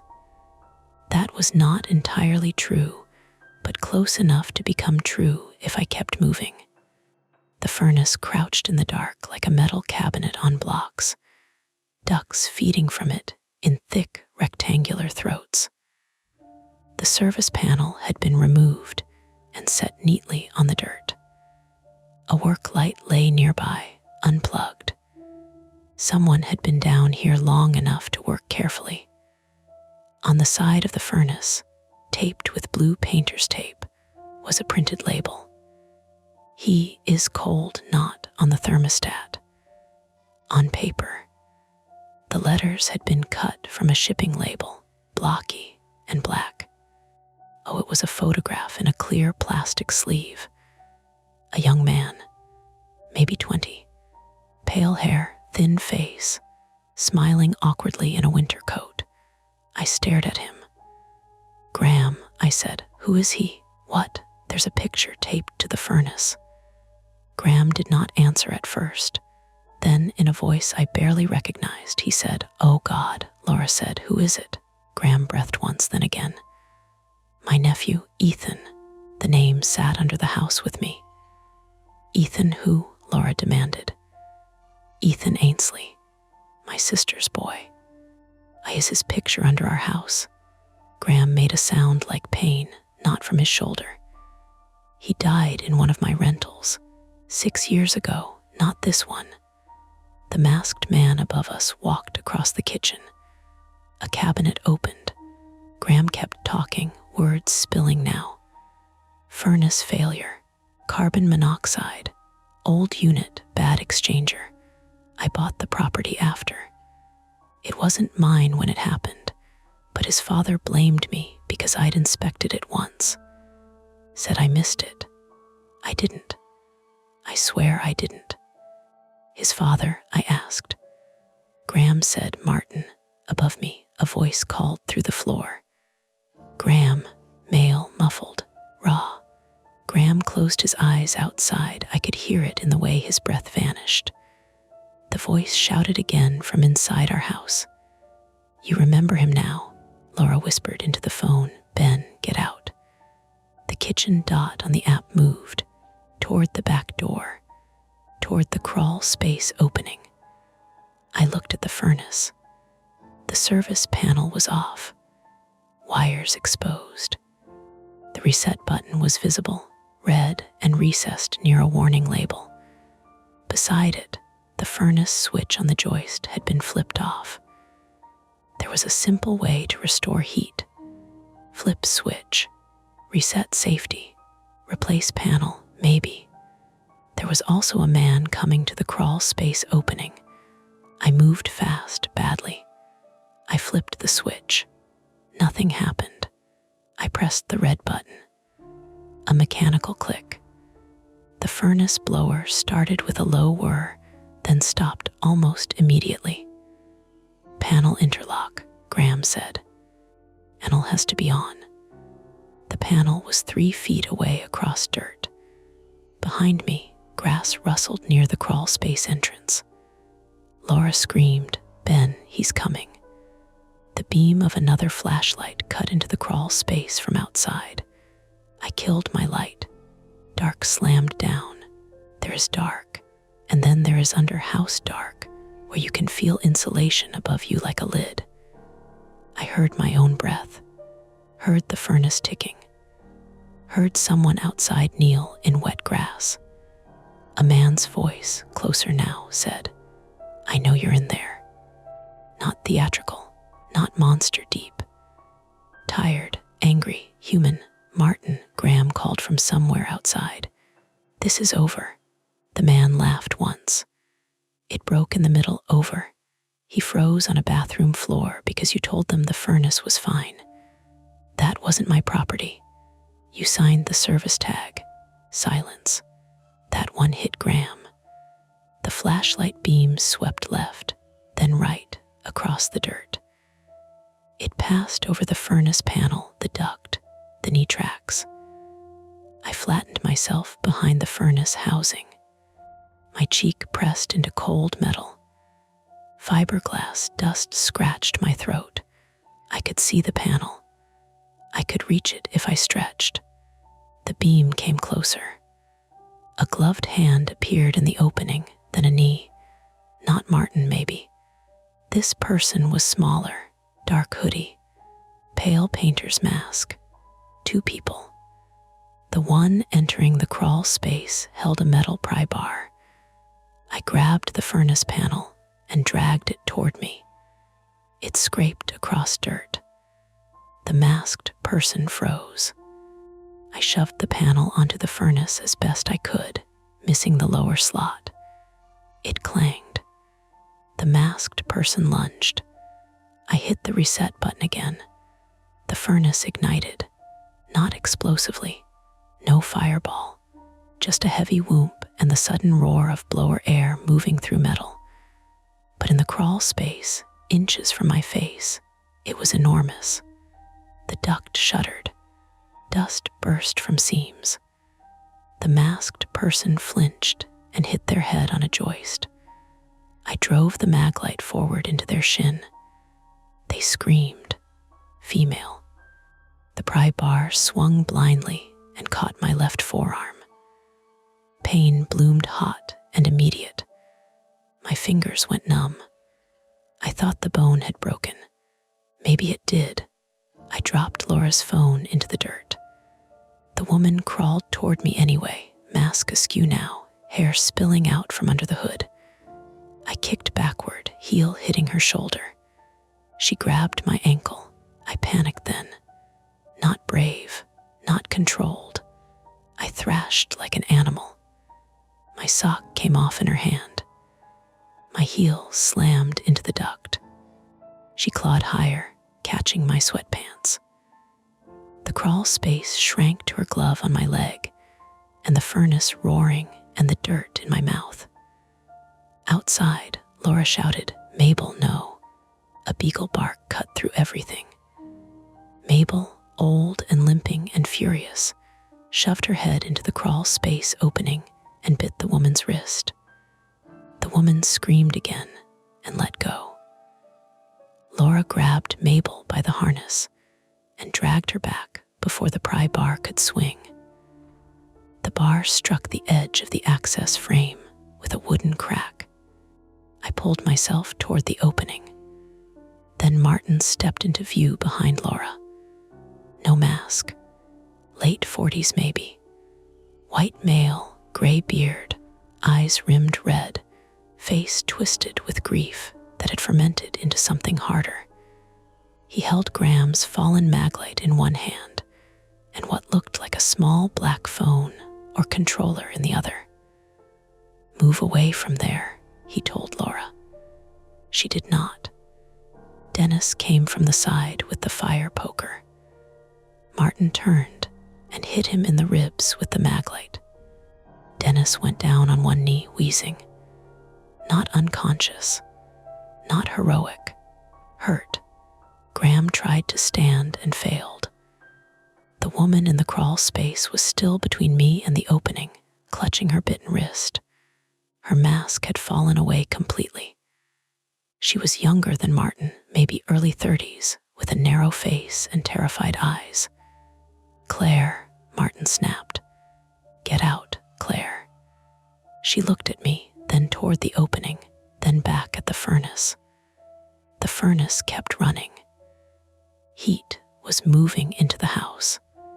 The thermostat plan was failing. I saw the black box again on the joist, blinking green. The spoofing relay. I could not reach the opening. I could reach the box. So I lunged sideways and tore it off the wire bundle. The zip ties cut into my fingers. One snapped, then another. The box came free with a handful of low-voltage wire. The thermostat inside the house let out a long electronic shriek. Not a chirp, a failure tone. Claire yelled, "Dad, daughter," then. Martin stepped toward the crawl space entrance. Laura did something I will never stop seeing. She did not run. She did not try to fight him. She grabbed the dead porch wedge alarm from where it lay near the front steps, sprinted 3 steps, and threw it as hard as she could at the kitchen window. It hit the already cracked glass. The pane gave way. The wedge alarm landed inside on the kitchen floor and began screaming again. A cheap plastic shriek filled the house, the yard, the crawl space. Lights flicked on across the street, then next door, then another house. Dogs started barking. Martin turned toward the sound. That was enough. Graham, one-armed and stumbling, tackled him low from the side. They both went down in the wet grass. Not cleanly, not like movies. Graham cried out when his bad shoulder hit. Martin rolled, elbowing him in the face. The controller skidded away toward the driveway. Dennis crawled toward it, one arm clamped to his ribs. Claire tried to back out of the crawl space, grabbed her ankle with my good hand. She kicked me in the jaw, white sparks, teeth clicking, blood in my mouth. I held on anyway, not because I was strong, because I was wedged between the furnace and ductwork, and she had nowhere to get leverage. "Stop," I shouted, though it came out wet. "Stop," she kicked again, weaker. Outside, Laura had the fire poker now. She stood over Martin and Graham, shaking so hard the poker tip bounced in little arcs. "Stay down," she screamed. Martin did not stay down. He shoved Graham off and got to his knees. Then Mabel bit him, not his wrist, his calf. Old dog, bad hips, cloudy eyes, terrible aim, perfect timing. Martin howled and swung the maglite down. It caught Mabel across the shoulder with a dull sound I felt in my chest. Laura made a sound like something tearing. She hit Martin with the fire poker. Once, across the forearm. The maglite dropped. He lunged at her anyway. Dennis reached the controller and smashed it against the driveway with the poker's iron stand he had dragged from his house. The plastic cracked. A little board and battery skittered out onto wet concrete. Inside our house, the alarm kept screaming. The thermostat shriek stopped. The furnace kept running. Then blue light washed over the street. Not a savior arriving at the perfect second. Too late for that. Too late for Graham's shoulder, Dennis's ribs, my arm, Mabel's yelp, Laura's face after she hit a man. But there it was, finally. A police cruiser turning hard onto Maple Hollow Road, lights flashing against windows and wet pavement. Martin saw it. The fight went out of him in a way that was almost worse than the violence. He stopped reaching for Laura, stopped shouting, just knelt in the grass with Mabel's teeth still sunk shallow in his pant leg, and stared at our house. Claire stopped struggling too. I let go of her ankle. My left arm throbbed so badly I thought I might throw up. My jaw pulsed. Dirt stuck to the blood on my lip. 2 officers came fast, but cautious, guns drawn low, shouting commands. Laura dropped the fire poker at once and raised both hands. Dennis rolled onto his back and wheezed. "Not us," Graham said, shoulder, as if that explained everything. Martin lay face down when they ordered him to. Claire crawled out sobbing, one wrist bleeding from Mabel's bite, and put her hands where they could see them. I stayed under the house because I could not make my body go backward. An officer crouched at the crawl space opening. "Sir, can you come out?" "I don't know," I said. That was the truth. Laura dropped to her knees beside the opening, hands still shaking, hair loose around her face. "Ben," I focused on her voice. Not the dirt, not the joists, not the low ceiling, her voice. I crawled toward the rectangle of blue light, dragging my left arm close to my chest. Halfway out, my injured forearm caught on the bent hasp, and I shouted so loudly the officer grabbed for me. Pain went white hot, then sickening. Laura helped pull me into the grass. The world above the crawl space was too open, too bright, too loud. I rolled onto my back and looked at our house. Through the broken kitchen window, I could hear the wedge alarm finally dying, its shriek warbling down into a pathetic electronic gargle. Warm air blew from the open front door where an officer had gone inside to clear the house. The thermostat in the hallway had gone dark. No message, no number, just a black circle on the wall. Martin was handcuffed near the driveway, face pressed to wet grass. Claire sat on the curb with an officer behind her, crying into her knees. Dennis leaned against his mailbox, refusing an ambulance until someone looked at Mabel.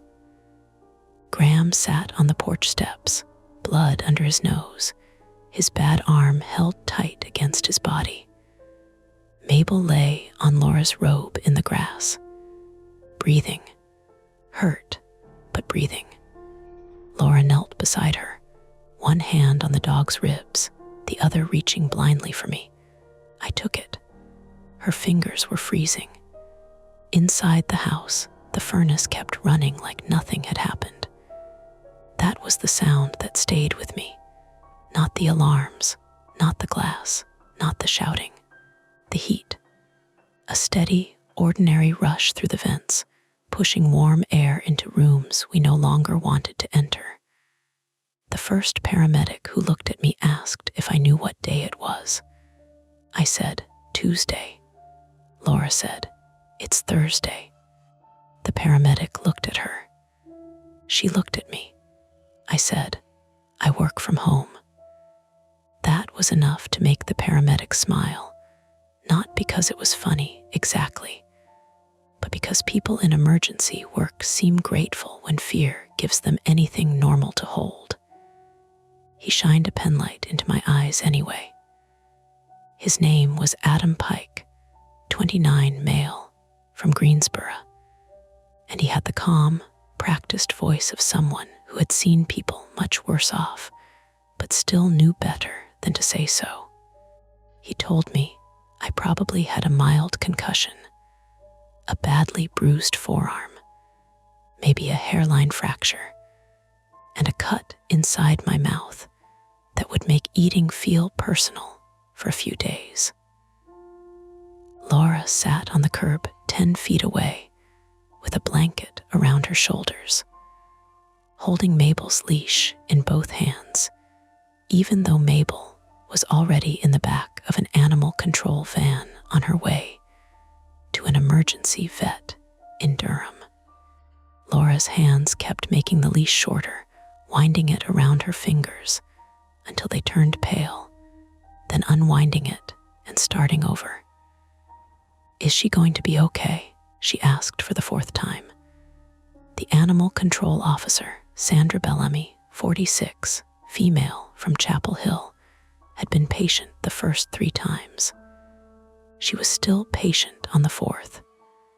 She's breathing steady. That's good. The vet will check for broken ribs, shoulder injury, internal bleeding. We'll call from the clinic as soon as she's evaluated. Laura nodded like a student receiving instructions. Then she said, she hates slick floors. Sandra paused. Okay, at the vet. If they put her on one of those metal tables, she'll panic. I'll tell them. And she's old. She doesn't bite unless she was protecting you, Sandra said. Laura stopped winding the leash.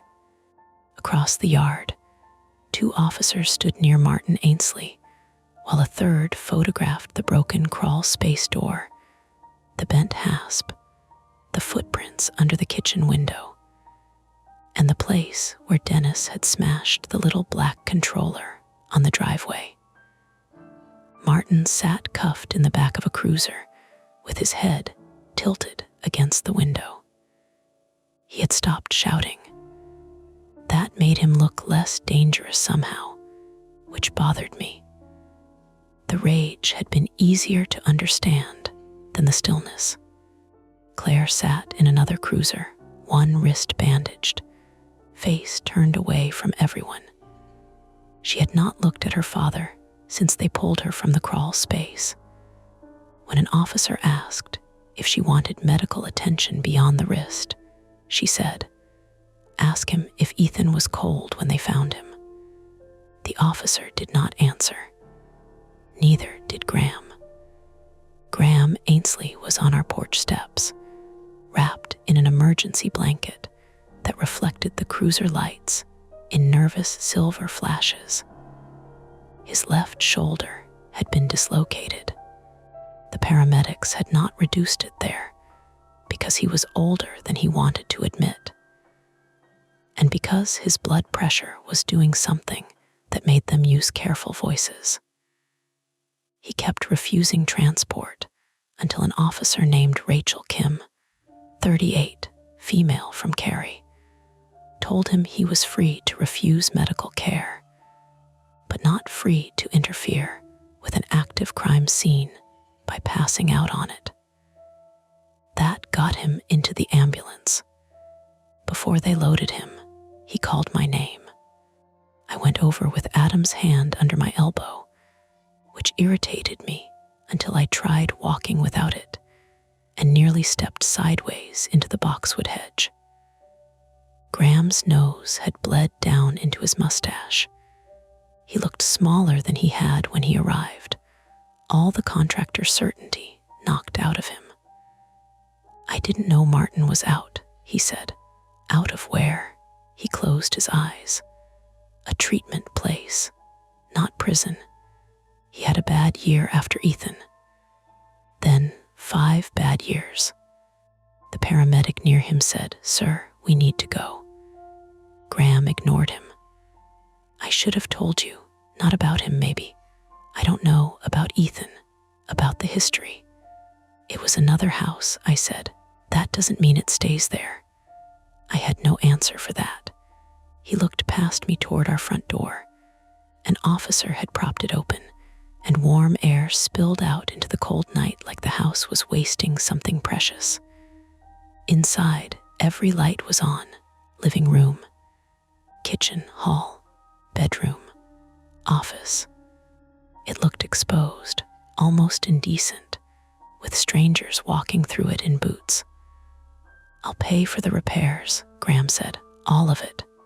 Laura, who had come up behind me without me noticing, said, "We're not sleeping here again." Graham's face pinched, not offended, struck. "No," he said softly. "I wouldn't either." The ambulance took him away at 3:58 a.m. Dennis went in the second one because his little rib thing, as he called it, turned out to be 2 cracked ribs and a bruised kidney. He argued with the EMTs until Rachel Kim told him his robe was open. That ended the argument faster than any medical advice. By 4:30, the street had become the kind of scene neighbors remember in fragments and later stitch together incorrectly. Porch lights on, people in slippers, someone holding coffee they never drank. The Hendersons' inflatable snowman collapsed completely in their yard, its fan finally dead, one mittened arm fluttering whenever the wind moved. A tow truck came for the Subaru first. The driver, Luis Romero, 52 male from Durham, tested the battery and found it fully drained but otherwise healthy. The hood latch had scratches near it. The battery cable had been loosened like mine. Not removed, just made unreliable. Careful sabotage. Small, patient work. He found a plastic grocery bag tucked behind the front tire too, weighted with gravel. Inside were both relays from my Civic, wet but intact.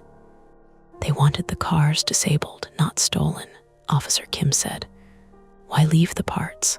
Laura asked. Kim looked toward the house. Control, maybe theatrics. Maybe they planned to put them back after. After what? Kim did not answer immediately. That was one thing I appreciated about her. She did not fill the space with guesses. Finally, she said, "After whatever they came here to make happen." Inside the house, crime scene technicians found 3 more devices. One was taped behind the return vent in the living room. One was zip-tied to the thermostat wiring in the wall, which meant someone had removed the thermostat faceplate at some point before that night. The third was under the kitchen sink, plugged into the outlet where we kept the dishwasher and garbage disposal. It had a cheap microphone, a temperature probe, and a little cellular transmitter taped together with black electrical tape. Graham had not imagined that part. The system had not been haunted. It had been assembled, piece by piece. That should have made me feel better. It did not. The back door lock showed no damage. The spare key under the dryer vent cover was gone. Graham admitted, in a statement given later from a hospital bed, that he had used it during a furnace service visit and put it back without thinking. Martin had known Graham's habits. Maybe he had followed him. Maybe Claire had. Maybe they had watched long enough to learn when Laura left for school, when I walked Mabel, when Dennis checked his mail, which neighbors traveled after Christmas. The police found a backpack under the Hendersons' hedge containing a pry bar, wire cutters, 2 painter's masks, spare batteries, zip ties, a roll of blue painter's tape, a printed photo of Ethan, and a folded copy of a local news article from 6 years earlier. The headline was plain. That made it worse. Young man dies in carbon monoxide incident at rental home. Ethan had been 19. Home from community college for winter break. Sleeping in a converted downstairs room while visiting a friend. The furnace in that property had failed overnight. The article named the property owner, not Graham. It mentioned prior service visits by an HVAC contractor, unnamed. Graham had not owned the house. He had inspected the furnace 7 months before Ethan died. The report later found a cracked heat exchanger that may not have been detectable during prior routine service. That phrase did not absolve anyone when you read it at 4 a.m. on a phone with cracked glass. It just moved the guilt around until everyone had a little. Martin and Claire had built a story they could live inside. Graham missed it. Ethan got cold. Someone had to feel it. By sunrise, our house was quiet again, but not calm. Police tape crossed the front porch and the crawl space opening. The broken kitchen window was covered with cardboard. The thermostat had been removed from the wall and bagged as evidence, leaving a round, unpainted patch and a cluster of wires capped in orange plastic. Without it, the hallway looked like a face missing an eye. Laura and I were allowed inside for 10 minutes to get essentials before going to a hotel. Officer Kim walked with us. That was when the ordinary parts hurt the most. Laura's school bag was still on the chair by the kitchen table. The spelling quizzes were on my office desk. My mug from the night before sat beside the sink with a brown ring of tea at the bottom. Mabel's blanket was piled beside the dresser where she had left it before everything started.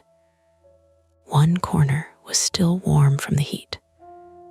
Laura picked it up and pressed it to her face. No big sob, no collapse, just one breath that shook all the way down. I went to the ceramic bowl on the counter and found the broken key ring. The fob was still there among the receipts and paperclip. So stupid, so small, a black plastic oval that could have changed the shape of the night if it had come with me. I put it in my pocket and then took it back out. I did not want it. Officer Kim noticed. Evidence? No, I said, just mine. She gave me a plastic bag anyway. At the hotel, we did not sleep. We sat on top of the bedspread in our socks, while the heating unit under the window rattled and blew air that smelled like dust and carpet cleaner. Laura called the emergency vet every 40 minutes until they finally told us Mabel had no internal bleeding, bruised shoulder, 2 cracked ribs, pain medication, observation. Guarded but stable, the vet said, and Laura repeated those words like they were a spell, then got angry because she hated spells. My forearm was not broken, just badly bruised and swollen, with a deep contusion that turned purple by evening. My jaw ached for a week. Dennis spent 2 nights in the hospital and then sent us a text that said, "Tell Laura I'm buying a real security system and she can yell at me about the settings."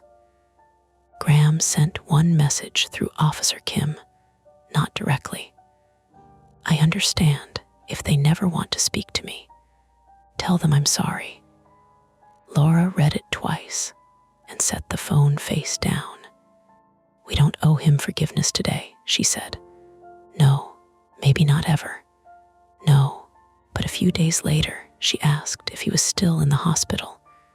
That was Laura. Boundaries first. Humanity leaking through anyway. The legal part moved slower than fear does. Martin Ainsley was charged with burglary, assault, stalking, vehicle tampering, property damage, and several counts tied to electronic harassment and unlawful surveillance. Claire was charged too, though her lawyer argued coercion almost immediately. She had lived with Martin for years. She had helped assemble the devices. She had entered the crawl space with the pry bar. She had also been crying before police even reached her. Both things could be true. That is one of the uglier lessons of adult life. People can be victims and still hurt you. The police never found evidence of a third person. No hidden accomplice. No supernatural explanation. No impossible device. The thermostat company confirmed that the phrase, "he is cold," had been pushed through a local service interface after Martin obtained Graham's installer credentials. The credentials had been saved in an old email account Graham had not used in years, protected by a password his sister could apparently guess because it included Ethan's birthday. That detail stayed with me, not because it was clever, because it was sad. A whole night of terror built partly out of recycled passwords, spare keys, neglected grief, and the assumption that nobody checks the crawl space unless they absolutely have to. 2 weeks later, Laura and I moved into a furnished apartment in Durham with baseboard heaters controlled by plain white knobs. No app, no schedule, no learning mode, no glowing circle on the wall. When the landlord proudly mentioned a smart lock upgrade coming in spring, Laura said, "We'll use a key," in a tone that ended the conversation. Mabel came home with shaved patches, pain meds, and a new hatred of anyone wearing a hood. She slept between us for the first month even though the apartment lease said no dogs on furniture. Laura printed the vet bill and taped it to the fridge beside a grocery list. Not to remember the cost, to remember that Mabel had survived. Dennis visited after his ribs healed enough for him to complain recreationally. He brought a foil-covered casserole and stood in our apartment doorway, looking embarrassed. "My sister made it," he said. "I supervised." Laura hugged him carefully. He pretended not to wince. He and I never talked directly about the moment he reached for the smashed controller or the way Martin hit him. Instead, he told me he had installed motion lights bright enough to interrogate raccoons, and 3 cameras facing his driveway, front porch, and side gate. Then he lowered his voice and said, "No indoor ones, though." "Good," I said. "Feels like inviting eyes." Yeah, that was all. Graham sold the Hillsborough house before spring. I know because the listing showed up online, staged with rented furniture, new flooring, fresh paint, and no mention of the broken kitchen window or police tape. The crawl space door had been replaced with a neat black metal access panel and a proper lock. The description called the home updated, efficient, full of character. I stared at that phrase for a long time. Full of character. Laura closed the laptop. "Don't," she said. "I just wanted to see." "I know." We went back to making dinner. Pasta, jar sauce, bagged salad. Ordinary food in an apartment, kitchen too small for both of us, unless we moved like people on a ferry. The baseboard heater clicked beneath the window. Laura froze. I froze too. Then it clicked again. Metal warming, nothing else. She turned the knob down, then up, then down again. The heater obeyed. We both laughed a little, but it was thin. The thing about almost ordinary life is that it does come back. Bills, laundry, dental appointments. Laura grading papers with one hand on Mabel's back. Me opening claim files and looking at photos of other people's damage, trying not to imagine what the photos do not show. But ordinary life came back with seams. I still notice every vent, every access panel, every service door on the side of a building. If a furnace kicks on under a floor, my body counts the seconds before my brain does. Laura no longer sleeps through electronic chirps, a microwave finishing, a phone alert, the smoke detector's low battery beep in the apartment hallway. They all bring her upright before she is awake. We did not keep the thermostat app. Obviously, I deleted it from my phone in the hotel while Laura watched. Then, 3 months later, when I traded in the Civic, because neither of us could sit in it without hearing the dead ignition, the dealership needed me to wipe my old phone from the car's Bluetooth. I opened settings and found a list of remembered devices. Civic audio, Laura's Subaru, bedroom speaker, Hillsborough rental main. I stared at that last one until the salesman asked if I needed help. "No," I said. I tapped forget this device. The screen asked me to confirm. I did. For 1 second, the phone lagged. Then a notification banner slid down from an app I had already deleted. No icon, no sound, just text. Disconnected from crawl zone sensor. I showed Laura later. She did not ask if I was sure. She did not say apps glitch. She did not offer explanations.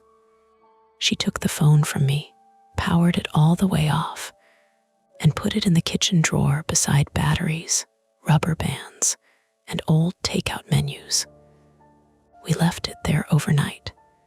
In the morning, it was dead. Just a dead phone in a drawer. That is what I tell myself. Most days, I believe it. But last week, our new heater clicked off at 2:17 in the morning. The apartment was warm. Mabel was snoring. Laura did not wake up. Lay there, staring at the dark shape of the window blinds, listening to water move in the pipes. Nothing happened.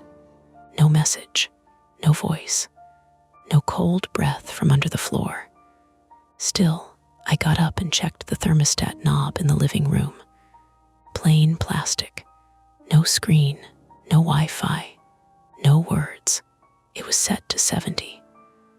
I stood there barefoot on the carpet until the heater clicked back on and warm air began to rise. Then I went back to bed without telling Laura. Not because I wanted to protect her, because I did not want to hear myself say it out loud. That's it for this nightmare. If you enjoyed it, please like the video, subscribe to Mia Horror Stories, and turn on notifications. It really helps keep the stories alive. And don't stop here. Dive into another one of our videos and keep the fear going. Hey friends, it's your girl Mia. This is Mia Horror Stories. And tonight's story my Wi-Fi network name changed to I Can See You Breathing is told in darkness. The screen will stay black, so you can simply listen, imagine, and feel every moment without distraction. Trust me, the build-up matters, and the ending is where the real chill hides. So don't look away, and don't leave early. The first time the network name changed, I was standing barefoot in my kitchen at 1:17 in the morning, waiting for a mug of instant oatmeal to cool, and the microwave clock was blinking the wrong time. Not dead, not reset, just wrong. It said 3:42. The stove still said 1:17. My phone said 1:17. The little digital thermometer stuck to the fridge with a Boston Celtics magnet said 64 degrees inside, 38 outside, which was exactly the kind of cold April night that made our old apartment windows click in their frames. But the microwave, which had not lost power because the oatmeal had cooked without complaint, had somehow wandered 2 hours and 25 minutes into the future.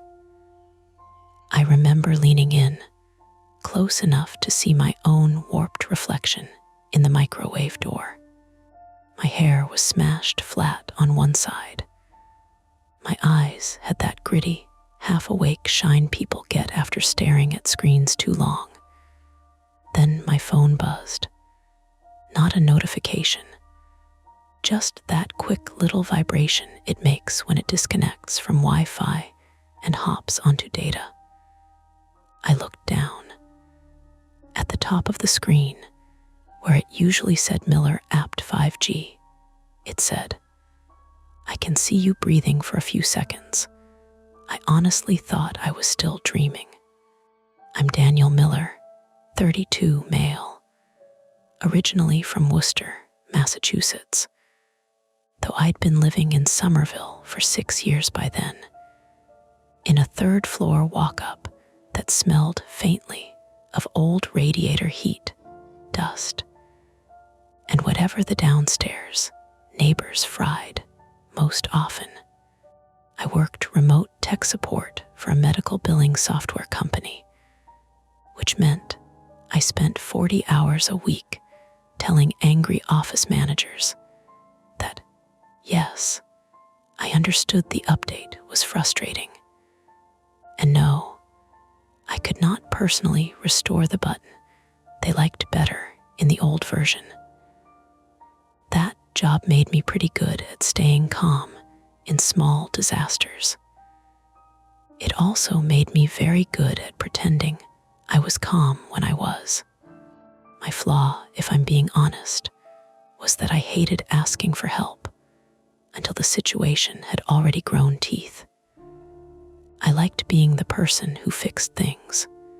Router acting up, sink clogged, weird charge on a credit card, landlord ignoring emails. I'd disappear into the problem and come back with a solution, or at least a convincing explanation. It came from somewhere older than adulthood, My father had been the kind of man who treated uncertainty like a character defect. If you didn't know what to do, you learned fast and acted like you'd known all along. So there I was, a grown man in a t-shirt and pajama pants, staring at a Wi-Fi network name that seemed designed specifically to make me look over my shoulder. And my first thought was not call someone. It was probably a joke. The apartment was quiet in the layered way old buildings are quiet. Not silent. Never silent. The refrigerator clicked and hummed.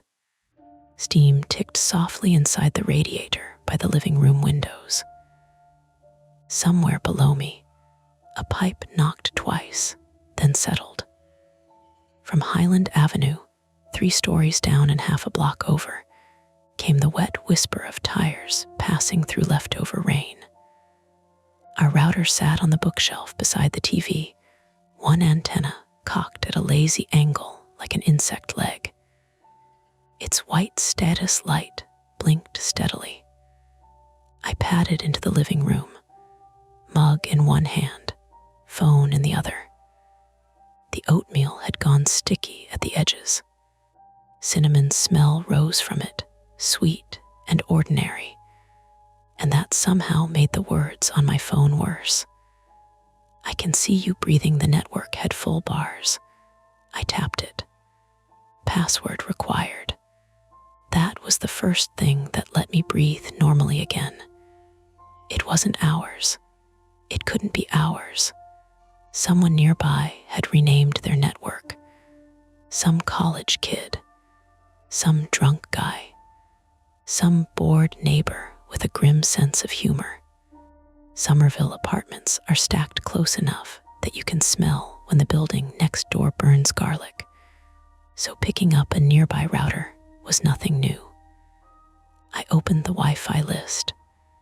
There were the usual names: Verizon 4 BDK2, Pretty Fly for a Wi-Fi, Unit to Guest, FBI surveillance van, because apparently that joke had survived every generation of router owners.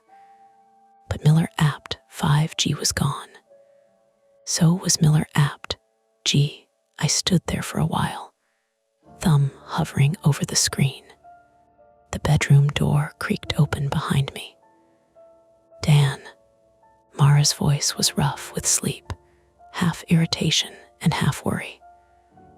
Mara Ellis, 31, female, from Portland, Maine, was my girlfriend of 3 years, and the only person I knew who could wake up from a dead sleep sounding like she had already reviewed the situation and found it poorly organized.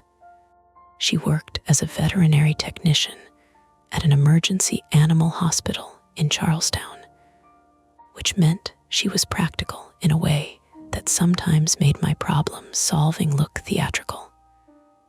She could hold pressure on a bleeding paw, comfort a sobbing owner, and tell a drunk stranger that his Labrador had eaten a sock, not had a stroke, all before midnight. She came into the living room wearing one of my old sweatshirts, her dark hair twisted into a loose knot that had partly collapsed. Her bare feet made soft, sticking sounds on the old hardwood. "Why are you standing like that?" she asked. "Like what? Like you heard someone sneeze in the walls." I almost laughed. I wanted to. Instead, I turned the phone toward her. She squinted. "What am I looking at? The Wi-Fi." She took the phone, blinked once, then held it closer. "That's not funny. I didn't do it." "I know you didn't. You think changing the Netflix profile icons counts as a prank." That was funny. It was not. My mother was a raccoon for 3 months. A normal sentence. A normal argument. For a second, the apartment settled back around us, as if nothing had happened.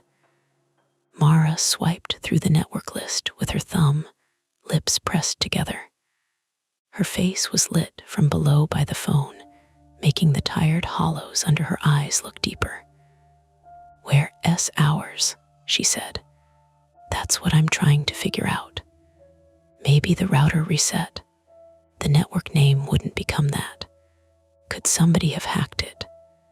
I almost answered too quickly, which would have been a lie. Maybe, but they'd need the admin password or physical access, unless there's some vulnerability. And our router's old, but not ancient. Mara looked toward the bookshelf. The router blinked. Green, green, green. "There's still internet?" she asked.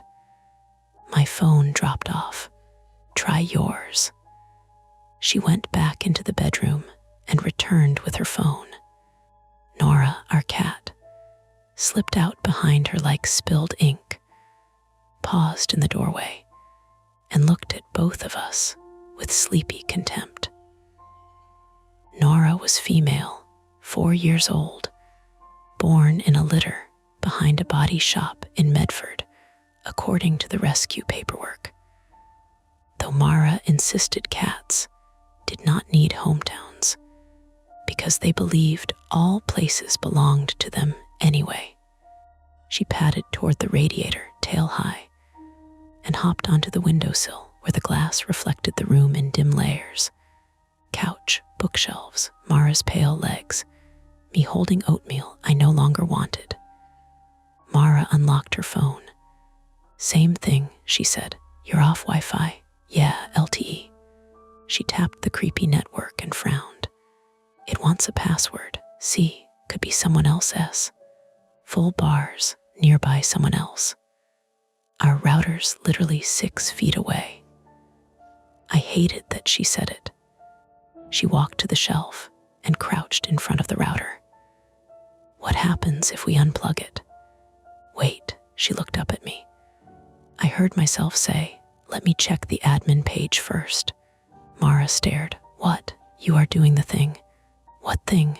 "The I can solve this if nobody touches anything thing." "I'm not doing a thing.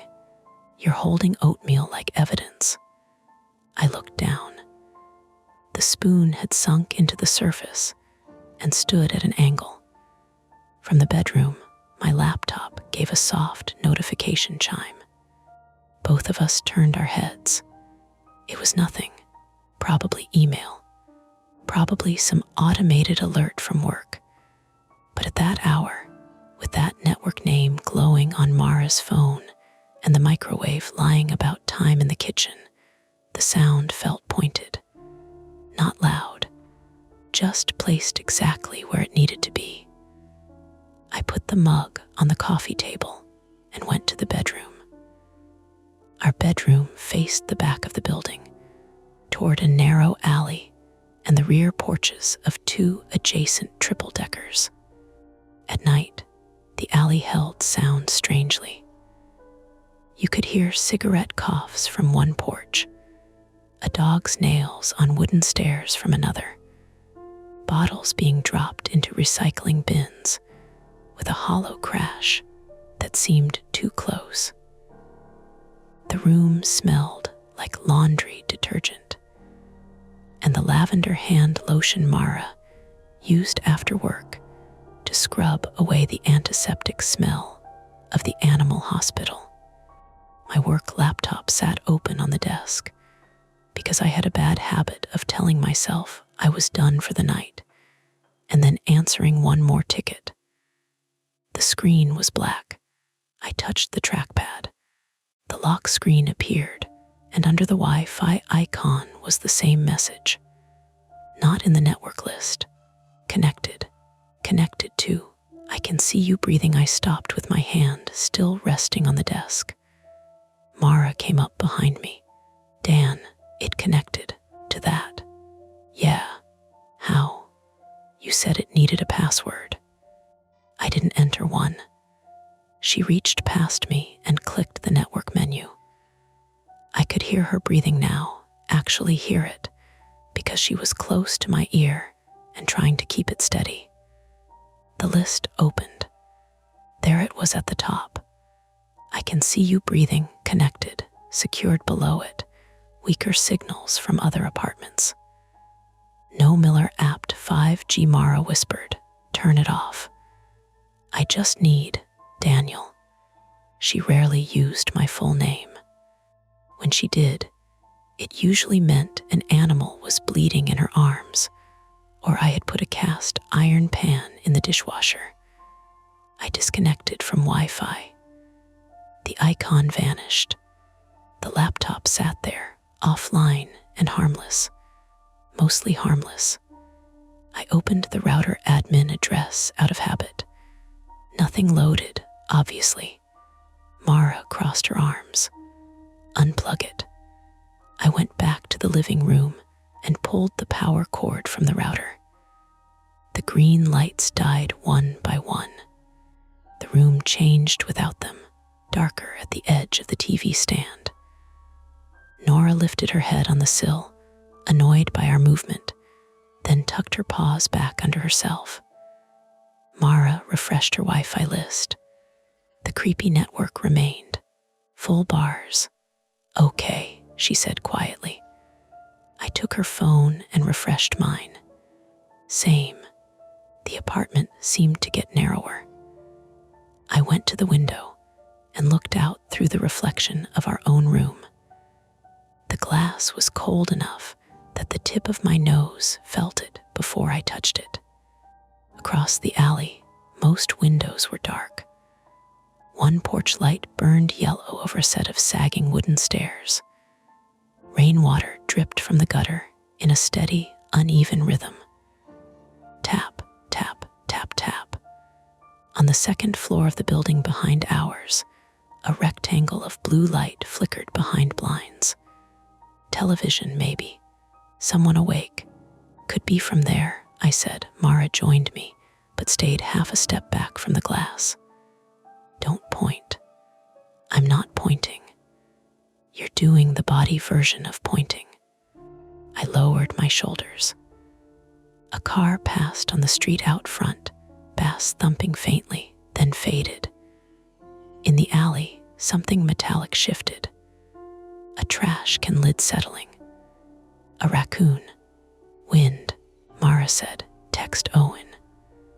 Owen Briggs, 34, male, from Providence, Rhode Island, lived in the unit below us on the second floor and had become our building's unofficial maintenance liaison because he owned both a cordless drill and the emotional endurance to call our landlord more than once. He worked as a public school music teacher in Cambridge, and he had the loose, tired kindness of a person who spent his days convincing 11-year-olds not to weaponize clarinets. We weren't best friends, but we had keys to each other's apartments for emergencies, and he fed Nora when Mara and I visited my sister. At 1 a.m, he's awake half the time grading or arranging band music. He has school tomorrow. So do the children, and that hasn't stopped them from needing him. She was right. Owen was also the kind of person who would tell me if I was being ridiculous without enjoying it too much. I texted, "Hey, sorry it's late. Weird question, can you check your Wi-Fi list and tell me if you see a network called 'I can see you breathing'?" The message delivered. The 3 dots appeared almost immediately. Mara and I stood over the phone like it was a test strip. Owen replied, "Jesus. Yeah, full bars. Thought it was one of you guys being weird." Then our internet dropped too. Mara's mouth tightened. I typed, "Our router is unplugged and it's still showing." A pause. Then Owen, "Mine too." I read it 3 times even though the words didn't change. From downstairs, very faintly, came the sound of a chair scraping. Then footsteps. Not in our apartment, below us. Owen moving around. Mara rubbed both hands over her face. "So it's not just us. That's good, is it? I mean, it makes it less targeted." She gave me a look. I regretted the word as soon as it left my mouth. Another text came in. You want me to come up? Before I could answer, there was a soft knock at our apartment door. 3 taps. Polite, careful, Mara and I both froze. The knock came again. Tap, tap, tap. My phone buzzed in my hand. Owen, actually, I'm outside. Didn't want to text from the hallway and freak you out. Mara exhaled through her teeth. I hate him. I'll get it. Look first. I crossed the living room slowly, aware of every creak in the floorboards. The hallway beyond our door always smelled like old carpet, lemon cleaner, and the neighbors' cigarettes, even though smoking had been banned in the building since before we moved in. I leaned toward the peephole. Owen stood in the fisheye circle of light, wearing flannel pajama pants, a red socks hoodie, and 1 sock. He held his phone in one hand and a small flashlight in the other, pointed at the floor. I opened the door. Sorry, he whispered. I thought maybe you'd want independent confirmation from someone dressed professionally. Mara stepped into view. You're missing a sock. Budget cuts. He came in, and the hallway air came with him, cooler and dusty. He smelled faintly of coffee and mint toothpaste. Owen held up his phone. It's still there, same on mine. My router is unplugged. I also unplugged my modem because I panicked with purpose. I shut the door and locked it. Then, after half a second, I slid the chain to. Owen noticed, but didn't comment. Could be someone with a portable hotspot, he said. Right. They name it whatever they want. Stand near the building. Strong signal. At 1 in the morning, Mara said. People do stuff at 1 in the morning. We are currently doing stuff at 1 in the morning. I said, a hotspot wouldn't knock out our routers. It wouldn't, Owen agreed. Less the routers are fine, and our devices are just choosing the strongest network. They wouldn't connect without a password. My phone didn't connect, he said, just sees it. My laptop connected. Owen looked at me. Mara said, without him entering anything. Owen's face did something subtle then. His teacher expression went away. The patient, amused one, and what was left was a man trying to decide whether the problem was electrical, criminal, or something he didn't yet have a drawer for. Show me. I showed him. The laptop still had Wi-Fi off. I turned it back on and the menu populated. For a moment, the creepy network appeared lower in the list, just another name among names. Then it jumped to the top. Connected, no prompt, no delay. The tiny fan inside the laptop spun up, thin and insect-like. Mara said, turn it off again. I did. Owen stared at the router shelf. What kind of laptop is that? Company-issued ThinkPad. VPN. Usually. Not now, I'm off shift. Could be saved credentials, he asked. For a network name I've never seen, he made a face. Yeah, no. Nora hopped down from the windowsill and walked to the front door. She sniffed the gap at the bottom, whiskers forward. All 3 of us watched her. From the hallway outside came a sound so small I almost missed it. Not a knock, more like fabric brushing the door. Mara whispered, is someone out there? Owen lifted his flashlight, but didn't move. I looked through the peephole again. The hallway was empty. At least the slice of it I could see. The bulb over the stairs buzzed weakly, turning the beige walls the color of old teeth. The carpet runner disappeared downward into shadow. No one, I said. Nora kept sniffing. Then my phone buzzed again. Not a text. A notification from an app I hadn't opened in months. Homecam light. Motion detected at front door.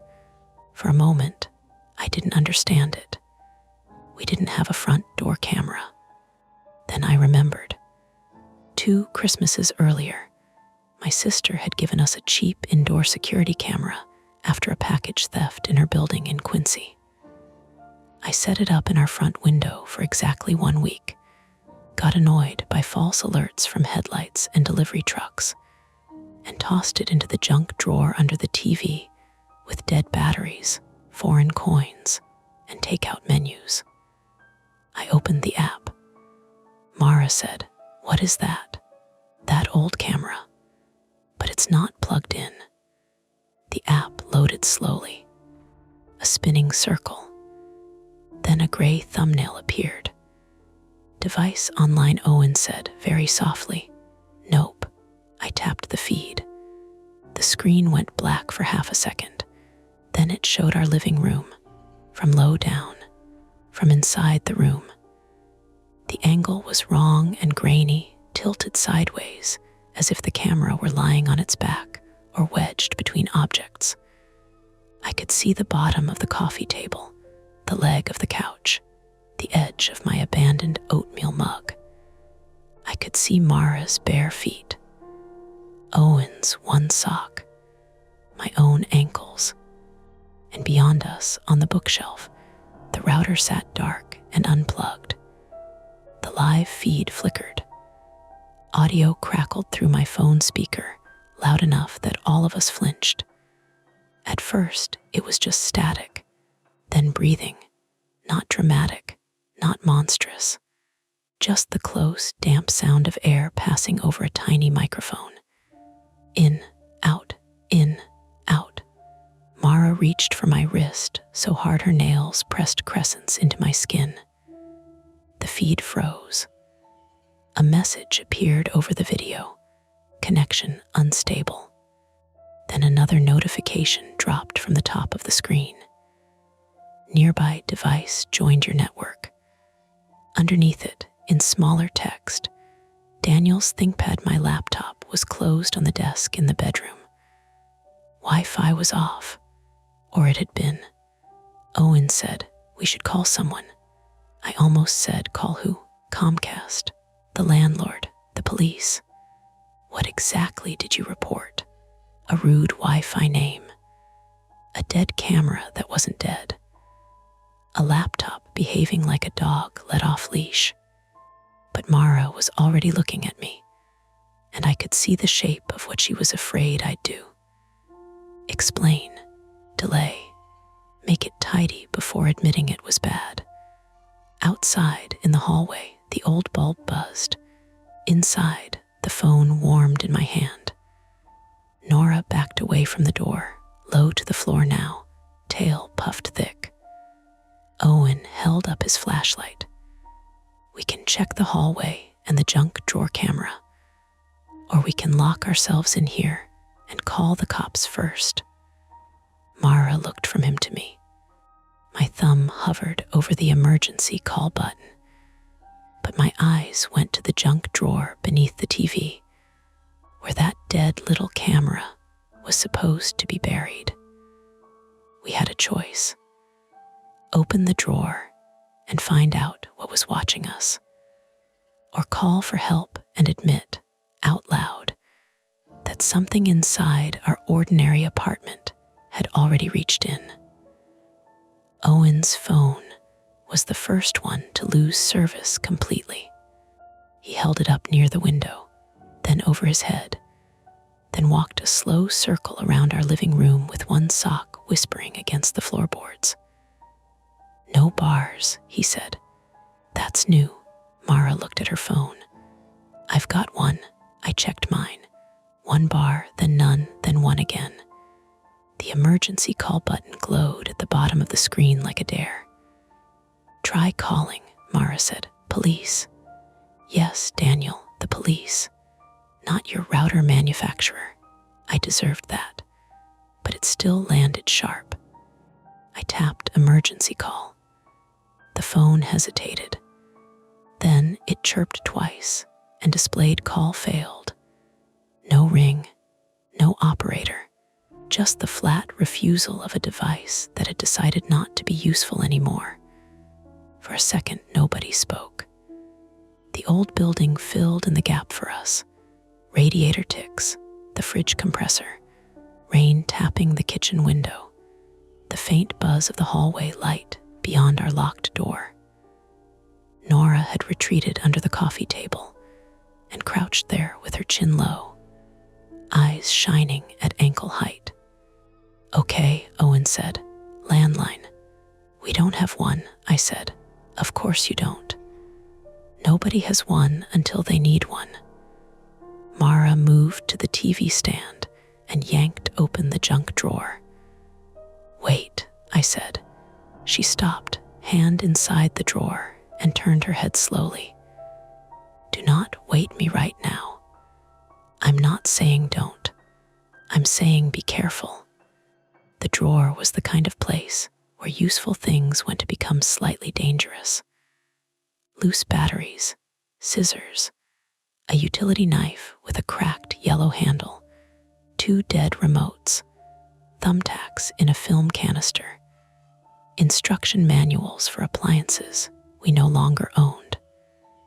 Mara lifted things out one at a time and set them on the floor.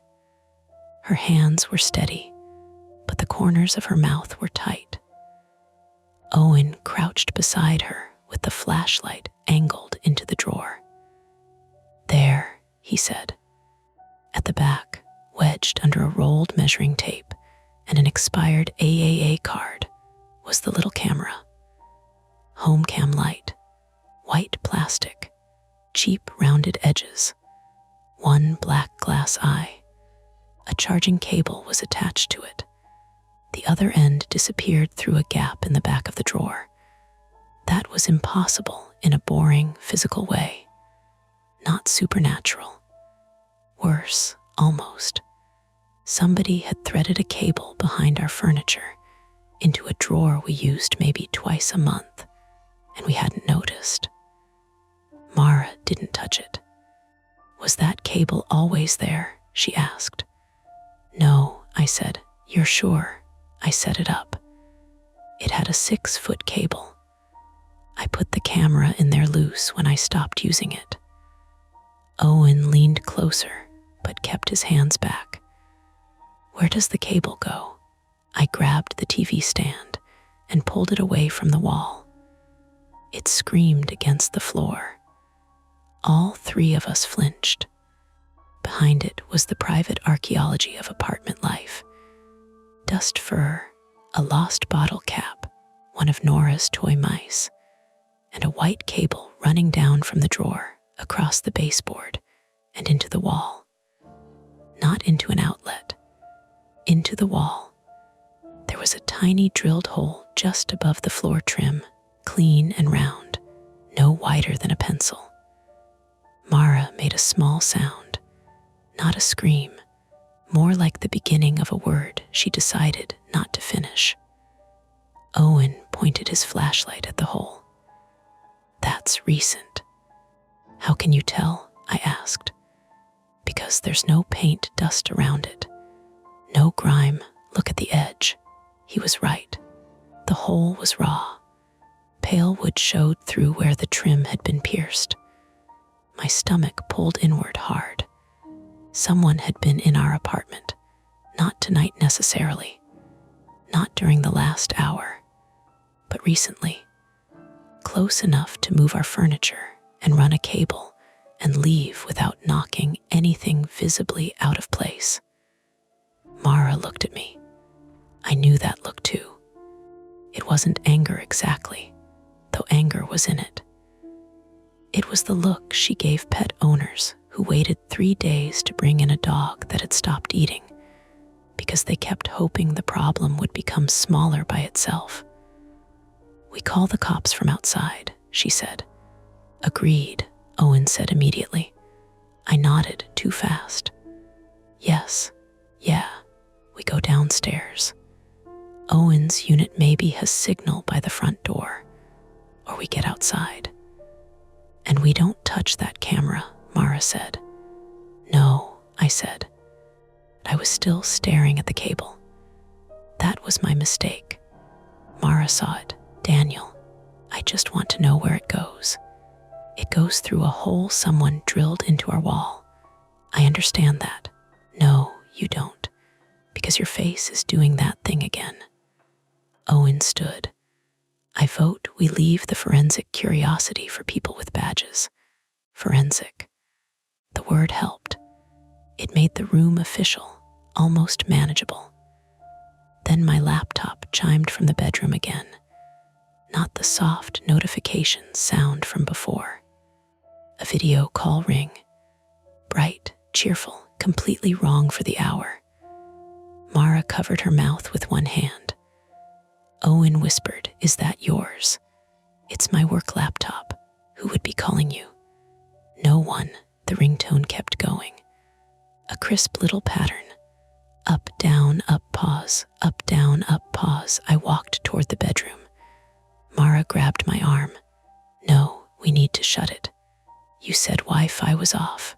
It was. Then why is it ringing? That was the whole problem, wasn't it? I should have turned around. I should have kept moving toward the front door with Mara and Owen, left the laptop ringing to itself in the bedroom like a trapped insect. But the sound poked straight into the part of me that hated unsolved things. It was my work machine, company property. It had client records on it, remote access tools, stored VPN profiles. If somebody had it, if somebody was using it, if this was a breach, I went in. Mara swore behind me. The laptop sat open on the desk, even though I remembered leaving it closed. Its screen washed the bedroom blue. The video call window showed no name, just unknown participant. The camera indicator light was on. I slapped a thumb over the lens before I even thought about it. "Dan, stop touching stuff," Owen said from the doorway. "I'm not answering." But my hand moved to the trackpad. The call stopped by itself. A chat box appeared, white background, black text. "You should leave before the basement fills." None of us moved. The letters were ordinary, system font. No dripping horror movie nonsense. That made it harder to dismiss. It looked like something from a coworker, a support ticket, a calendar reminder. Mara read it aloud, her voice low. "Before the basement fills." Owen said, "Fills with what?" As if the building answered him, the radiator pipes knocked once, loud and metallic. Then came another sound. A soft, steady rushing from somewhere below. Water. At first it was barely there, tucked behind the walls. Then I heard it through the floorboards too, a constant hiss and splash, not like rain in gutters, but water under pressure hitting concrete. Owen's expression changed. "Oh, hell," he said. "What?" Mara asked. "The basement." He ran to the front door. We followed. In the hallway, the air was colder. The overhead bulb buzzed in its frosted glass cup, lighting the stairwell in tired yellow pulses. The building had 3 floors and 6 units, with a front stairway that ran down to the foyer, and a locked basement door off the first floor landing. The basement held the electrical panels, water heaters, old paint cans, everybody's stored junk, and the laundry machines that ate quarters and occasionally shredded bras. It also held the main water shutoff. Owen moved down the stairs fast, flashlight beam jerking over banister posts and chipped paint. Mara followed him. I locked our apartment door behind us because some stupid part of me still believed locks mattered. On the second floor landing, Owen stopped at his own door and pounded. "Lena, you up?" No answer. He dug keys from his hoodie pocket and hesitated. Lena Ortiz, 29, female, from Lawrence, Massachusetts, lived alone in the other second-floor unit across from Owen. She worked nights as a respiratory therapist at Mass General, and we mostly knew her through hallway conversations and the smell of cumin and toasted bread that sometimes drifted from her apartment. She was quiet, friendly, and had once helped Mara carry a 20-pound bag of cat litter upstairs without being asked. She might be at work, Mara said. She has a dog, Owen said. As if on cue, behind Lena's door, a dog began barking. Not excited barking. Not someone at the mailbox barking. Panicked, high, scraping barks that broke into whines. Mara's whole posture changed. Emergency vet mode clicked on so clearly I could almost hear it. "What's the dog's name?" "Pepper," Owen said. "Small brown mutt, very dramatic." "Lena," Mara called, knocking hard. "It's Mara from upstairs. Are you home?" The dog barked and threw itself against the inside of the door, claws skittering. No human voice answered. Another hiss from below rose through the stairwell. Owen looked down, then back at Lena's door. "We have to check the basement." Mara looked at the door. "If that apartment is filling with gas or there's water coming up, it's second floor," I said. "Water won't reach it first. Dogs don't panic like that for no reason."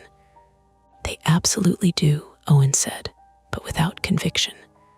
From below came a heavy thud, then another, metal against metal, the basement door. Someone was down there. Owen whispered, "No." We stood on the landing, trapped between Pepper barking behind one door and the sound of water and metal below.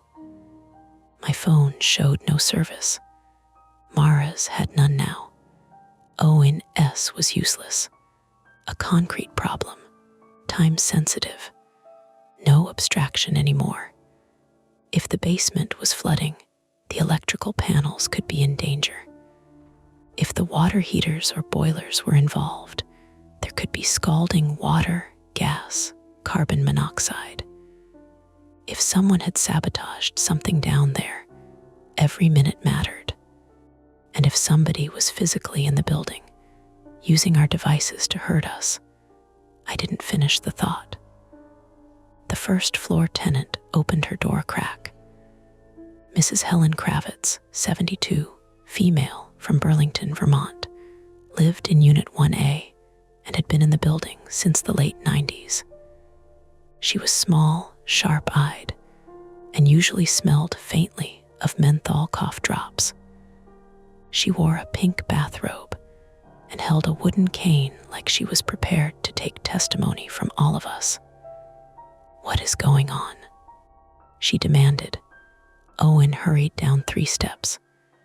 "Helen, there's water in the basement. We're trying to shut it off. Do you have phone service?" "No, my television cut out and my cell says no signal. I thought it was the weather." "It's not just weather," Mara said. Mrs. Kravitz narrowed her eyes. "What does that mean?" "It means stay in your apartment and put shoes on," Owen said. "Real shoes, not slippers. If we need to leave fast, I'll knock." That was why Owen was good in emergencies. He sounded useful. Mrs. Kravitz looked past him toward the lower stairs. I heard banging. "So did we," I said. Her eyes moved to me. "Mr. Miller, are you carrying a weapon?"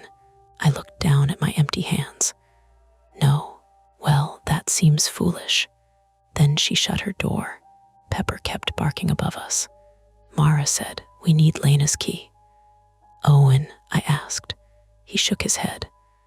"I don't have hers. Only you guys, landlord." Not answering at 1:30 in the morning. "Fire department," Mara said. "We get outside and call from the street."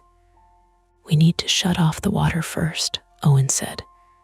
If it hits the panels, we are not firefighters. We can turn one valve. Can we? She snapped. Do you know which one? Owen opened his mouth, closed it. The small disagreement burned hotter because both of them were right. I hated it.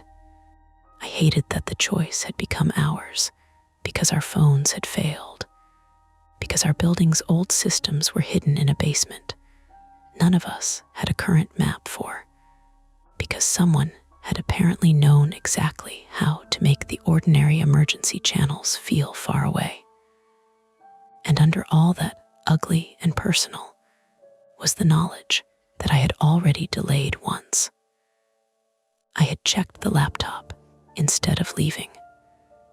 I had wanted one more answer. Maybe that was why I said, I know where the shutoff is. Mara turned to me. You do?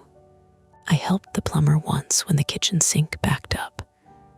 Main valve S on the back wall near the meters. Owen nodded. Okay, we go down, turn it, come back up, get everyone out, call from outside. Mara's jaw worked. And if someone's down there, Owen lifted his flashlight. Then we don't play hero. You literally just described playing hero. We're describing shutting off water. And maybe walking into whoever drilled a hole in our wall. That stopped him. Always seemed to tilt around the sentence. Mrs. Kravitz's door opened again, just enough for her face. Who drilled a hole? Inside, Owen told her. Please, I am wearing shoes now, she said, offended, and shut the door again. From upstairs, Pepper's barking broke into a long, distressed howl. Mara closed her eyes for half a second. That sound hurt her. I could see it. Animals in distress bypassed all her caution and went straight to the part of her that moved toward pain because somebody had to.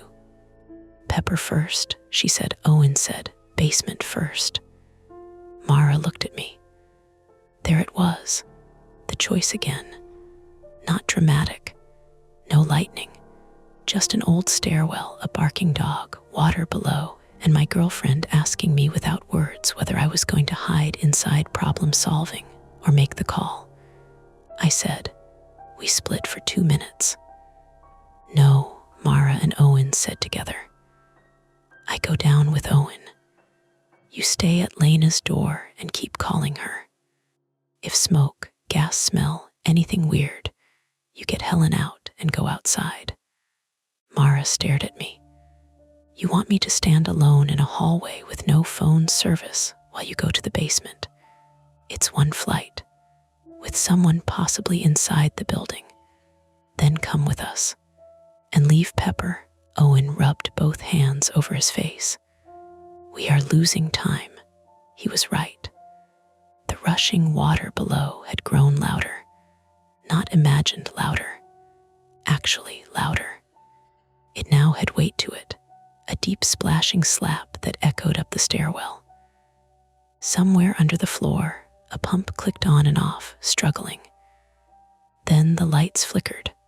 Once, twice. The hallway went dark for a full second. Mara grabbed my sleeve. The lights came back weaker, the bulb buzzing angrily now. Basement, Owen said. Now, Mara took the flashlight from him. No, I take that if I'm staying up here. Owen blinked. I need light. You have your phone flashlight. No service doesn't mean no flashlight. You have one sock and no plan. He looked down at his foot, then back up. Fair, he handed her the flashlight. It was such a small, human exchange that it almost steadied me. Almost. I pulled out my phone and turned on its light. Owen did the same. The beams were narrower than the flashlights, colder, less reliable. Battery icons glowed red on both screens. Mine was at 9%. Of course it was. Mara touched my wrist. The marks from her nails were still there. Do not go chasing answers, she said quietly. Turn the valve, leave. I know. No, you like to know. That's different. I couldn't argue. So I just said, turn the valve, leave. She nodded once. Owen and I went down. The stairs to the first floor creaked under us, old wood complaining. Behind us, Mara knocked again on Lena's door and called her name, calm but loud. Pepper answered with frantic barks. Mrs. Kravitz's chain rattled as she opened her door again despite instructions. At the basement door, the sound of water became unmistakable. It was coming from the other side. The basement door was painted brown. The paint bubbled near the bottom from old damp. A brass padlock usually hung from a latch, mostly for show. Tonight, the latch was open. The padlock lay on the floor, cut clean through. Owen crouched and picked it up by the curved shank. Bolt cutters. Don't touch it, I said. He froze. Then he set it down very carefully, as if it might bite. A strip of paper was taped to the door at chest height. It hadn't been there before. I knew because I had done laundry 2 nights earlier. Owen held his phone light close. On the paper, printed in plain black letters, were 3 words. Not this way. My mouth went dry. Owen whispered, "That feels like a strong argument for not this way." Behind us, from upstairs, Mara shouted, "Dan." "What?" I called. "There's water under Lena's door." For a second, I didn't understand. Then I did. Not from the basement, from inside her apartment. Pepper's barking became desperate, claws scratching at wood, and the smell reached us all at once. Wet plaster, dirty water, and something electrical, hot and metallic, like dust burning inside an outlet. Mara shouted again, voice cracking through her control. "Dan, her dog is trapped." Owen looked at me. His face was pale in the phone light. The basement rushed and hammered behind the warning on the door. Above us, water seeped from under Lena's locked door into the hallway, carrying little threads of gray dust across the carpet runner. We had come down to stop the building from flooding. Now, the flood was already inside someone's apartment, and the only key we had was to our own. Mara hit Lena's door with the heel of her hand. Lena, if you can hear me, move away from the door." Pepper barked from the other side, frantic enough that each sound tore at the throat. There was a slapping noise too, paws hitting wet flooring, then the scrape of claws climbing and sliding back down. I stood halfway between the first floor landing and the second floor stairs, one hand on the banister, phone light shaking in the other. Behind me, the basement door still wore that printed warning. Not this way. Below it, water shoved and hissed in the dark, like something enormous breathing through its teeth. Above us, under Lena's door, a thin sheet of water spread across the hallway carpet and crept toward the top stair. The runner was old and brown and ugly, but it soaked fast, darkening in a widening stain that reflected Mara's flashlight in broken strips. "Dan," Mara shouted. I ran up. Owen followed close behind, slipping once because of the sock and catching himself hard against the wall. "Door first," Mara said. "We get Pepper out. We check if Lena's inside. Then basement." "Agreed," Owen said, which told me he was scared enough to stop arguing. I looked at the lock. Standard deadbolt above a knob lock. Old door, hollow core maybe, but the frame had been repainted so many times that it looked fused to the wall. "We can kick it," I said. Mara looked at me. Can you? It was a fair question. I had watched enough movies to think I understood the principle. But Lena's door was not a movie door, and I was barefoot. I had come into the hallway barefoot because, in my genius, I had thought we were going down one flight to turn one valve and come back. Owen said, I've got tools. In your apartment? Mara asked. Yeah, go. He ran to his door across the landing, unlocked it, and disappeared inside. His apartment smelled briefly of coffee grounds and sheet music paper, some warm, ordinary life we no longer had access to. He came back carrying a small toolbox, a hammer, and one sneaker, which he shoved onto his bare foot without tying. Mara was crouched at the bottom of Lena's door, talking to Pepper through the gap. Hey, buddy. Hey, Pepper. Back up, okay? Back up from the door. Pepper only barked harder. Water slid over Mara's knuckles and dripped from her sleeve. She didn't seem to notice. I grabbed the hammer from Owen and swung at the knob. The sound slammed down the hallway. Mrs. Kravitz's door opened below. What are you doing? Getting into Lena S., Owen called. Is she in there? We don't know. Then hurry. I hit the knob again. Pain jarred up my wrist to my elbow. The third swing dented the brass. The fourth knocked the knob crooked but not off. Mara said, move. I moved. She took the hammer and hit the plate beside the latch instead of the knob, not hard at first, but precisely, like she was driving a stake into frozen ground. Once. Twice. Then Owen wedged a flathead screwdriver into the gap and leaned his weight into it. The door flexed. Pepper screamed. Not barked, screamed. Mara dropped the hammer. Stop, he's right behind it. We froze. That was our first failed attempt. We could break the door, maybe, but not without risking crushing or cutting the dog pressed against the other side. The knowledge tightened everything. The water kept coming. We had made noise, lost time, damaged the lock, and still hadn't opened anything. Owen wiped sweat from his upper lip with his sleeve. Window. Second floor, I said. Fire escape. Back porches, Mara said. Lena's kitchen has the rear porch, right? Owen nodded. All units have back doors to the porch stairs. Then we go around. The geography of the building snapped into my mind like an old floor plan. Front stairwell where we stood, running from the street-level foyer to the third floor. Each landing had 2 apartments, one front, one back. Lena S. was the rear second-floor unit, facing the alley. Her back door opened onto a wooden porch stacked above Mrs. Kravitz's porch and below ours.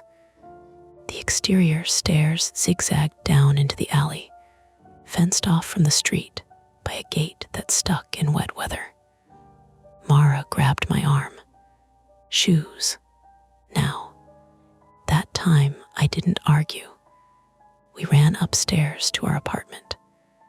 The moment I opened our door, Nora shot from under the coffee table and disappeared into the bedroom. Our living room looked exactly as we had left it and completely violated at the same time. The TV stand sat pulled away from the wall. The camera lay in the open junk drawer, its cable vanishing through that clean drilled hole. My oatmeal still sat on the table, thick and cooling, spoon tilted like a flag. I stepped into sneakers without socks and grabbed my keys. Mara shoved her feet into boots and took her work jacket from the hook by the door. Her hands were trembling now, just enough to make the zipper catch. The laptop in the bedroom chimed.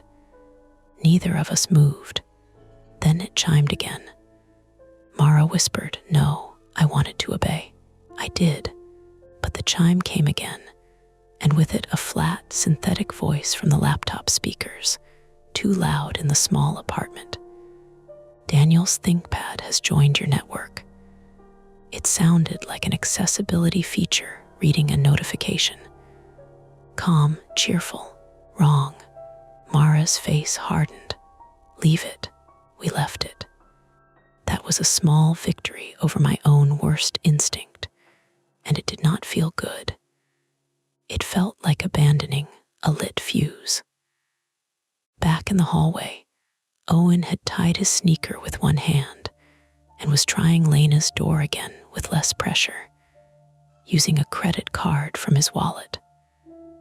"Does that ever work?" I asked. "On television and bathroom locks," he said. "Apparently not on actual doors." Mara said, "Backstairs." We climbed to our third-floor rear door, the one in our kitchen that opened to the porch. The kitchen smelled like cinnamon oatmeal and cold rain. Through the glass pane, I could see the porch boards shining wet under the dim security light mounted above Mrs. Kravitz's level.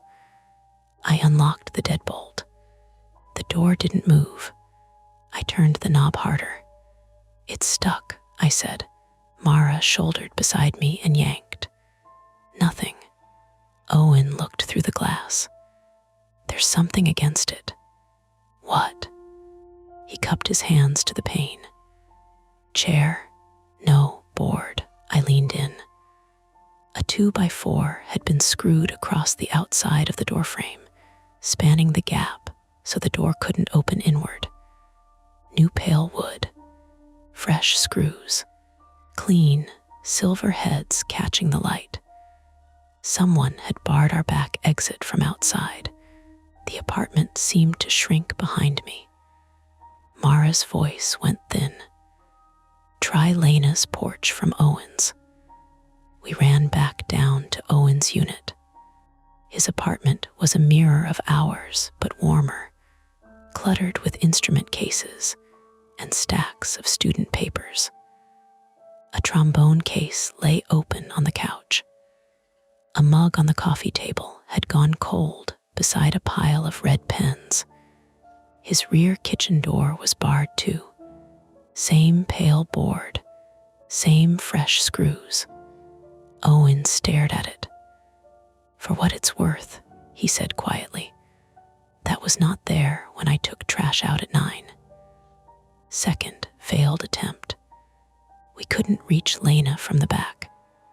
We now knew the back exits had been physically blocked within the last few hours, which meant whoever had done it had access to the rear porches, tools, and enough time to work in the rain. The trap had edges now.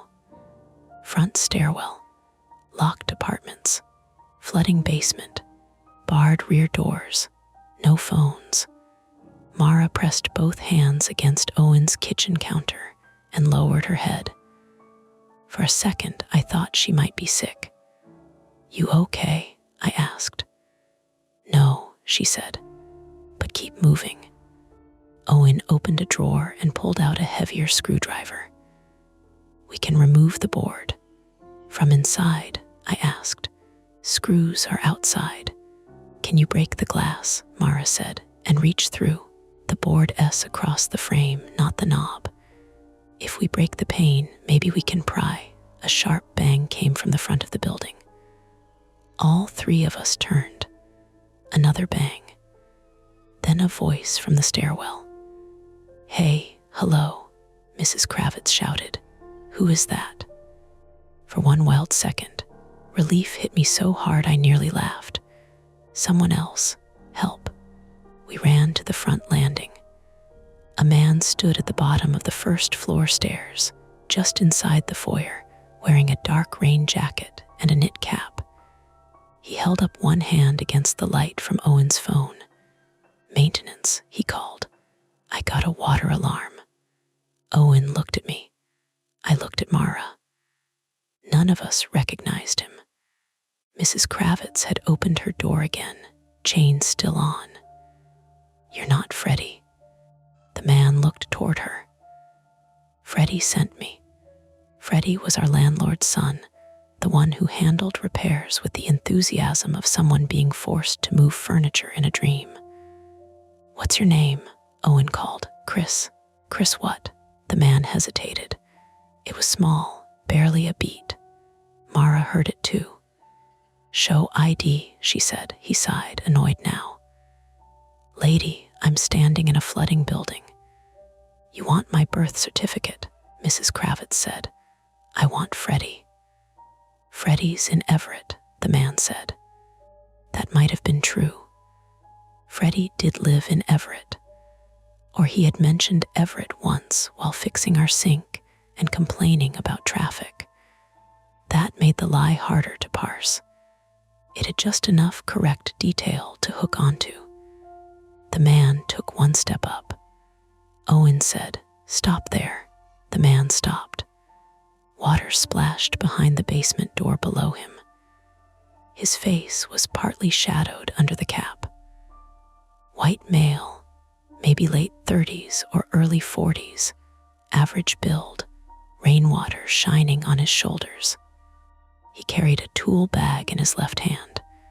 My phone vibrated. A text came through despite no service. No sender name, just a string of numbers. "Don't let him up." I stared at it. Mara saw my face. "What?" I showed her. Owen whispered, "Could be whoever is doing this." "Could be a warning," I said, "from whoever is doing this." The man in the foyer looked up at us, impatient. "You people want to drown or debate." Then Pepper howled again from Lena's apartment. Mara flinched. The man's head turned toward the sound. "What's that?" he asked. "Dog," Owen said. "Where?" No one answered. The man's eyes moved across the landing, counting doors. That was the misdirection. In that moment, every part of him looked wrong. The hesitation over his name, the tool bag, the conveniently timed arrival, the fact that our phones suddenly delivered one message warning us not to trust him. I was sure, absolutely sure, he was the person who had cut the padlock and drilled into our wall and barred the porch doors. Then Mrs. Kravitz opened her door wider, chain still in place, and snapped, "Take off your hat." The man blinked. "What? Take off your hat?" He did, irritated. Mrs. Kravitz squinted. "Oh," she said, "you fixed my bathroom fan." The man lowered his chin. "Yes, last winter. Your name is not Chris. It's Curtis." "You said Chris." "I said Curtis." "You heard Chris." "I did not." Owen looked at Mrs. Kravitz. "You know him. He's with the plumbing company. Or was."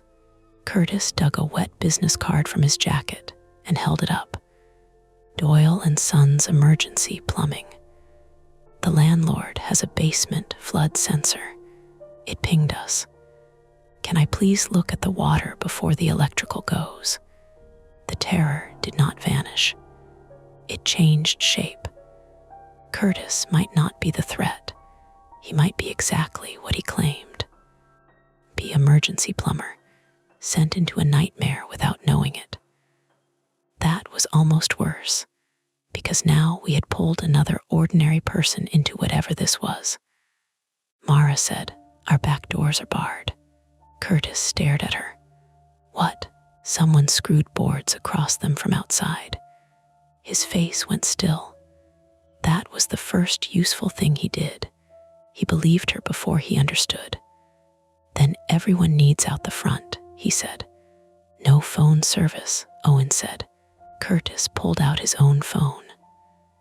Looked. "Same, can you shut off the water?" I asked. "If I can reach the main." "The basement door has a note," Owen said. "What note?" I pointed. Curtis went to the basement door and read "Not this way." His mouth tightened. that yours?" Owen asked. Curtis gave him a look. "Does that seem like my paperwork?" He reached for the door. "No," Mara said. Curtis paused. "There's water in Lena's apartment," she said. "Second floor rear. Dog trapped. Maybe Lena too." Curtis looked up the stairs, then down at the basement door. You could see him triaging. Water source below. Possible person above. Electrical risk everywhere. "Main shut off first," he said. 30 seconds if I can get to it." Mara shook her head. "Dog first. Lady, if water hits the panels, nobody goes anywhere." The hallway lights flickered again, longer this time. From somewhere inside the wall came a pop. Small, sharp, like a cap gun. Bulb over the stairs brightened white, then dimmed to yellow. Mrs. Kravitz said, "That sounded electrical." Curtis nodded. "That was electrical." Pepper's barking went suddenly hoarse. Mara went up one step toward Lena's door. I caught her sleeve. She rounded on me with an expression I had never seen from her before. Not fear, fury. "Do not. I'm not stopping you. I'm saying we need a way and that doesn't crush him." Curtis said, "Do you have a fire extinguisher?" "In our kitchen," I said. "Get it? What for?" "Door hinge pins, maybe. Or break the bottom panel and pull the dog back before forcing the latch." Mara was already moving. "I'll get it." "No," I said. "I will." She looked ready to argue, but Owen said, "I'll go with him." We ran upstairs. My legs felt hollow by then, rubbery from adrenaline and stairs. The wet carpet sucked at my shoes. My phone battery was at 6%.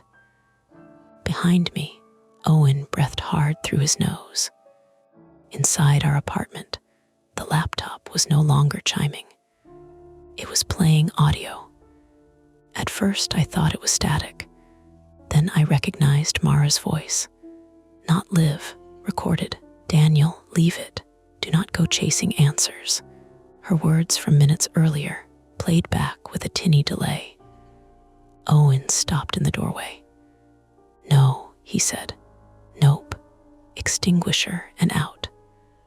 The fire extinguisher was under the sink. I grabbed it and hit my shoulder on the cabinet hard enough to make my vision spark. Pain spread hot and immediate through my collarbone. The laptop played another clip. My voice this time. "Turn the valve. Leave." Then another. "Owen, I vote we leave the forensic curiosity for people with badges."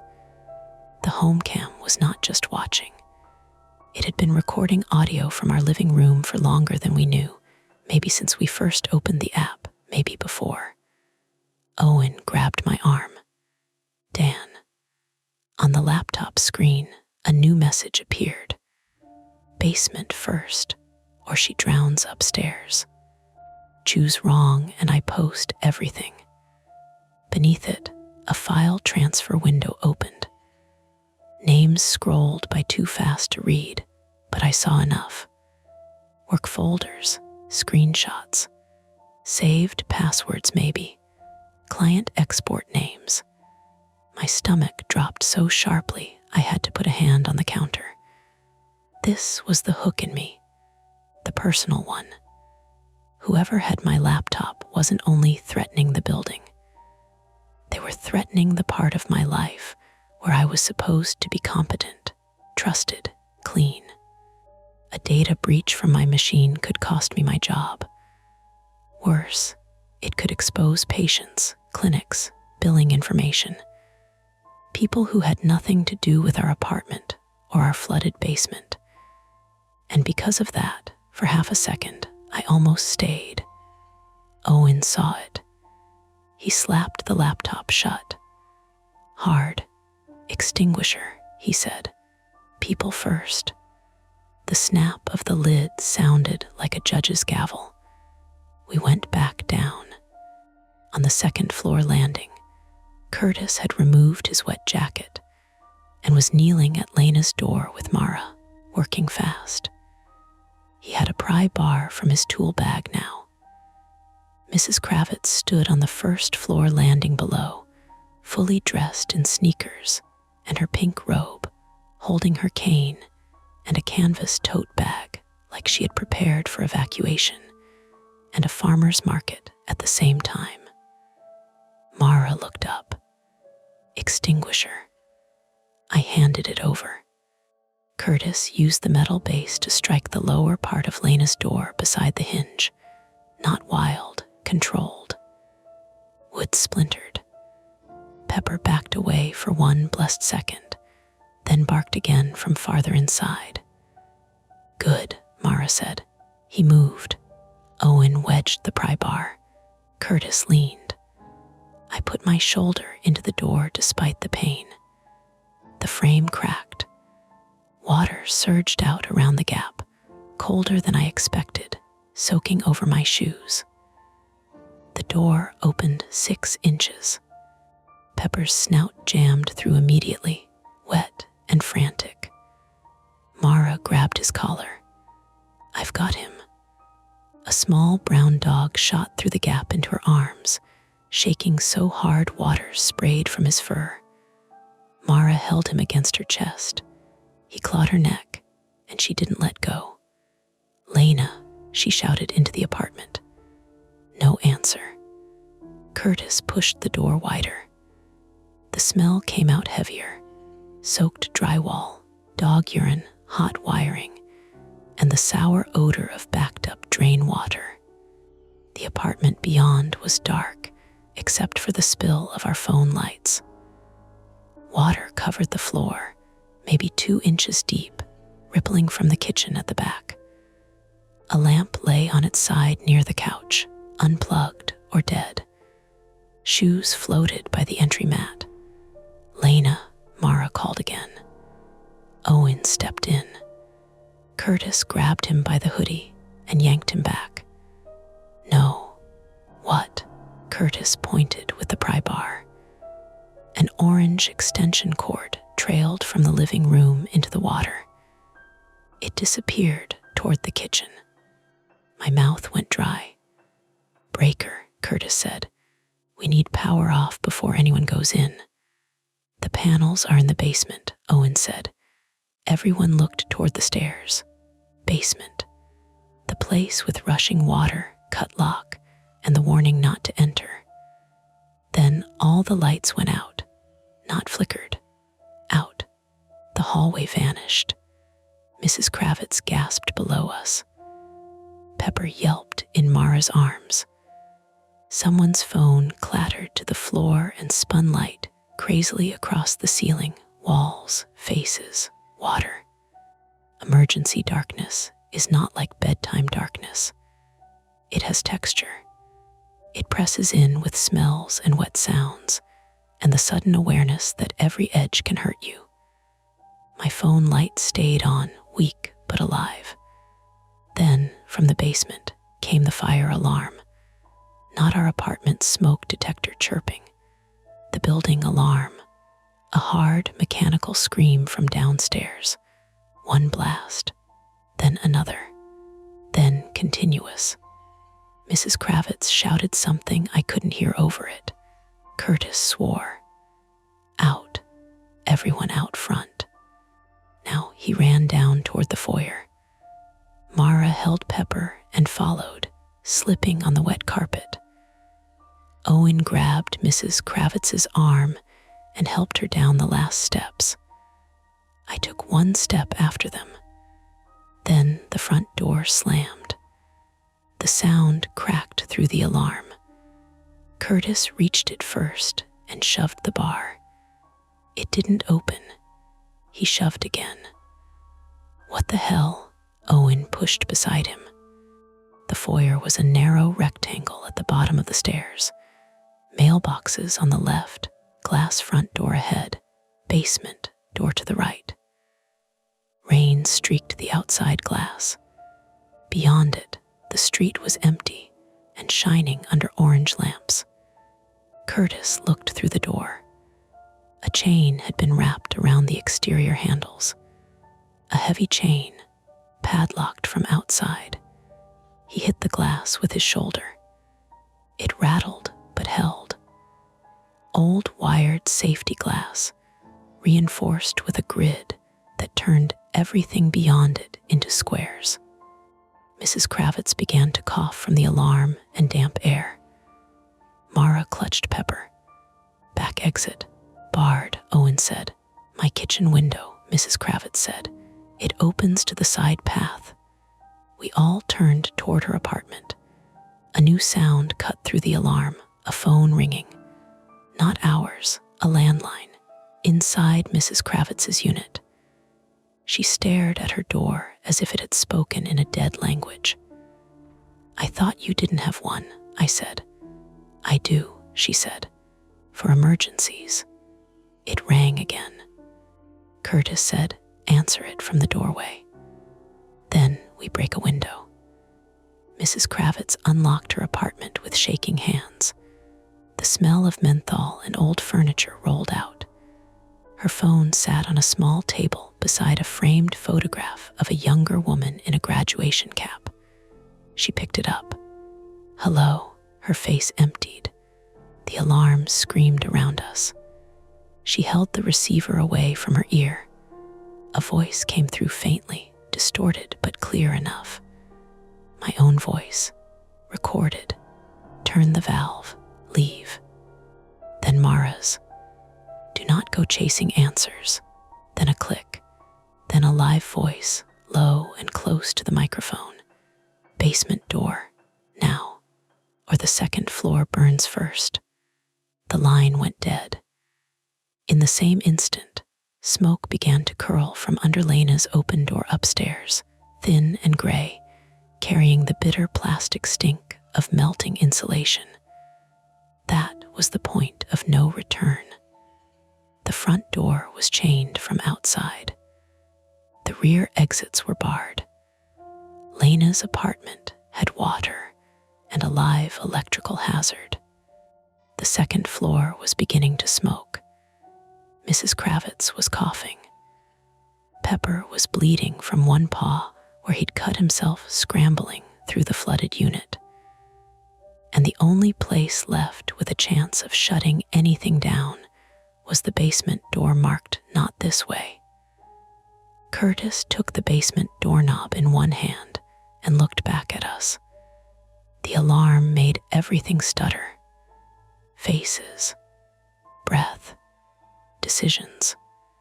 The whole building seemed to pulse red and black, even though there were no flashing lights.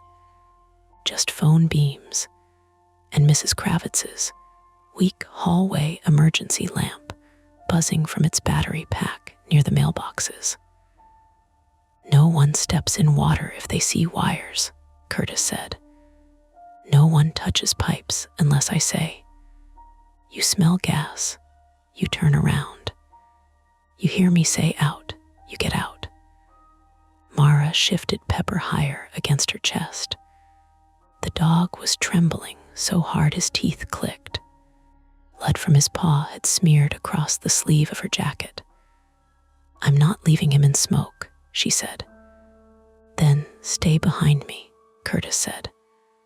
Owen pressed his shoulder to the chained front door and stared through the wired glass at the wet street outside. "We're locked in.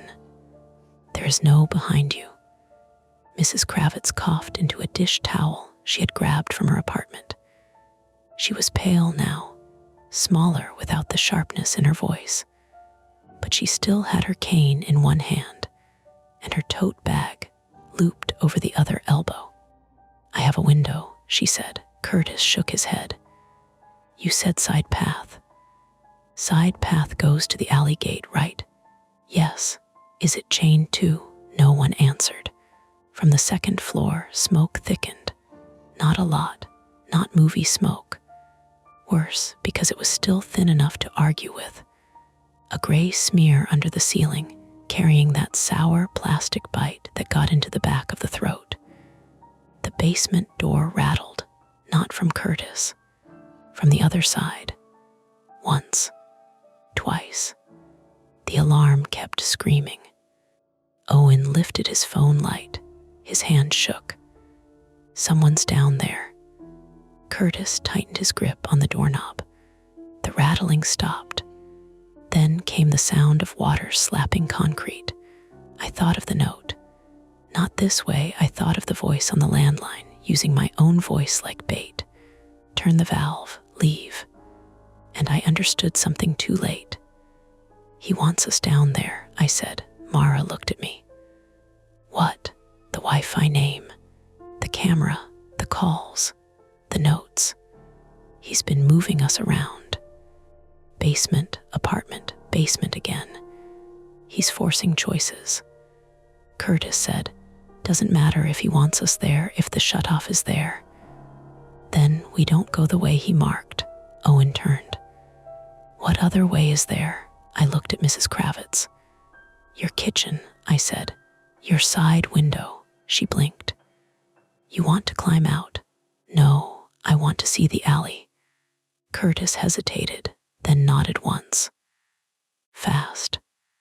We moved into Mrs. Kravitz's apartment in a tight line, like people entering someone else's life without permission. Her place smelled of menthol, furniture polish, and old paper. The living room was neat enough to feel ceremonial. Lace cloth over the coffee table, framed watercolors, a glass cabinet full of porcelain birds. The alarm came through the walls duller here, but still relentless. Her kitchen faced the narrow side path between our building and the brick wall of the next one. Window was over the sink, old wood frame swollen by rain. Owen shoved it up. It stuck halfway. Of course, he said. He pushed harder. The frame gave with a squeal, and cold, wet air rushed in. He leaned out, phone light sweeping. Gate S chained, he said. Rear stairs, Mara asked. He angled the light farther. I can see the porch stairs, boards across the doors, trash cans knocked over. Wait. What? I said. There's someone. The kitchen went quiet except for the alarm and Pepper's ragged panting. Owen ducked back in, face drained. Where? Curtis asked. Alley, by the basement window.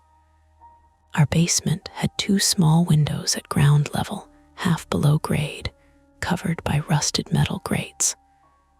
One faced the alley near the garbage bins. I'd seen it every time I took out recycling, and never once cared what was behind it. Curtis moved to the window and looked. A beam of light cut across his face. He jerked back. Someone outside had a flashlight too. Then a voice from the alley shouted, muffled by rain and brick. Curtis. That you? Curtis froze. You know him? Mara asked. He leaned back toward the window. Ray, the voice shouted again. Front's chained. I called 911 from the truck, but my damn phone dropped. You inside? Curtis exhaled hard. My apprentice. He was parking around back. For half a second, hope opened. Then Ray screamed. It was short, shocked, followed by a heavy clatter. Curtis lunged for the window. Ray. A shape moved in the alley. Not Ray. Bigger, closer to the basement grate. Hood up, dark coat, face hidden by angle and rain. The figure bent. A metallic scraping came from outside. Curtis shoved his tool bag at Owen. Pry bar. Owen fumbled, pulled it out. Mara said, No, do not climb out there. Curtis took the pry bar and slammed it into the wooden window frame, widening the opening. I'm not leaving him. He had told us not to play hero 5 minutes earlier. His voice had lost all patience with survival. The figure outside looked up. For one clear second, my phone light and his flashlight crossed. I saw a man's face under the hood. White, maybe 40s, wet stubble, a strip of medical tape across the bridge of his nose, eyes flat and focused, not wild, not high, working. He raised something in his right hand, not a gun, bolt cutters.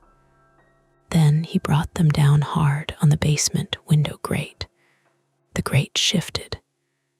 "He's opening another way in," I said. Curtis shouted, "Hey!" The man ran, not away, toward the rear stairs. Mara grabbed my arm. "If he gets up to the porches, our apartment," I said. "Nora." The thought hit with stupid force. Our cat in the bedroom, the camera in the drawer, my laptop. All those objects had mattered because someone had made them matter. But Nora was just Nora, hiding under our bed, trusting the closed door of a home that had already been entered. Curtis was halfway through the kitchen window when Owen seized his belt and hauled him back. "Ray first means we all die," Owen shouted. Curtis swung around, fury in his face. Owen flinched, but did not let go. The two men stared at each other over Mrs. Kravitz's sink, both breathing hard. Then from outside came Ray's voice again, weak but audible.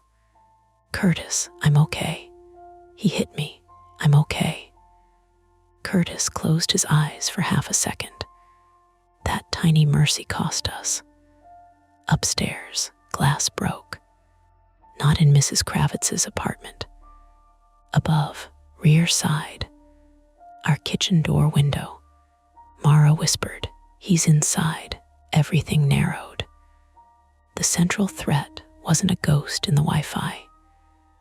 It was a man with tools, access, planning, and enough technical knowledge to turn our own devices into leashes. He had used the network to scare us, the flood to move us, the dog to split us, the fire hazard to push us toward the basement. And now, while we crowded around the one window that might have been an exit, he had gone back where he had started, our home. Curtis grabbed the pry bar again. "Basement, now. Why basement?" I asked. "Because electrical panels, because main shut-off, because if he's upstairs, we cut power from below. Will that kill the Wi-Fi? Maybe not. But it kills whatever he plugged into the building." Mara said, "And the water." Same room. We left Mrs. Kravitz by her kitchen window, crouched low, towel pressed to her mouth.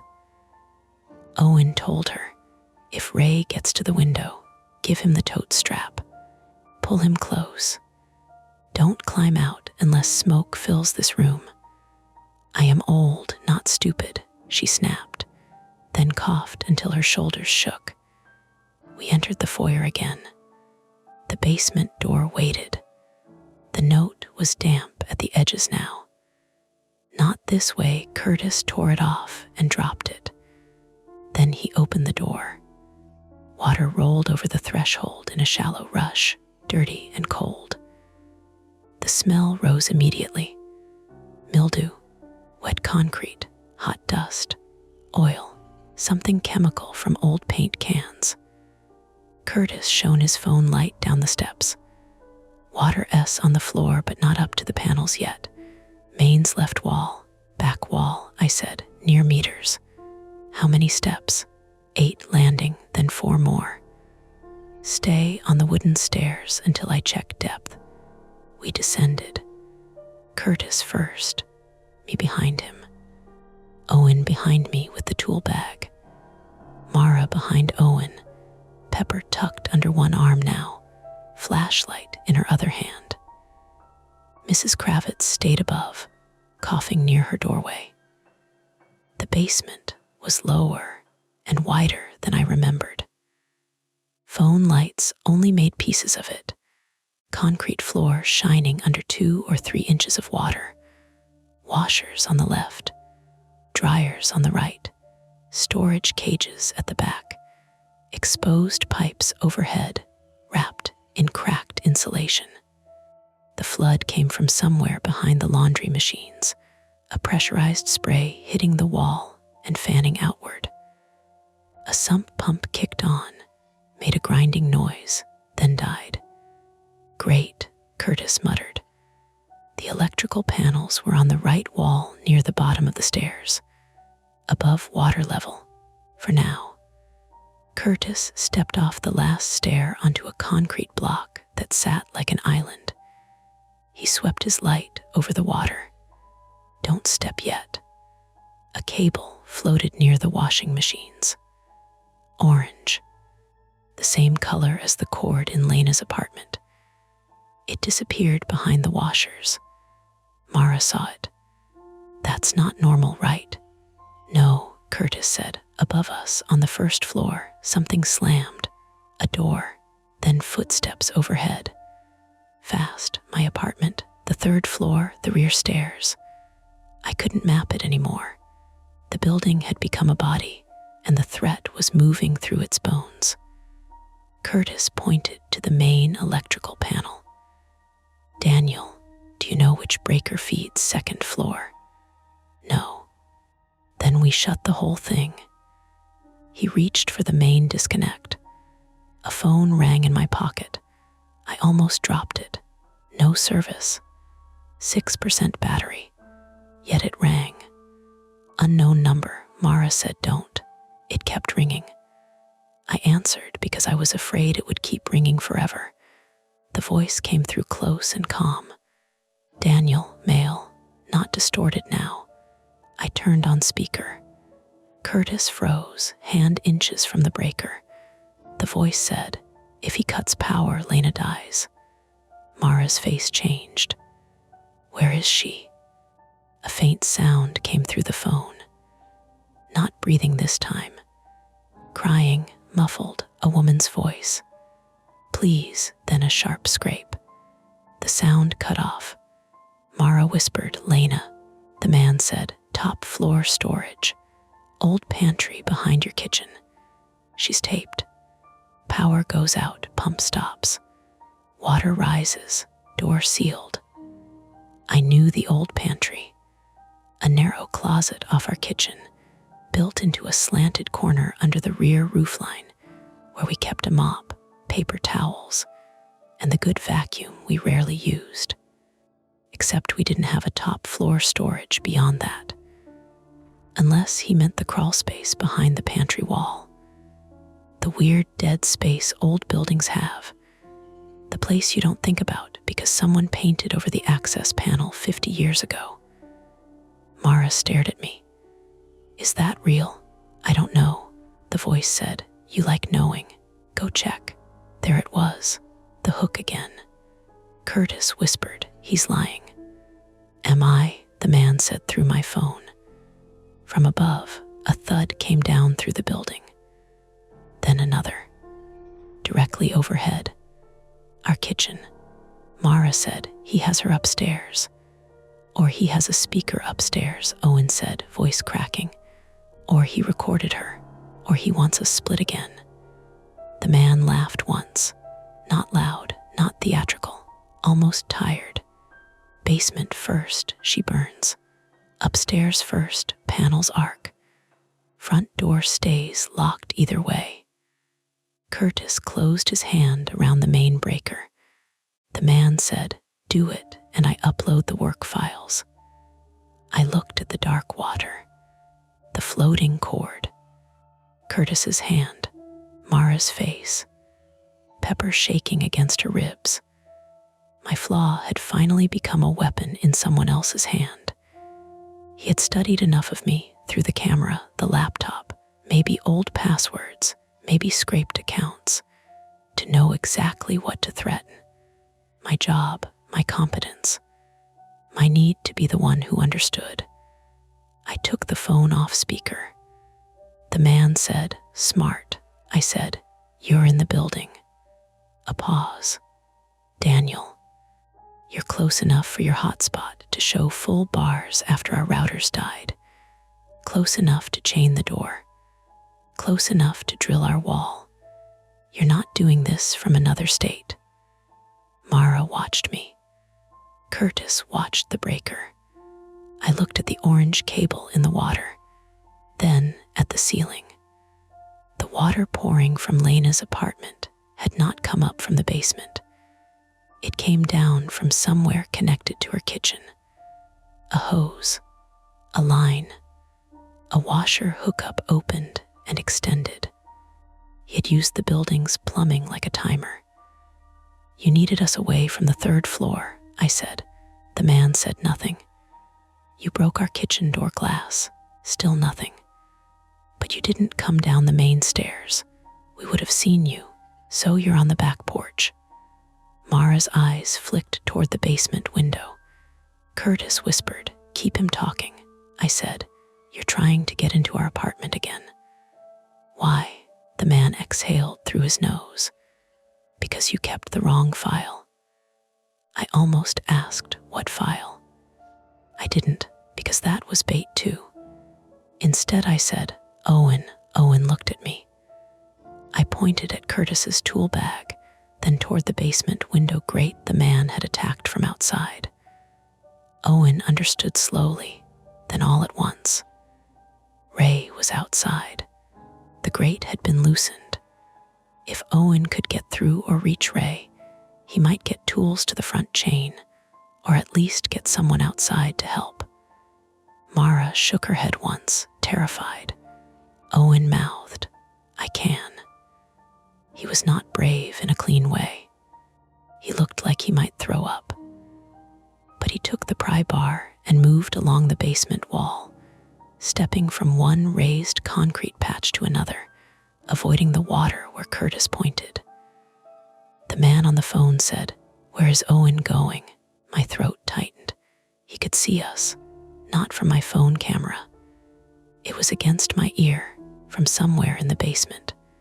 I scanned the dark, washer, dryer, storage cage, pipes. Then I saw it. A tiny green light between the joists above the laundry machines. Another camera. I turned my phone light away from it and said, "Owen's scared. He's backing up." The green light stayed steady.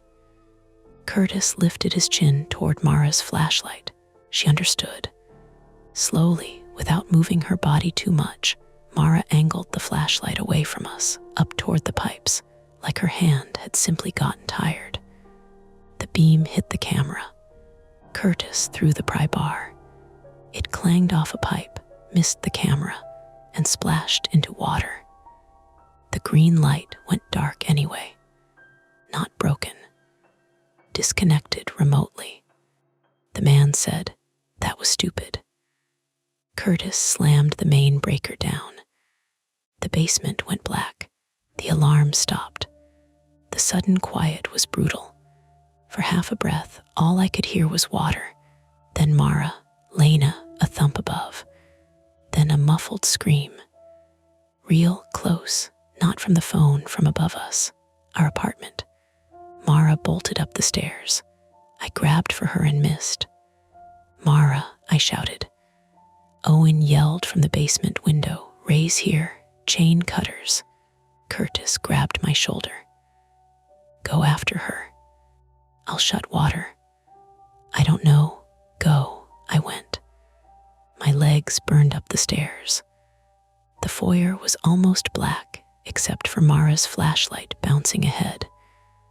Mrs. Kravitz stood at her apartment doorway, eyes wide. "Where?" she asked. "Third floor." The second floor landing was worse now. Smoke from Lena's apartment had thickened, drifting under the ceiling. The open door showed black water shining inside. Pepper barked from Mrs. Kravitz's apartment behind us, where Mara must have shoved him into safety before running. Mara was already halfway to the third floor. A shape moved above her. At the top landing, the man stepped out of our apartment.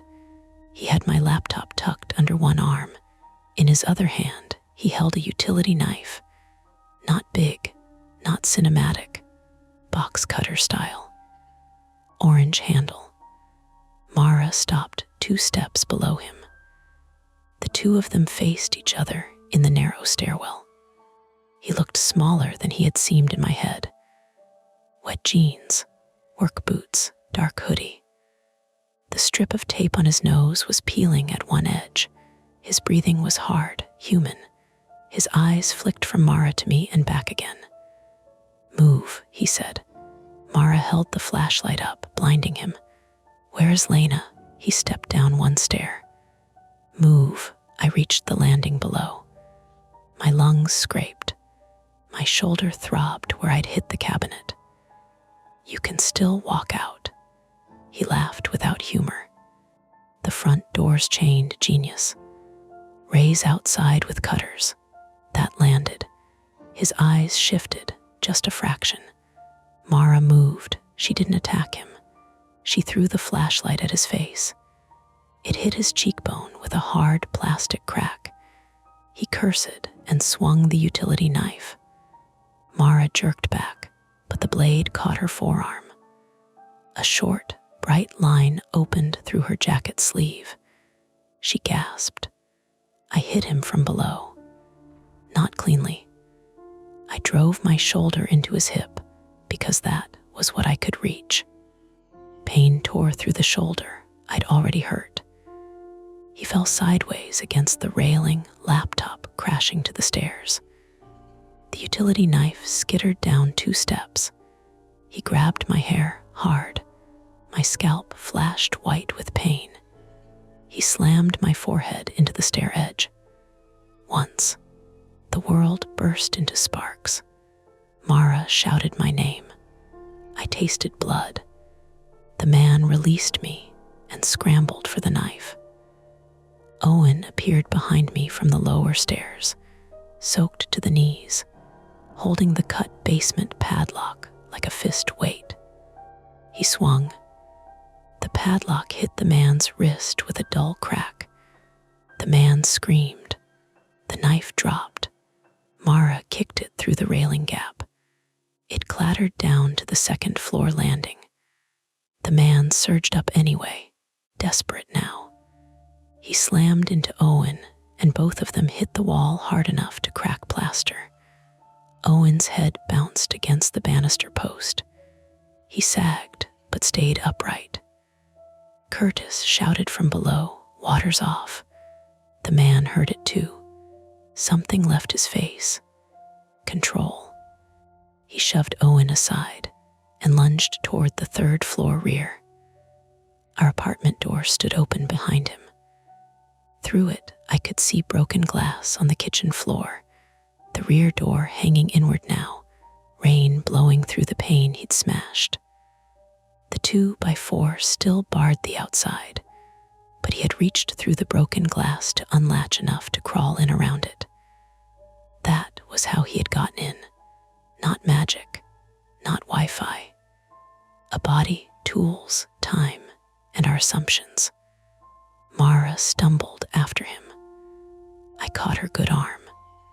"You're bleeding." "Lena," she said. From inside our apartment came another muffled cry. Mara pulled free. We went in together. Our kitchen was slick with rain and glass. The cinnamon smell from my abandoned oatmeal still hung faintly under the smoke, and wet wood, absurd and nauseating. The pantry door beside the fridge was open. Inside, the mop bucket had been knocked over. The access panel behind the shelves, which I had never once opened, had been pried loose. A woman's foot kicked weakly from the dark space beyond. "Lena." Mara dropped to her knees. "Lena, it's Mara. We're here."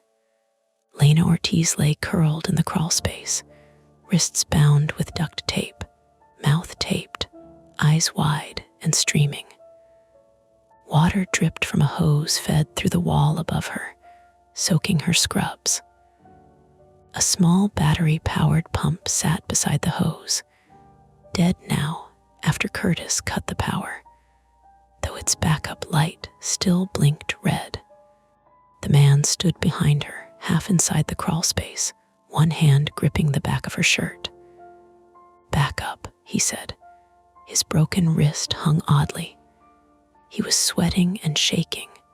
Cornered, I saw the object in his good hand, not the knife.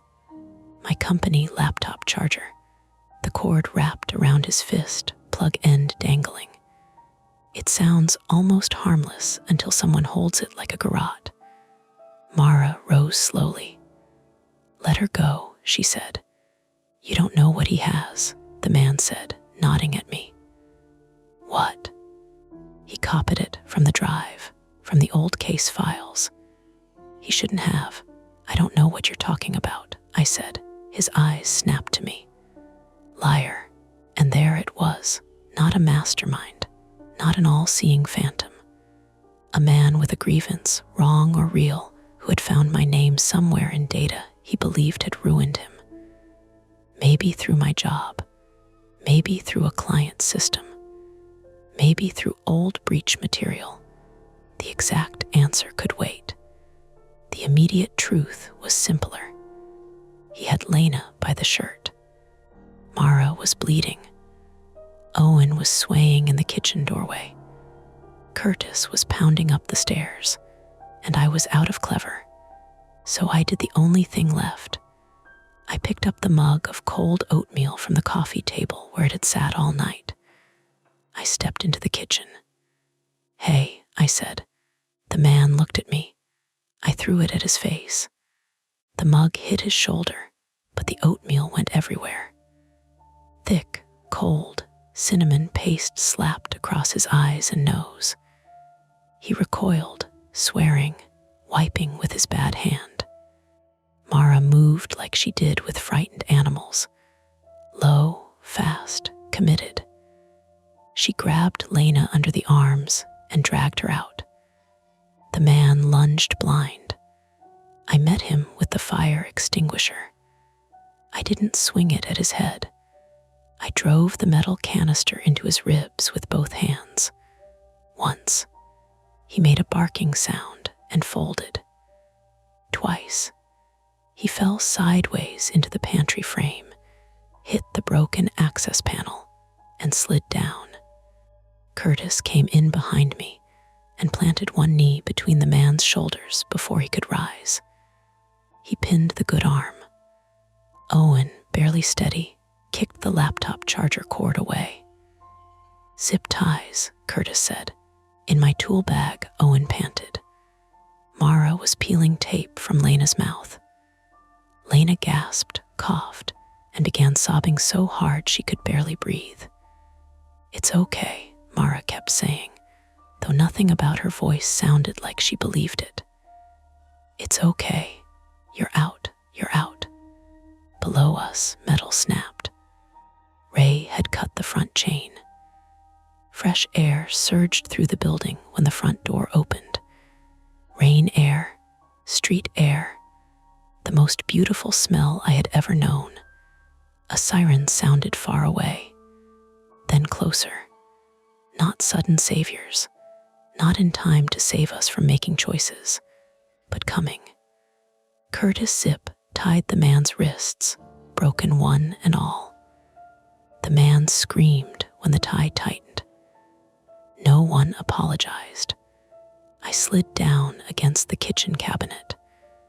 My forehead bled into my eyebrow. My shoulder had become one hot, useless piece of meat. My hands shook so badly, I pressed them under my thighs to hide it. Mara sat on the floor with Lena's head in her lap, and one sleeve darkening from the cut on her forearm. Owen leaned against the fridge, eyes unfocused, a swelling not already rising at his temple. Pepper barked from downstairs. Nora somehow appeared from under the bed and stood in the bedroom doorway, tail puffed, staring at all of us like we had finally become as unreasonable as she had always suspected. The man on our kitchen floor turned his face just enough to look at me through oatmeal, blood, and rainwater. He smiled, not because he had won, because some part of him had not yet accepted that he had lost. My phone buzzed once in my pocket. I pulled it out with shaking fingers. 1% battery. A notification glowed on the screen from HomeCam Lite. Upload complete. Then the phone died. The first police officer through the front door slipped on the wet tile and caught himself on the mailboxes. I remember that clearly because it was such an ordinary sound. A boot squeak, a hand slapping metal, someone muttering, "Jesus, watch the floor," behind him. After everything, after the alarms and smoke and water, and the man zip-tied on my kitchen floor with oatmeal drying in his eyebrows, the first official response to our nightmare was a tired Somerville cop almost eating it in the foyer. Then the building filled with uniforms. Police first, firefighters right behind them, EMTs with bags over their shoulders, asking the same questions 3 different ways because nobody's answers made sense in the same order. A firefighter killed the remaining alarm. Another one went straight upstairs toward Lena's apartment with a thermal camera.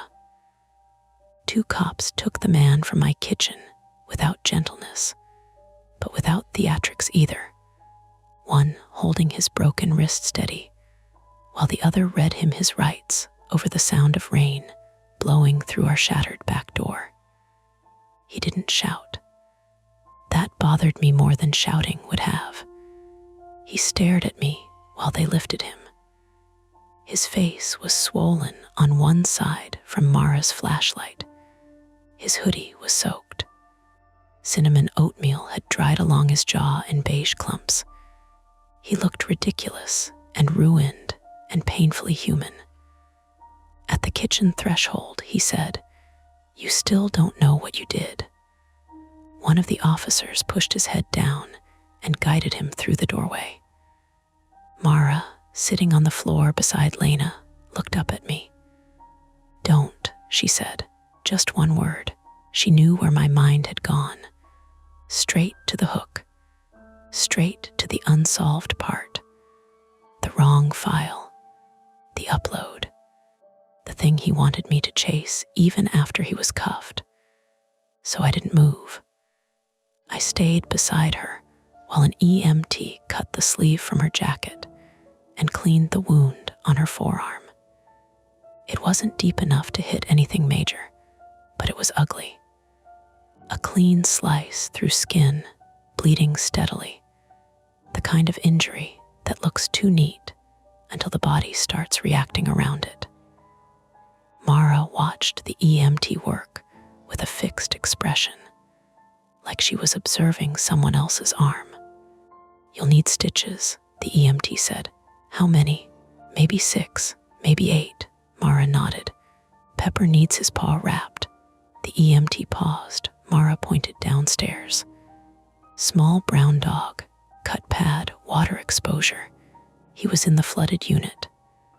The EMT looked at her, then at the bloody gauze on her arm. "I'll tell fire to bring him out," he said. "I'm a vet tech," she said. You can sit down," he said, not unkindly. For once, Mara listened. She leaned her head back against the cabinet and closed her eyes. Lena was worse, not in the dramatic way I had expected. No movie collapse, no screaming confession. She shook silently under 2 emergency blankets, her lips pale, hair stuck to her face, wrists raw where the tape had been. When an EMT asked her name, she answered. When they asked the year, she answered. When they asked if she knew who had taken her, she looked past them at our pantry wall and whispered, "Tenant meeting." That was all at first. Later, at the hospital, she said more. The man's name was Victor Havel, 43, from Revere, Massachusetts. He had lived in our building years before Mara, and I moved in before the landlord renovated badly and raised the rents badly, and pretended those two things were unrelated. Victor had been evicted after a dispute involving water damage, unpaid rent, and accusations that the landlord had entered his unit illegally. Depending on who told it, Victor was either a dangerous obsessive who harassed the property company for years, or a desperate man who lost his apartment, his stored belongings, and a civil case he had tried to fight without enough money. Both versions could be partly true. That was the part I hated. He had worked contract IT jobs after that.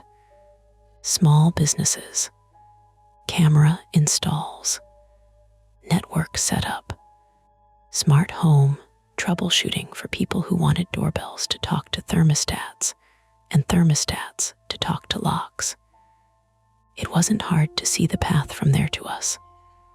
The police found notes in his backpack, building floor sketches, password guesses, printed photos of the rear porches, a list of tenants, my name circled twice, not because I had personally done something to him.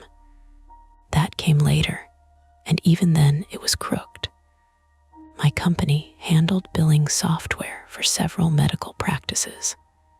One of those practices had once treated Victor's mother. Years before, different department, different state database, different vendor chain, all tangled together in his head, until medical records, debt, eviction, software, and Daniel Miller became one ugly knot. He believed I had access to a file proving his mother had been billed improperly before she died. I didn't.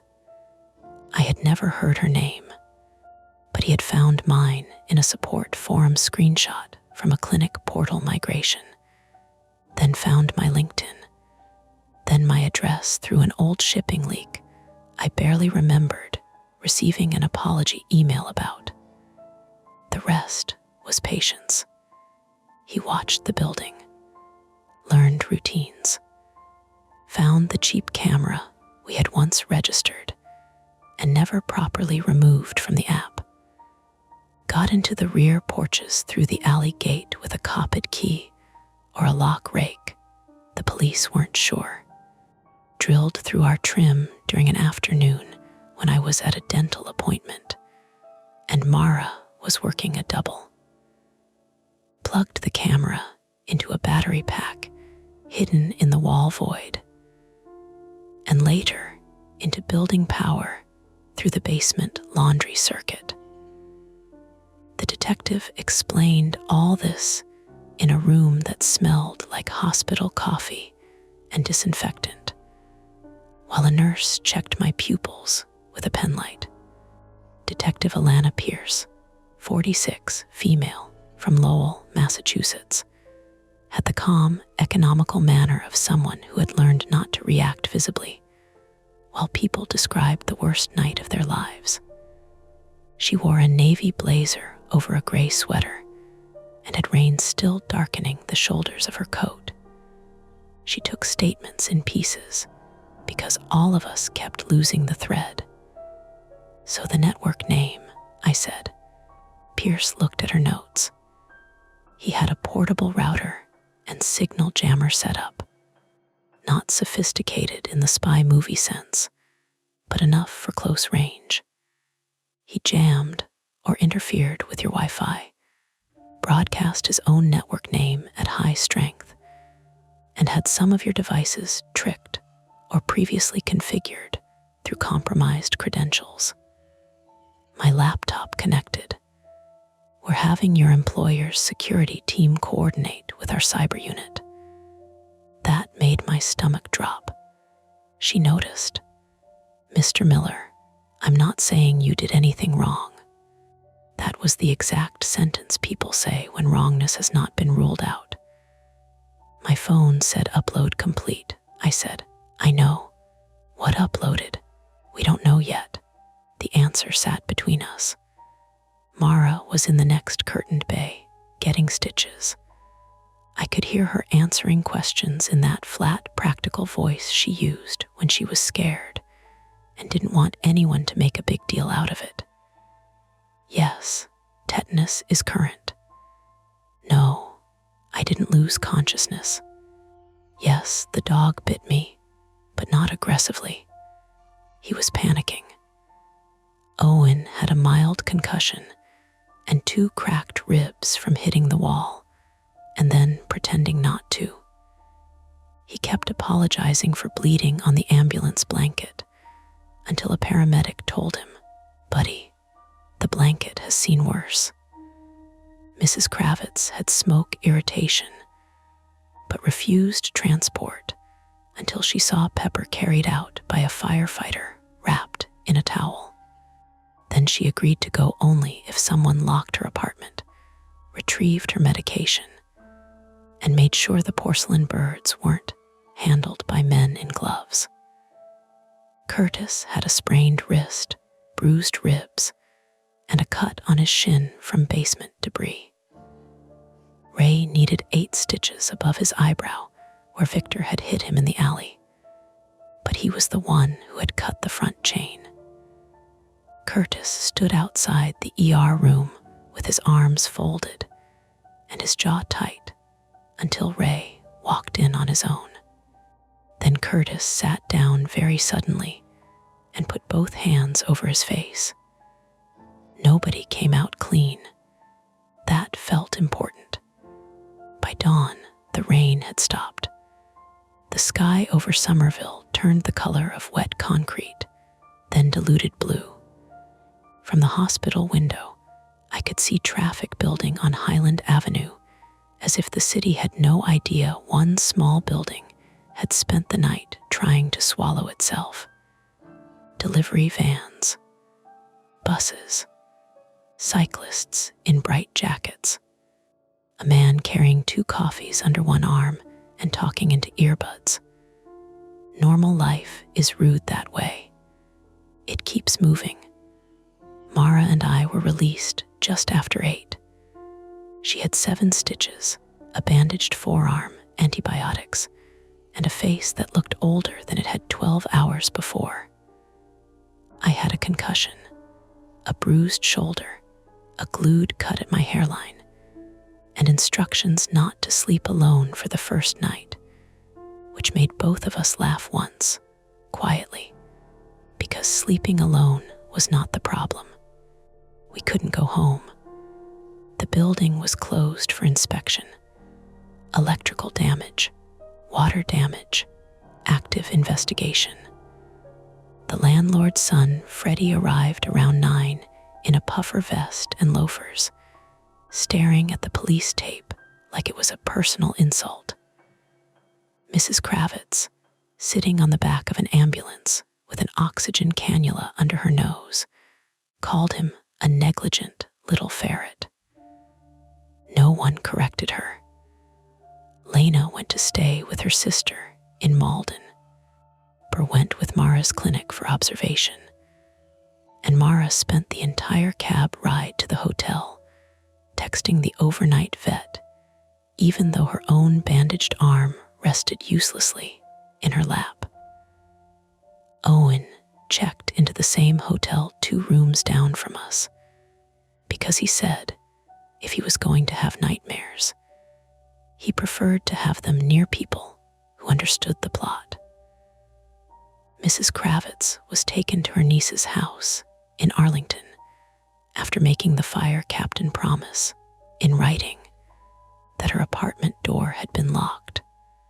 Nora was found under our bed by a firefighter named Paul, who emerged with 3 scratches on his wrist and said, "She's healthy and morally opposed to rescue." That was the first time Mara cried. Not when she got stitched. Not when Lena was carried out.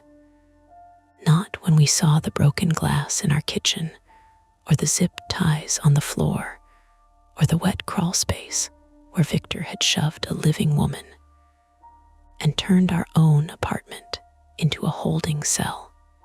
She cried when Nora was placed into her carrier, furious and unharmed, yellow eyes blazing. Mara pressed her fingers through the carrier door and whispered, I know, we're idiots." The hotel room smelled like bleach, carpet glue, and packaged coffee. We put Nora in the bathroom with food and water. She refused both, then knocked over the plastic cup by the sink with deliberate violence. Mara sat on the edge of the bed. I sat beside her. For a while, we didn't talk.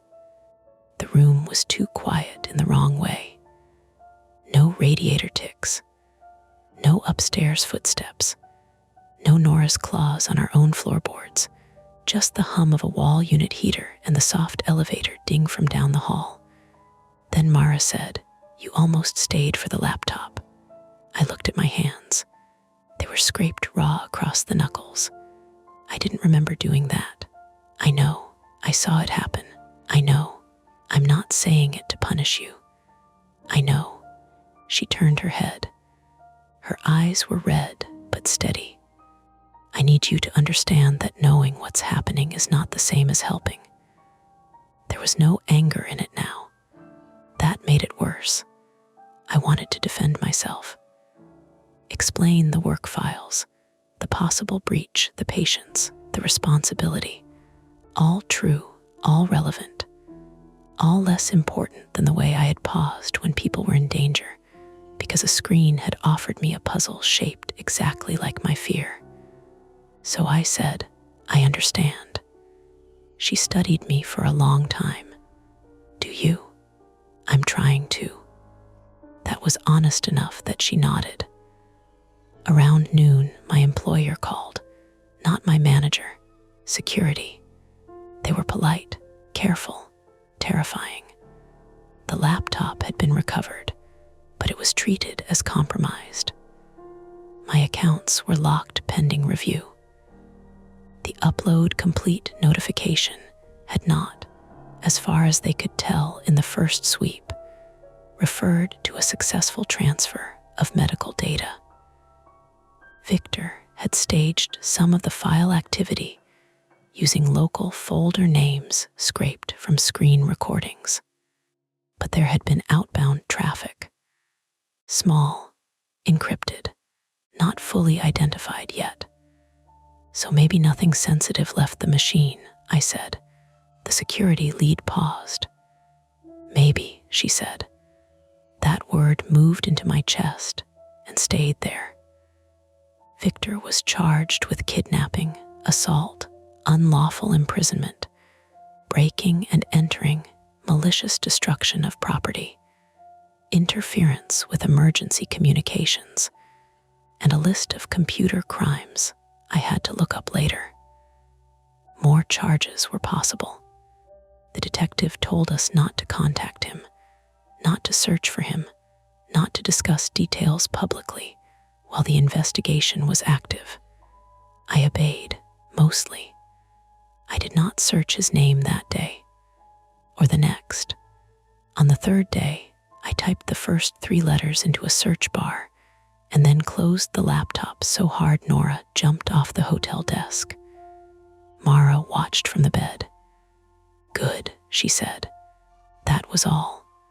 2 weeks later, we were allowed back into the apartment for essentials.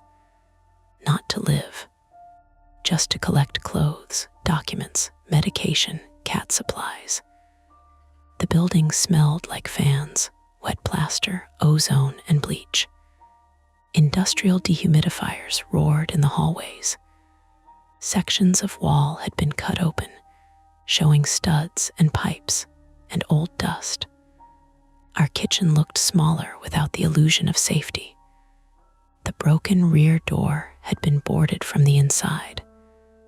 The pantry access panel was gone.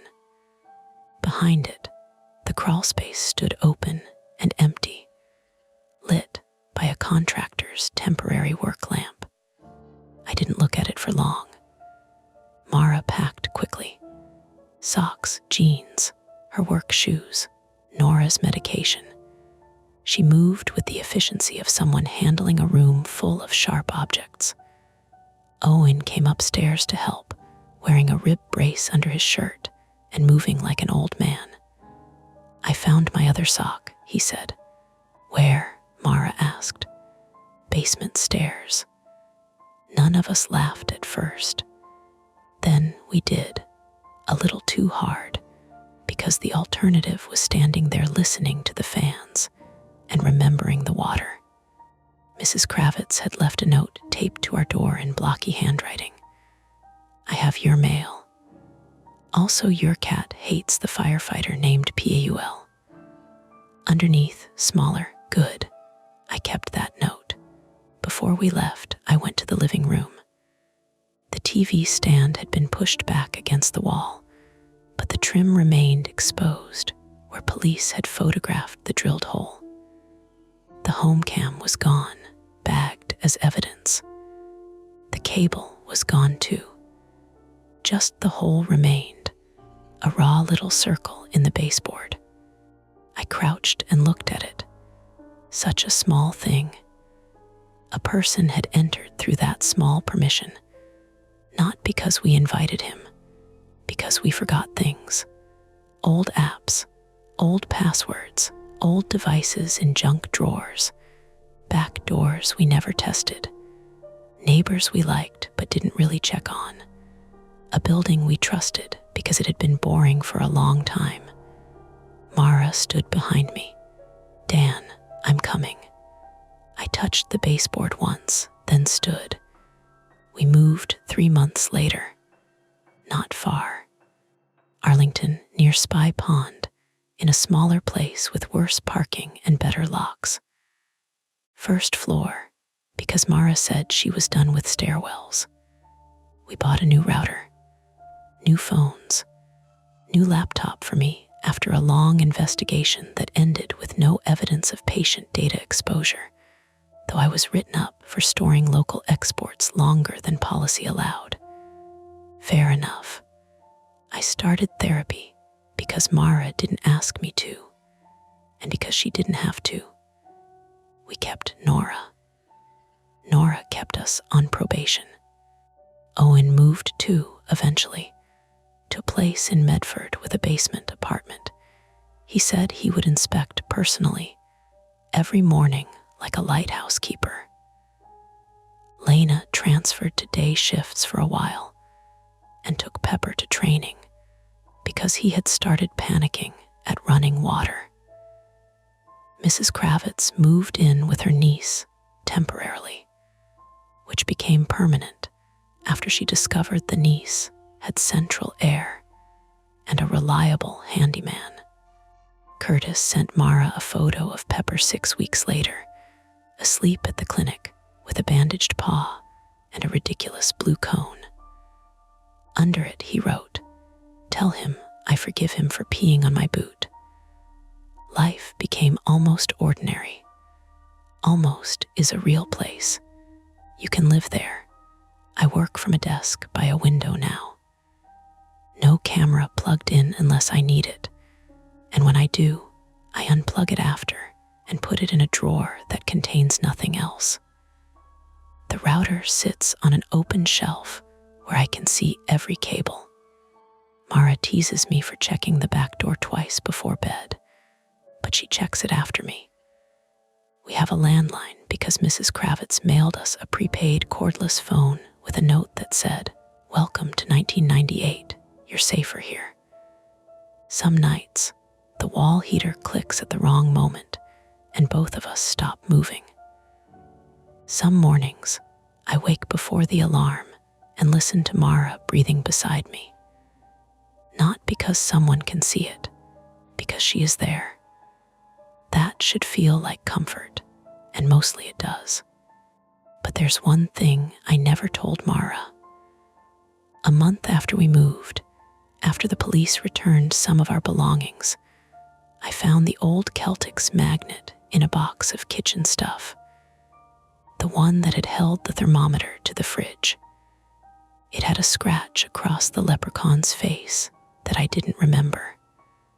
On the back, stuck under the curled edge of the magnet, was a micro SD card. No label, no note. I took it to Detective Pierce. I did. I drove to the station, signed it over, watched her put it in an evidence envelope. She called 2 weeks later and said it was blank. Factory empty. Maybe Victor hid it there and never used it. Maybe it had been corrupted. Maybe it was just some random card from the junk drawer that stuck to the magnet during the chaos. That's what I tell myself. Most days I believe it. But sometimes, late at night, my phone drops from Wi-Fi to data for no reason. It happens to everyone. Routers hiccup. Phones roam. Networks blink. Still, I always check the list. I scroll past the neighbor's printer, the upstairs tenant's guest network, the usual jokes, the default strings of letters and numbers. I never see that name again. Not once. And somehow that is not as comforting as it should be. Because every time I look, I catch myself holding my breath. That's it for this nightmare. If you enjoyed it, please like the video, subscribe to Mia Horror Stories, and turn on notifications. It really helps keep the stories alive. And don't stop here, dive into another one of our videos and keep the fear going. Welcome back to Mia Horror Stories. Tonight's tale, I bought a second-hand laptop. The webcam turns on only when I look away, is best experienced in the dark, which is why the screen will stay black. No distractions, no flashing images. Just you, your imagination, and the story. So sit back, relax, and listen all the way to the end if you dare. The webcam light clicked on while I was looking at the wall. Not while I was typing. Not while I was scrolling. Not even while I had the laptop open all the way. I was sitting on my bedroom floor with my back against the radiator, one knee up, eating dry cereal from the box because all my bowls were in the sink and the screen had gone dim from inactivity. The laptop was on my desk, angled away from me, showing only a faint blue rectangle on the wall. Then came that tiny sound, a dry little tick. The green dot beside the camera appeared in the reflection of my framed poster. I turned my head. It went out. For a few seconds, I stayed like that with my hand still inside the cereal box, fingers touching the dusty crumbs at the bottom. Outside my window, a bus hissed at the stop on Flatbush Avenue. Somewhere below, a guy laughed too loudly, the way people laugh when they are trying to convince the night they are not tired. My radiator knocked twice, paused, and knocked again. I told myself the most boring explanation first, because boring explanations had kept me functional for 29 years. Software update. Glitch. Driver issue. Some app asking for camera access. Nothing more. My name is Mara Voss, 29, female, originally from Buffalo, and now living in Brooklyn, New York, in a fourth-floor walk-up that always smelled faintly of old plaster, laundry detergent, and somebody else's garlic. I worked remote support for a small medical billing software company, which meant I spent most of my days talking nurses through frozen dashboards and doctors through password resets, while pretending my own life was not a stack of overdue tabs. My everyday motive was simple. I needed a working laptop that did not scream like a hair dryer during video calls. My private flaw, the one I did not tell people because it sounded small and embarrassing, was that I hated being watched. Not in a dramatic way. Not, I think everyone is spying on me. More like I could feel a tension as a pressure on the skin between my shoulder blades. Mirrors in dark rooms bothered me. Open laptop cameras bothered me. People standing behind me in line bothered me. I had learned to laugh it off. I had also learned where every reflective surface was in my apartment. The laptop was secondhand, bought that afternoon from a man in Queens who seemed more annoyed than sinister.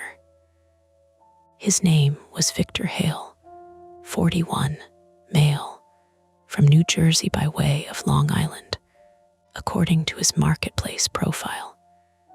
And the way he said coffee, he had met me outside a laundromat in Astoria because he said he was between errands and did not want a stranger in his apartment. He wore a navy windbreaker with a broken zipper and kept rubbing his thumb over the edge of his phone case.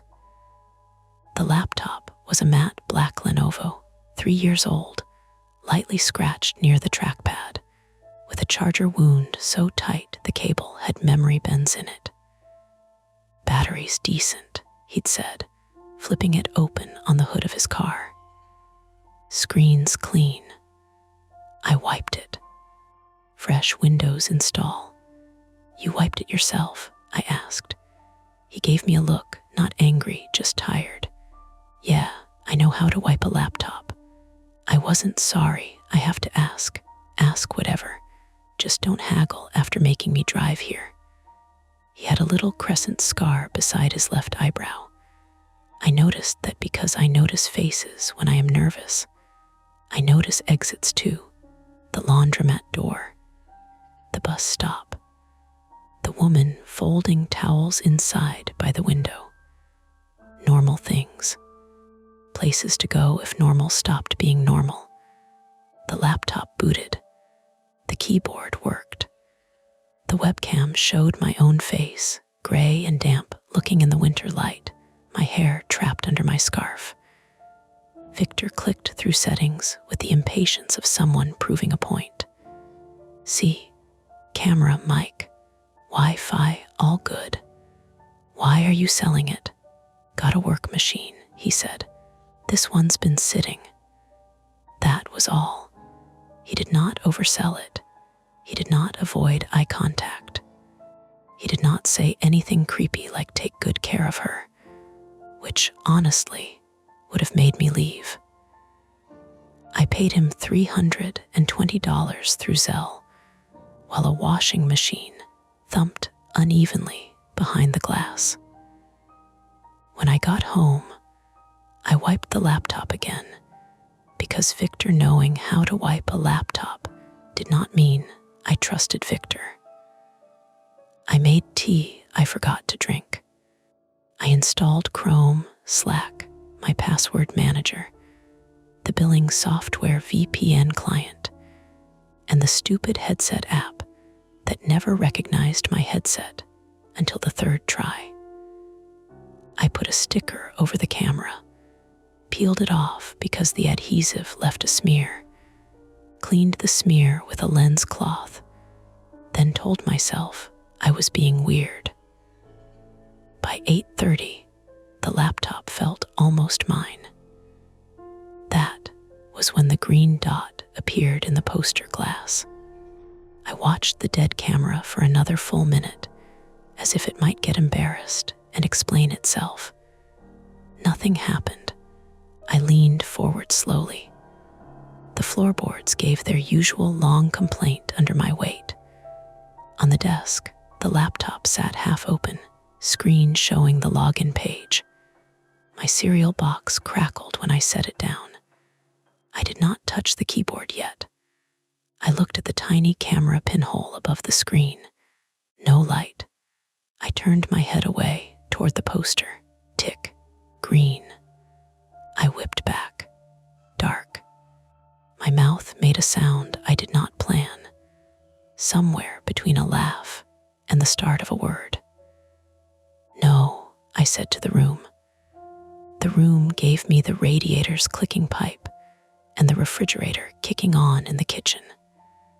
I tried again, because apparently that is what the human brain does when it is offered a bad little magic trick with a perfectly reasonable explanation hiding somewhere behind it. I looked straight at the webcam. Nothing. I turned my face toward the wall, keeping the laptop in the edge of my vision. Tick. A green bead in the poster glass. I turned. Gone. This time my stomach tightened, not with terror exactly, but with the sour embarrassment of being alone with something I could not immediately categorize. I grabbed my phone and called Drea. Andrea Drea Collins, 30, female, born and raised in Philadelphia, was my neighbor across the hall and the closest thing I had to family in the building. She worked nights as an ER registration clerk at New York Presbyterian Methodist, had a voice that could cut through drunk nonsense at 10 paces, and collected novelty mugs from places she had never visited. She had seen me cry over a rent increase, a dead mouse, and one particularly cruel performance review, so there was not much pride left between us. She answered with, "Tell me this is not about your printer again. It's the new laptop. Return it. You haven't heard the problem. Second-hand electronics from men named Victor are always return it situations." I looked at the laptop. The camera light turns on when I look away. There was a pause, filled on her end by the beep of something hospital-related and a muffled voice saying, "Room 6 needs a bracelet." Drea said, "Say that again, but less like the cold open of a podcast." The webcam light. It turns on, only when I'm not looking directly at it. "Mara, I know. Is Zoom open? No. Teams? No. Some website? No. Login screen? You sure it's the webcam light and not like the power indicator reflecting weird? I know what a webcam light looks like. I know you know what a webcam light looks like because you put tape over your work laptop like it owes you money. That's not helping. It's a little helping." Her tone softened.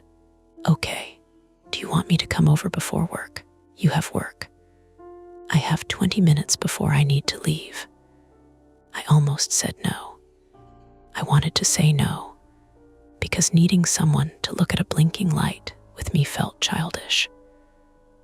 But the laptop sat on my desk with its bland corporate face, and the idea of being alone with it for even 10 more minutes made the cereal in my stomach feel like wet cardboard. "Yeah," I said. "Please." Drea knocked 3 minutes later, because the walls in our building were thin enough that phone calls counted as invitations. She came in wearing navy scrubs under a huge tan coat, her hair twisted up with a clip shaped like a butterfly. She smelled like rain, hand sanitizer, and the peppermint gum she chewed when she was trying not to smoke. "All right," she said, dropping her tote by the door. "Show me the demon computer." "No demons. I'm respecting your worldview. Show me the malware computer." We stood in my bedroom, shoulder to shoulder, looking at the laptop. "Don't look at it directly," I said. Drea turned her whole head toward me. "Do you hear yourself?" "Yes, I hate it." "Good. Self-awareness is important." I positioned her by the poster where the glass caught the laptop at an angle. I stood by the desk, facing the webcam. When I look away, the light goes on. When I look back, it goes off. "Okay, ready?" I have never been less ready for anything. I looked at the webcam. Dead. I turned my face toward the closet door. Tick. Drea stopped chewing. That was worse than if she had screamed. I kept my head turned. Is it on? Yeah, she said quietly. I looked back. The green light vanished. Drea made a small, irritated noise through her nose, the sound she made when a patient's relative tried to explain HIPAA to her incorrectly. Do it again. We did it 4 more times. Each time, the same thing happened. Not delayed, not random, not every few minutes. The light came on when my eyes left the camera and cut out as soon as I looked back. Drea folded her arms tight across her chest. Unplug the internet. It's on Wi-Fi. Turn off Wi-Fi. I did. The laptop's login screen showed the little globe icon with a slash through it. Now, she said. I turned away. Tick, green, Drea whispered. I hate that. The room seemed smaller after that. The ceiling light was on, but weakly, the bulb old enough to make every corner look bruised. A siren passed outside, rising and falling between buildings. Someone in the apartment above dragged a chair, the legs scraping in 3 short bursts. Drea stepped closer to the laptop, but did not touch it. Could be some hardware test, like a sensor thing. What sensor knows whether I'm looking at it? Face detection. On the login screen with Wi-Fi off, I'm trying to keep us from becoming idiots. I appreciate that. She pointed at my phone. Call someone who knows computers. I know computers. You know customers who think clearing cookies is witchcraft. Call someone who knows creepy computers. That meant Owen. Owen Fletcher, 32. Male from Manchester, England, was an independent repair tech who rented half a desk in the back of a phone shop on Atlantic Avenue and had once recovered my tax documents from a hard drive I had dropped down a stairwell. He was not a close friend exactly, but we had the kind of mutual respect born from crisis. I paid on time. He did not talk to me like I was stupid. He had sandy hair, nicotine-yellowed fingers despite claiming he only vaped, and the calmest voice I had ever heard outside a weather report. I FaceTimed him. He answered from under a desk, the camera giving me a view of his chin and one eye. Mara, he said, please tell me you've learned to back up files. I bought a laptop. Already a mistake. Drea said, that's what I said. Owen shifted, and the camera steadied. Who's that? Drea, neighbor, witness. Witness to what? I explained. I kept it factual. Bought second-hand Lenovo. Fresh install. Camera light activates when not directly observed. Happens offline. Stops when looked at. Owen stared at me from the little square on my phone. Behind him, I could hear the soft clatter of tools and a radio playing something with too much bass. Finally, he said, close the lid. I did. Does the light come on? No. Open it, but cover the camera with a bit of opaque tape. I found black electrical tape in the junk drawer and cut a crooked strip with kitchen scissors. My hands were not shaking, but they were less precise than usual. I pressed the tape over the webcam. Now try, he said. I looked away. Tick. A green glow seeped faintly around the tape's edge. Drea took one step back. Absolutely not. Owen's expression changed. Not fear, focus.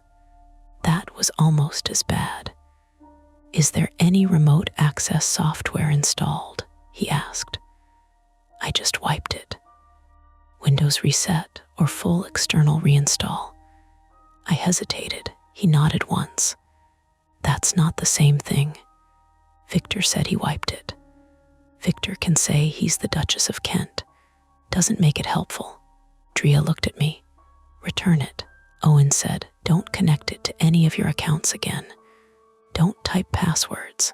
Don't plug in any USB drives. Power it down. I reached for the power button, then stopped.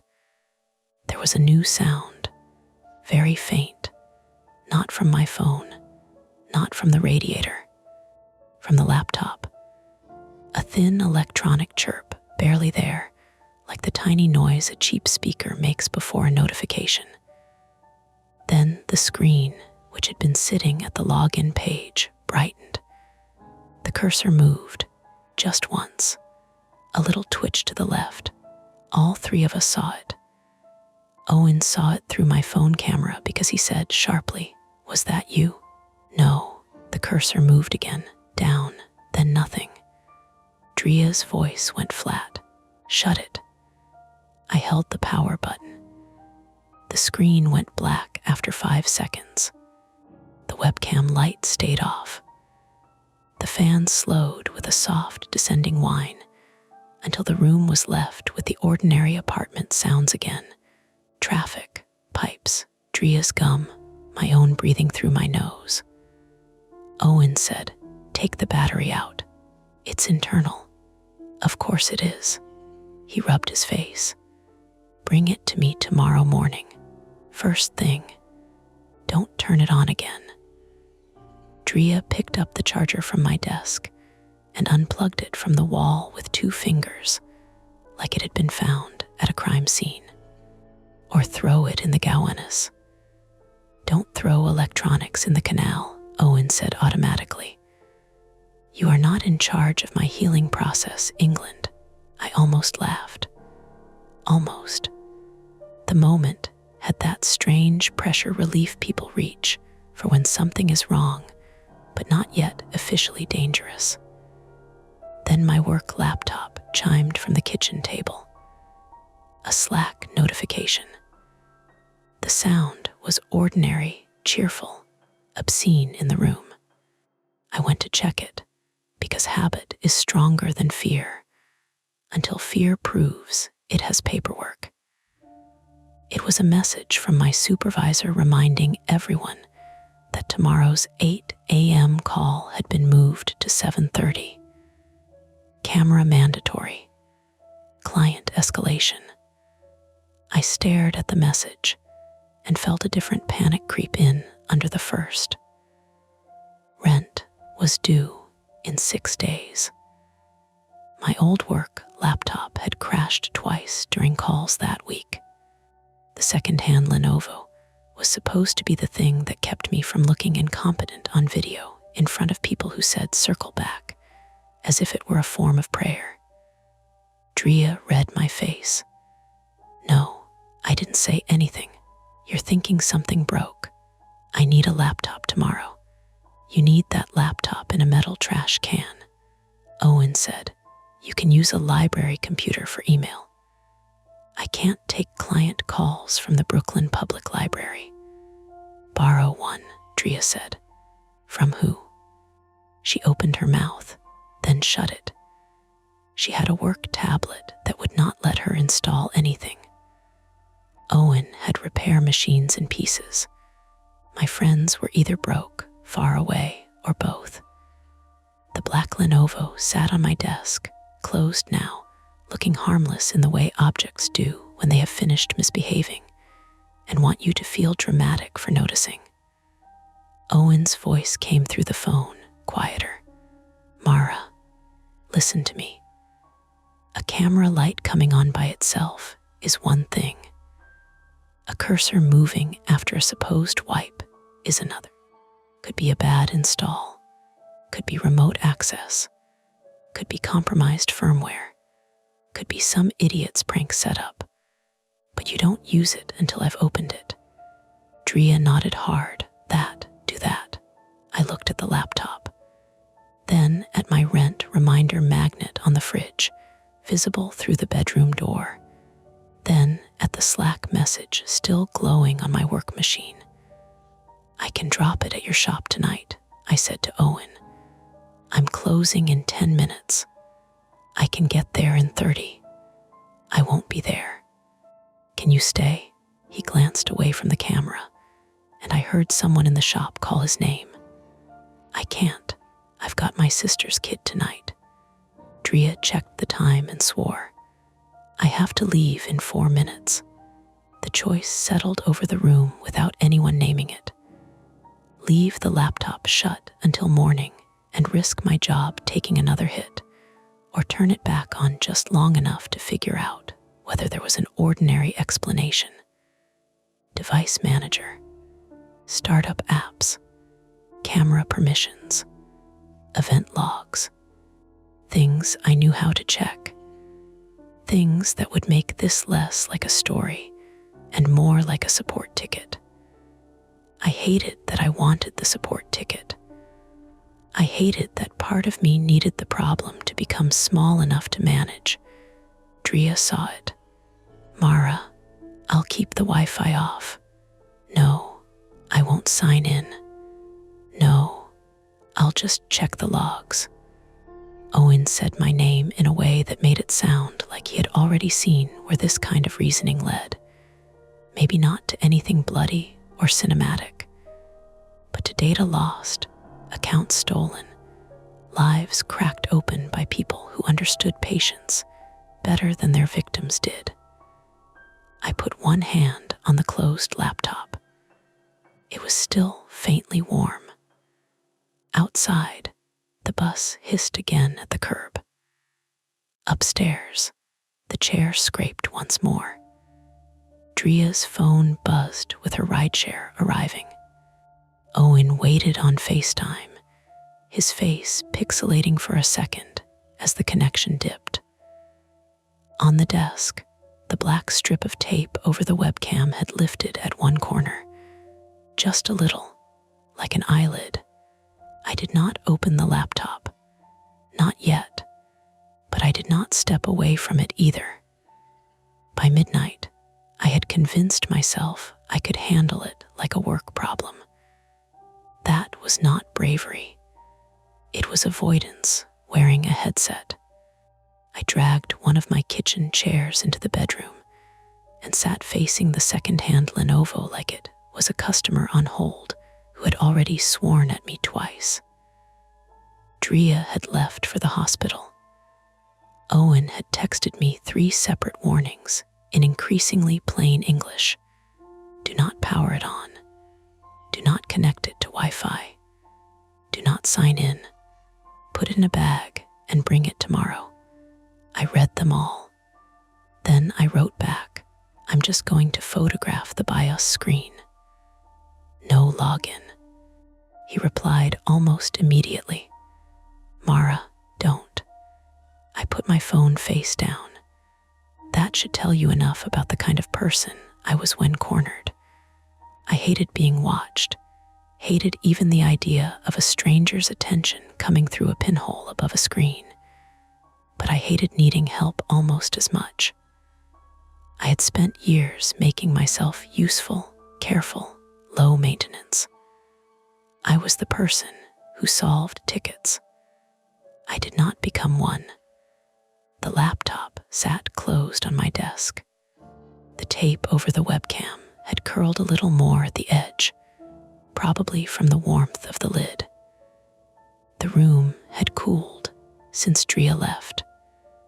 The radiator pipes clicked and sighed, and the window glass held the blurry orange smear of the streetlight outside. I found an old compact mirror in my makeup drawer, the kind with a cracked plastic lid, and propped it beside the laptop so it reflected the webcam area. If the camera light came on while I was looking at the keyboard, I would see it in the mirror. That felt clever for about 3 seconds. Then it felt like setting up a trap for myself. I pressed the power button. The laptop hummed awake with a soft fan whir. The Lenovo logo appeared. I tapped F2, missed it, swore, restarted, and tapped again until the BIOS menu opened in a flat gray-blue layout that looked comfortingly ugly. No Wi-Fi, no windows, no login screen, just firmware settings. I exhaled through my teeth. "See," I said to no one. Boring. The mirror showed a dark webcam. I took photos of the BIOS screens with my phone. Serial number, boot order, security options. Nothing obviously wrong, though obvious was not really my lane once you got below Windows. My job was helping overworked clinic staff find the button marked export. Owen was the one who knew what a normal firmware page should and should not say. I was scrolling through the security tab when my old work laptop chimed again from the kitchen. Another Slack message. I ignored it. A second chime followed, then a third. That got me up.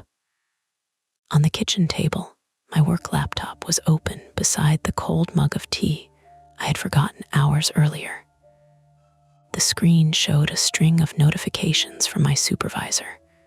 Paige Larkin, 36, female, from Chicago, was my supervisor at the medical billing software company. A woman who spoke in polished bullet points, even when annoyed. She was not cruel exactly, but she had the corporate skill of making concerns sound like documentation. She lived in Denver, ran our support team across time zones, and had already warned me twice that my recent call dropouts were creating visibility issues. Her messages stacked one after another. Are you still able to join the client escalation tomorrow? Need confirmation tonight. Camera required per client request. If equipment is still unstable, we may need to reassign. That last word hit harder than it should have. Reassign meant less trust. Less trust meant fewer escalations. Fewer escalations meant Paige could justify cutting my hours the next time leadership wanted efficiency. Nobody ever said fired until the calendar invite disappeared. I typed, "I'll be there. New device should be ready." I stared at the phrase "new device" after I sent it. Then my phone buzzed. "Drea, tell me you didn't turn it on." I looked toward the bedroom. The second-hand laptop was still in the BIOS menu, screen glow pale against my desk.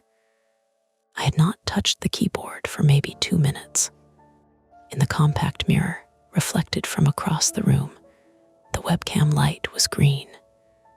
My throat tightened so fast it hurt. I walked back slowly, one bare foot after the other on the cold floorboards. The camera light stayed on in the mirror.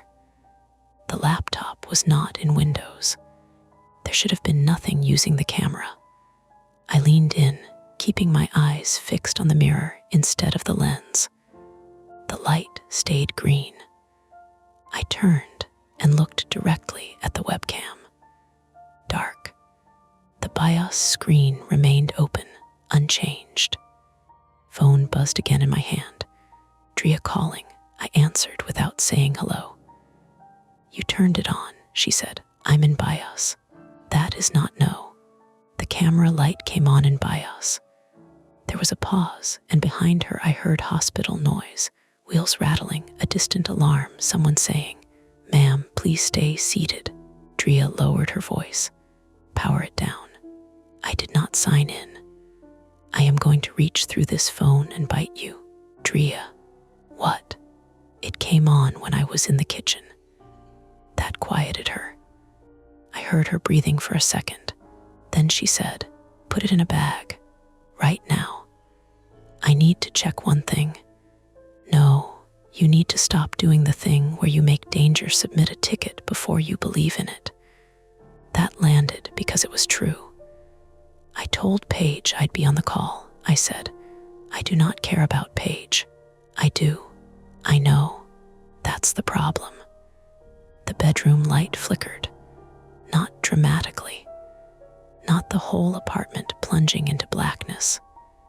Just one weak flutter from the old ceiling bulb, enough to make the laptop screen seem brighter, and the corners of the room pull back for half a second. Then the light steadied. "Was that on your end?" Drea asked. My light flickered. "Okay, shut it down." I held the power button until the screen went black. This time, I kept holding it longer than necessary, counting under my breath to 15, because I did not trust the blank screen to mean anything anymore. The fan stopped.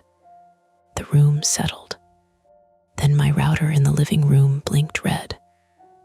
I noticed because it cast a tiny pulse against the wall by the bookshelf. Red, red, red. My internet almost never went out. When it did, the router light turned amber first. This was red, then dark, then red again. From the kitchen, my work laptop lost connection. The Slack window grayed out. "No," I whispered. Drea heard me. "What now?" "My internet's down." "Good." "Not good. I need it tomorrow." "You have bigger problems than a client call." Easy to say when your paycheck isn't tied to Comcast behaving. "Mara, I know." But the problem had become concrete then, sharpened down to minutes and logistics. I had a mandatory video call in 7.5 hours. My old work laptop was failing. My new laptop was behaving like something with an owner I had not met. My internet had dropped right after I shut it down. And if I missed that escalation, Paige would not write Mara experienced a reasonable privacy concern involving a compromised second-hand device. She would write Mara failed to secure functional equipment after prior warning. Drea said, "Go to my apartment. My Wi-Fi's separate. Use my laptop." "You have a laptop, my old Dell. It's slow, but it works if you threaten it." "You're at work. Spare key under the planter." "There is no planter. Fake plant by my door. That is a planter. It has never held dirt, so don't get technical." I almost cried from the relief of an ordinary solution. "I can do that. And bring the Lenovo into my place too. I don't want you alone with it. You want it in your apartment. I want you where there are walls thinner than paper and Mr. Kowalski across the hall pretending not to listen." "Fair." She lowered her voice more. "And call Owen. Tell him what happened." "I will. Now." I did not call Owen first. I put the Lenovo in my canvas grocery tote, wrapped in a hoodie, because touching the warm lid with my bare hands made me feel stupid and exposed. I grabbed my phone charger, my headset, my notebook, and the old work laptop. The hallway outside my apartment smelled of bleach and fried onions. The overhead fixture buzzed, making the beige walls look jaundiced. Drea's apartment was 10 steps away across the hall. The fake plant was where she said, a dusty plastic fern in a chipped blue pot. I lifted it, found the key, and then stopped. There was a sound from the stairwell, not footsteps exactly. A soft shift, fabric against painted metal, a pause. Our building was old enough that every movement had a signature. Mr. Kowalski on 3 coughed before climbing. The college guys on 5 stomped. Drea's landlord's nephew jingled keys like a warning bell.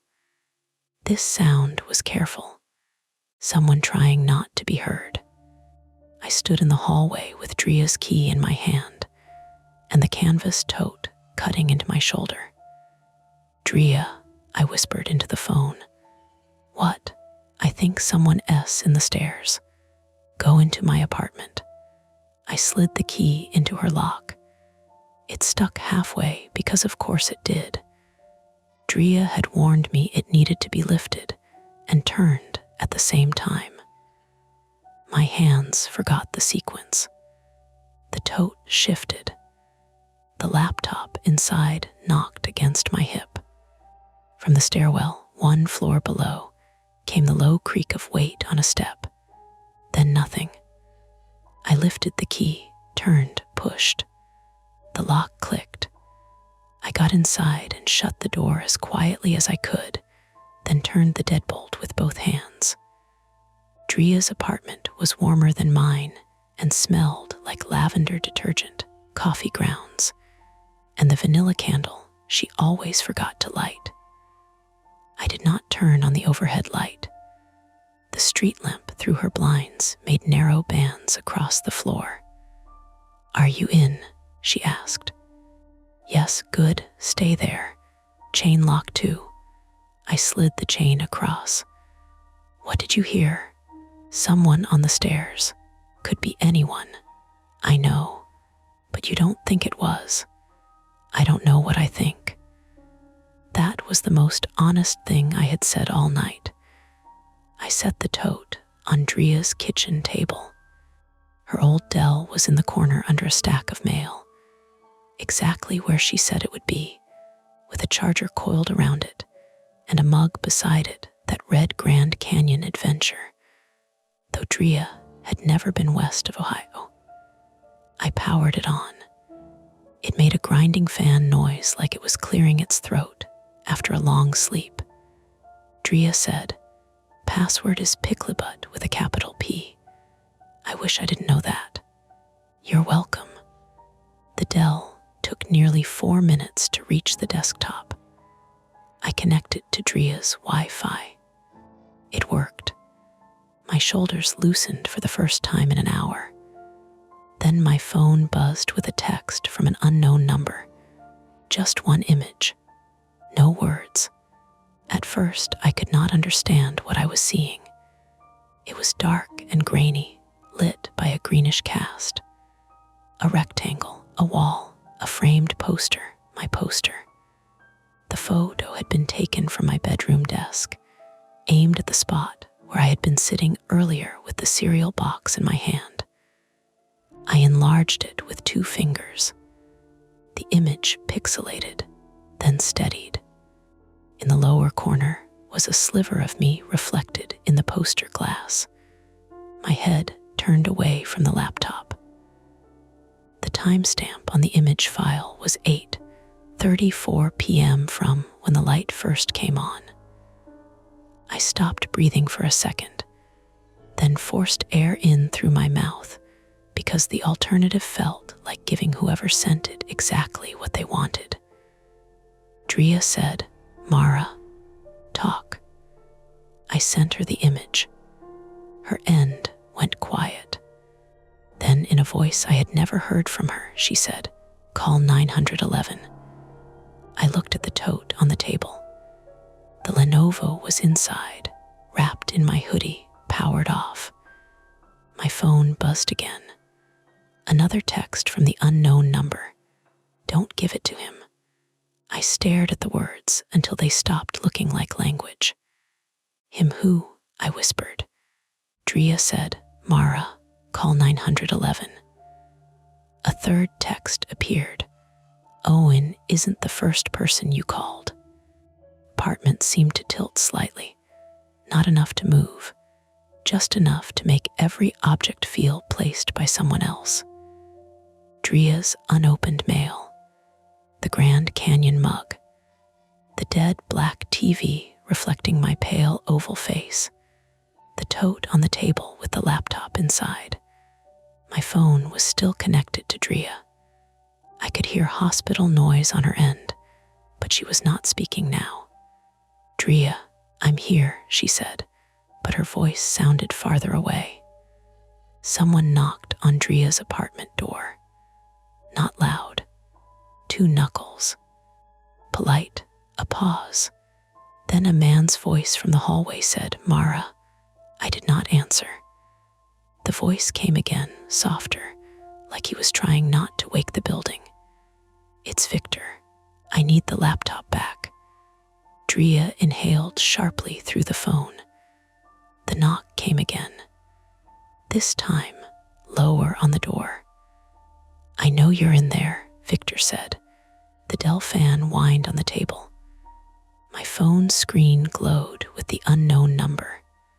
The canvas tote sat between my hands, holding the thing he wanted, the thing Owen had told me not to use, the thing that had already taken at least one picture of me when I thought I was alone.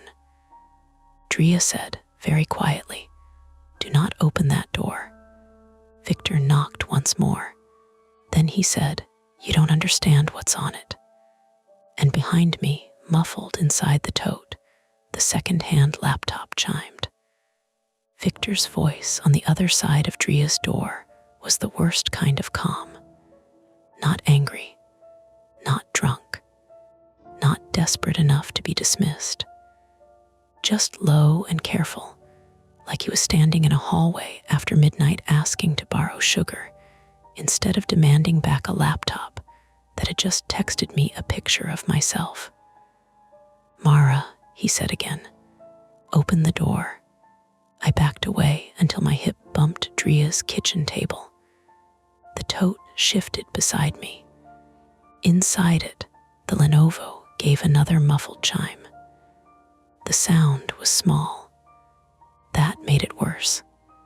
Drea was still on the phone, her voice pressed thin by panic and hospital background noise. "Bathroom," she said.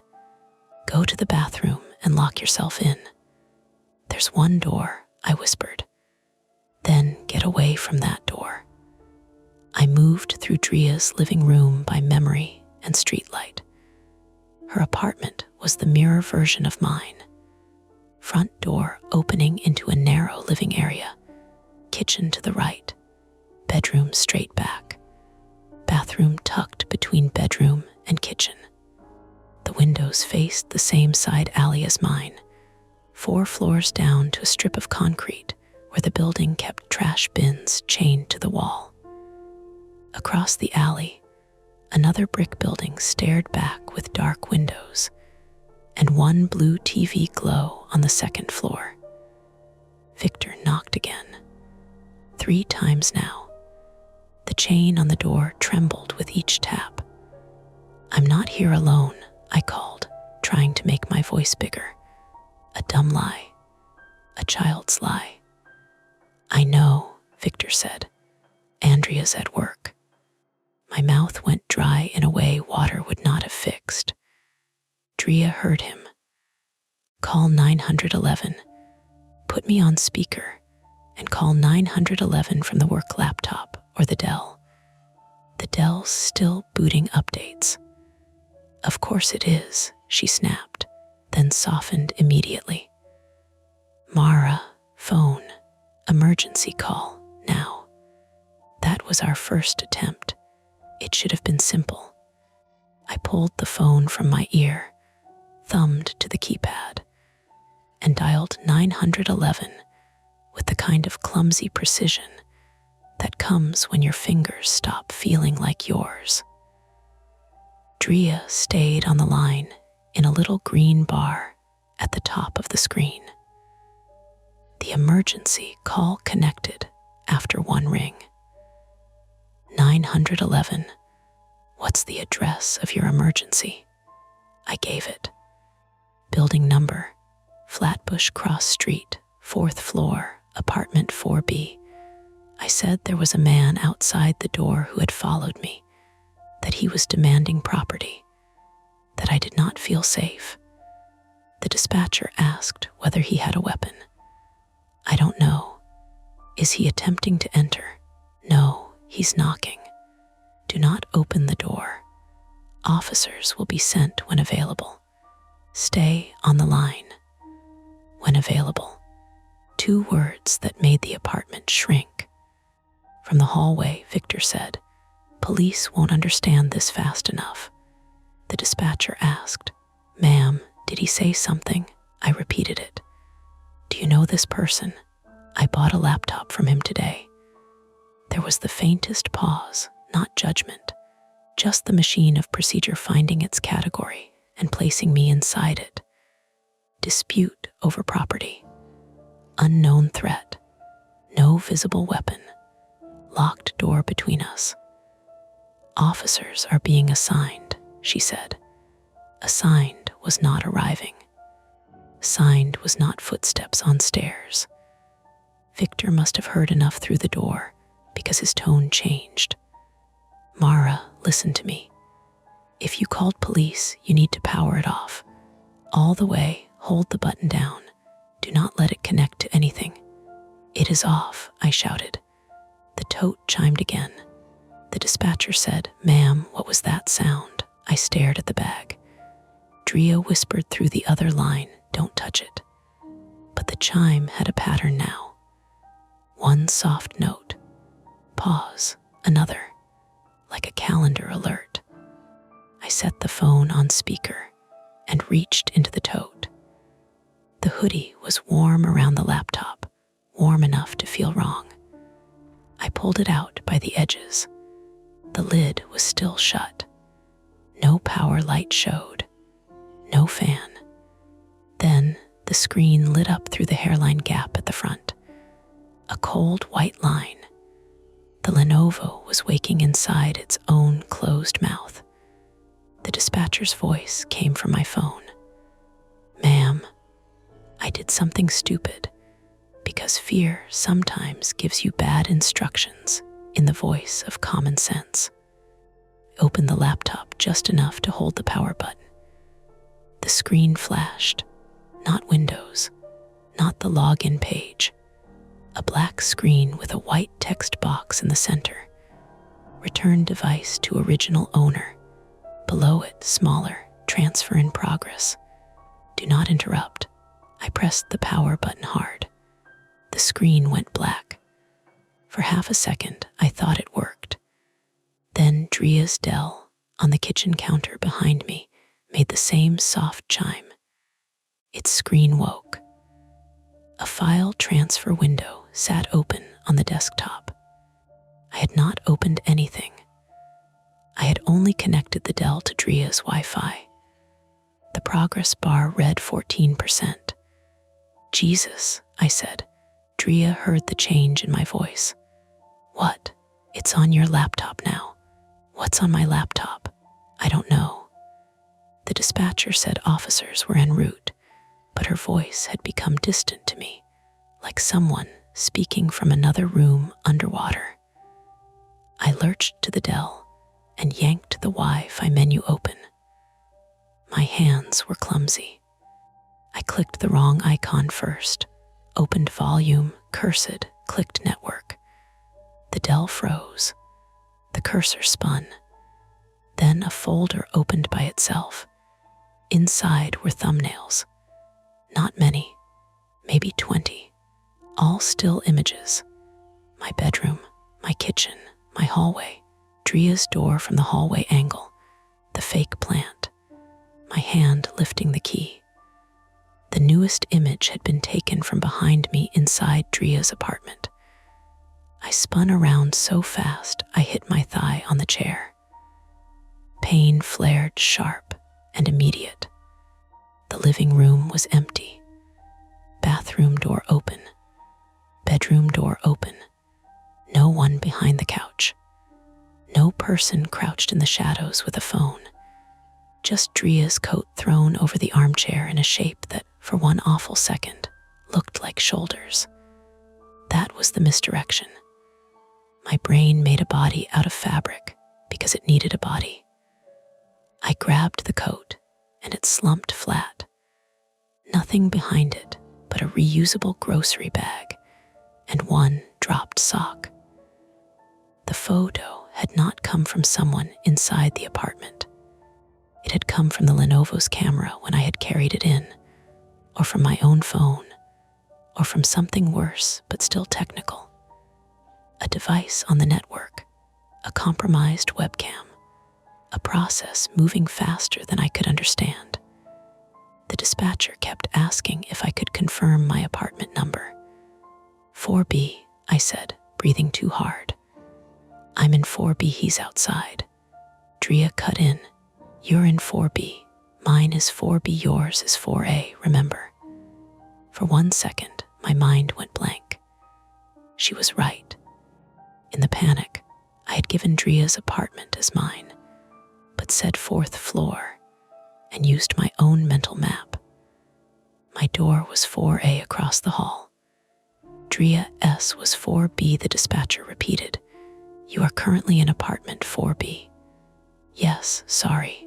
4B, the man is outside 4B. It was a small mistake.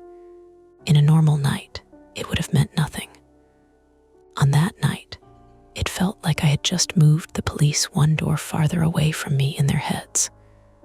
Victor knocked again, harder now. Mara, stop the transfer. I went back to the Dell. The progress bar moved to 21%. Our second attempt was to kill the network. Dria knew her router was on the low shelf beside the TV, wedged behind a stack of old magazines and a ceramic lamp shaped like a seashell. She talked me toward it while the 911 operator stayed on the other line, and Victor kept speaking through the door in fragments. Unplug the black cord, Dria said. There are 4 black cords. The fat one. They're all fat. The one going into the wall. I dropped to my knees beside the TV stand. Dust got on my palms. The floor smelled faintly of candle wax and old heat. My bruised thigh throbbed where I had hit the chair. The cords were tangled with the commitment of things nobody expects to move. I pulled one. The TV clicked off. Not that one, Dria said. I gathered, Victor said. If police see those files before you know what they are, you're finished. I stopped with my hand around another cord. That was the first thing he said that sounded aimed, not urgent. What does that mean? I shouted. You think this is about you, he said. It's using you. Who is? Silence. Then, from farther down the hallway, another door opened. Mr. Kowalski from 4C, hey, he barked. People are sleeping. Victor said something too low for me to hear. Mr. Kowalski answered louder.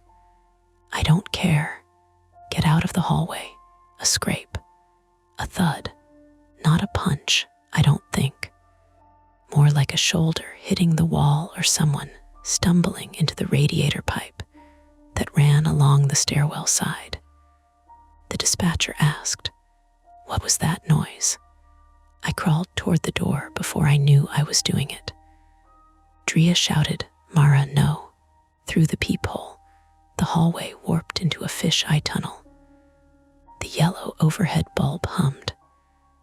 Victor stood 3 feet from the door, angled toward Mr. Kowalski's apartment. He had one hand raised, palm out, not threatening exactly. Mr. Kowalski, 70-something and built like a bent coat rack, stood in his bathrobe with a baseball bat held in both hands. For a second, the sight of that bat made my legs weak with relief. A witness, a person, a normal neighbor with a normal weapon and normal anger. Then Victor turned his head and looked straight at Dria's peephole. Not at the door, at the peephole, like he knew my eye was there. I jerked back. The dispatcher said officers were close. Close meant anywhere. The Dell chimed again. 32%. I found the router plug and yanked it from the wall. The Wi-Fi light died. The Dell's transfer window flickered, but did not close. 32%. Then 33%. No, I said. No, Dria said. How is it still going? I looked at the Lenovo on the table. Its lid was open now. I had not opened it fully after pressing the power button, but there it was, screen angled up, black except for a spinning white circle. My phone, sitting beside it, showed a small blue icon at the top. Bluetooth. The laptop was not using Wi-Fi. It had found another way to talk. I turned Bluetooth off on my phone. Then, on the Dell, fighting the lag, stabbing through settings while the cursor dragged like it was underwater. The progress bar hit 38% before the Dell finally froze hard, screen locked with the transfer window half grayed out. Partial success. Network killed. Bluetooth killed. Transfer interrupted. But now the Dell was unusable too. Drea made a sound on the phone that was almost a sob and swallowed it before it became one. My work logins are on there. I didn't mean. I know you didn't. That hurt worse than if she had blamed me. From the hall, Mr. Kowalski said. I said leave. Victor answered, sir, go back inside. You don't tell me what to do in my building. Then a sharper sound. Not a gunshot. Not anything cinematic. A crack of wood against metal. The bat hitting the railing.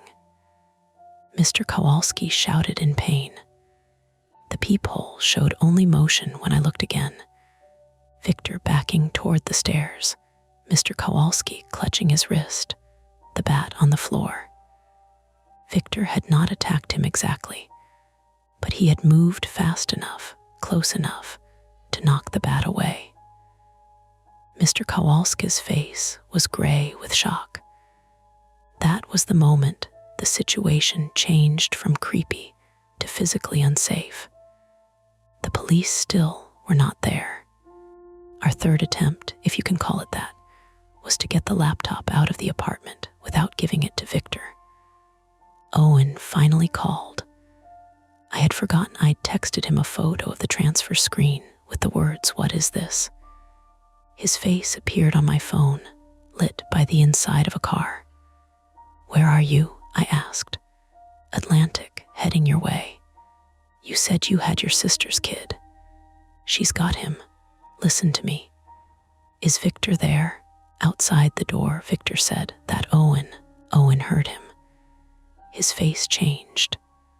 Not confused, not surprised, afraid. Owen, I said slowly. Do you know him? No, not personally. That's not an answer. Mara, does the laptop have a service tag sticker underneath? White label, maybe scratched. It's in front of me. Don't turn it over near your phone camera. Why? Just don't. Read it to me if you can. Drea said, Owen, what is happening? He ignored her. Mara, that machine may have been part of a batch stolen from a private investigation office in Queens. Some of them were recovered. Some weren't. The words did not fit into the room at first. Private investigation office. Stolen, recovered. What files? I asked. I don't know. You know something. I know a client brought me one 2 months ago and left when I asked too many questions. Same model. Same weird persistence after wipe. Victor's voice came through the door. He opened it. Ask him what he copied. Owen snapped. Do not listen to him. I looked at the Lenovo. The black tape over the webcam was still curled. A faint green glow leaked from underneath. Is someone watching through it right now? I asked. Owen hesitated. That was enough. I grabbed the black electrical tape from Drea's junk bowl, slapped another piece over the camera, then another, pressing hard enough that my nail bent backward and tore at the edge. Pain sparked under the nail. A thin line of blood welled beside the cuticle. The green light still bled around the tape. Put it in the oven, Drea said suddenly. What? My oven, metal box, Faraday cage or whatever. Owen said, not with the battery in it. I'm not turning the oven on. Still not ideal, but better than open air. Wrap it in foil if she has any. I found aluminum foil in the drawer beside Drea's stove. My hands shook so badly, the cardboard teeth shredded the sheet into uneven strips. I wrapped the laptop once, twice, 3 times, folding foil around the edges until it looked like a bad leftover from a paranoid diner. Then I opened Dria's oven and put it on the middle rack. The apartment became very quiet around that act. Not safe, just quiet. The Dell was frozen. Dria's router was unplugged. My phone had Bluetooth off and emergency call still active. Victor stood outside with Mr. Kowalski injured and watching from his doorway. Owen was driving toward us.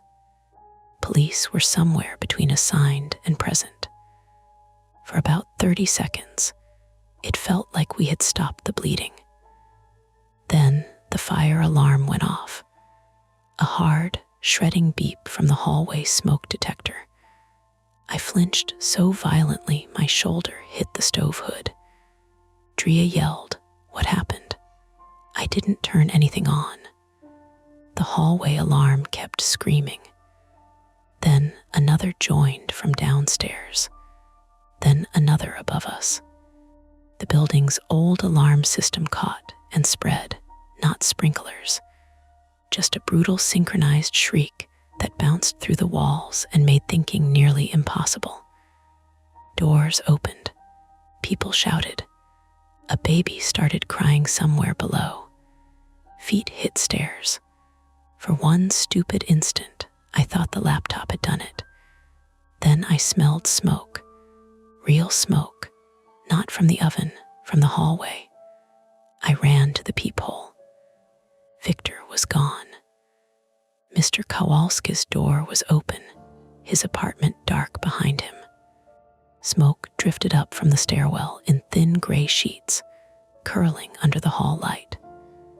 A neighbor downstairs shouted, "Trash fire. 3rd floor landing." The misdirection snapped into place. Not a supernatural device triggering alarms, not some impossible electronic reach. Someone had set fire to something in the stairwell. Maybe to flush me out. Maybe to bury the scene in chaos. Either way, it worked. The dispatcher's voice became urgent. "Ma'am, if there is smoke, you need to evacuate if you can do so safely." Dria was crying now, quietly but audibly, angry at herself for it. "Take the back stairs." "There are no back stairs. Fire escape. My windows have bars. Yours too." I knew the building map too well. 4th floor hallway led left to the main stairs and right to a dead-end window painted shut. My apartment 4A and Dria's 4B faced each other near the stairwell. Mr. Kowalski's 4C sat beside Dria's. The only way out was past the smoke. The oven held the foil-wrapped laptop. The hallway filled with alarms and voices. Owen said, "Do not leave that laptop behind." The dispatcher said, "Leave belongings if there is fire." Dria said, "Mara, get out." Victor's earlier text sat in my mind like a hook. Don't give it to him. But now there was no version where the laptop stayed hidden until morning. Firefighters would enter. Police would enter. Victor might re-enter. Owen was coming. Unknown numbers were watching. Every adult solution had arrived at once, and somehow made the room more dangerous. I wrapped a dish towel around my bleeding finger, grabbed the foil-covered laptop from the cold oven, and shoved it back into the canvas tote. Smoke slipped under Dria's front door in a thin, dirty ribbon. My eyes started to water. That was the point of no return. The hallway outside was no longer a place to hide from. It was the only way out. Smoke made the hallway look longer than it was. That was the first thing I remember clearly. Not Victor. Not the alarm. Not even the laptop knocking against my hip inside Dria's canvas tote. Just the hallway stretched thin and gray, the yellow ceiling bulb turning into a dirty coin above the stairwell door. The smoke was not thick enough to hide in. It was worse than that. It was thin enough to show me every option I did not have. Drea was shouting through my phone, but the alarm kept cutting her into pieces. Mara, stay low, cover your don't you dare. The 911 dispatcher was still there too, trying to keep her voice level. Ma'am, if the exit is passable, move toward the stairs. Do not use the elevator. There is no elevator, I coughed. My throat scraped on the words. The tote strap dug into my shoulder. Inside it, the foil-wrapped Lenovo was warm again. I had wrapped it in layers, stuffed it in a hoodie, and still it seemed to have its own pulse. Not supernatural, I knew that. Batteries heated under load. Processors heated when something was running. A machine could do terrible things and still obey physics. That did not make me feel better. I crouched by Drea's door and pressed the back of my hand against it. Warm, but not hot. I undid the chain with fingers that had gone stiff. My right index fingernail throbbed where I'd torn it. Blood had soaked through the dish towel in a small brown oval. Mara, Drea said, clearer for 1 second. Leave the bag. Owen, on the other line now merged into a mess of speaker audio, snapped. Do not leave the bag. Drea said, she is in a burning building. It's evidence, Owen said. It's bait, Drea shot back. That word sat there, bait. I opened the door. Smoke slid in at knee height, smelling of melted plastic and wet paper. The alarm in the hall punched at my ears. Mr. Kowalski's apartment door was open beside me. He stood inside his threshold, bathrobe hanging crooked, one hand clamped around his wrist. His face was pale and furious.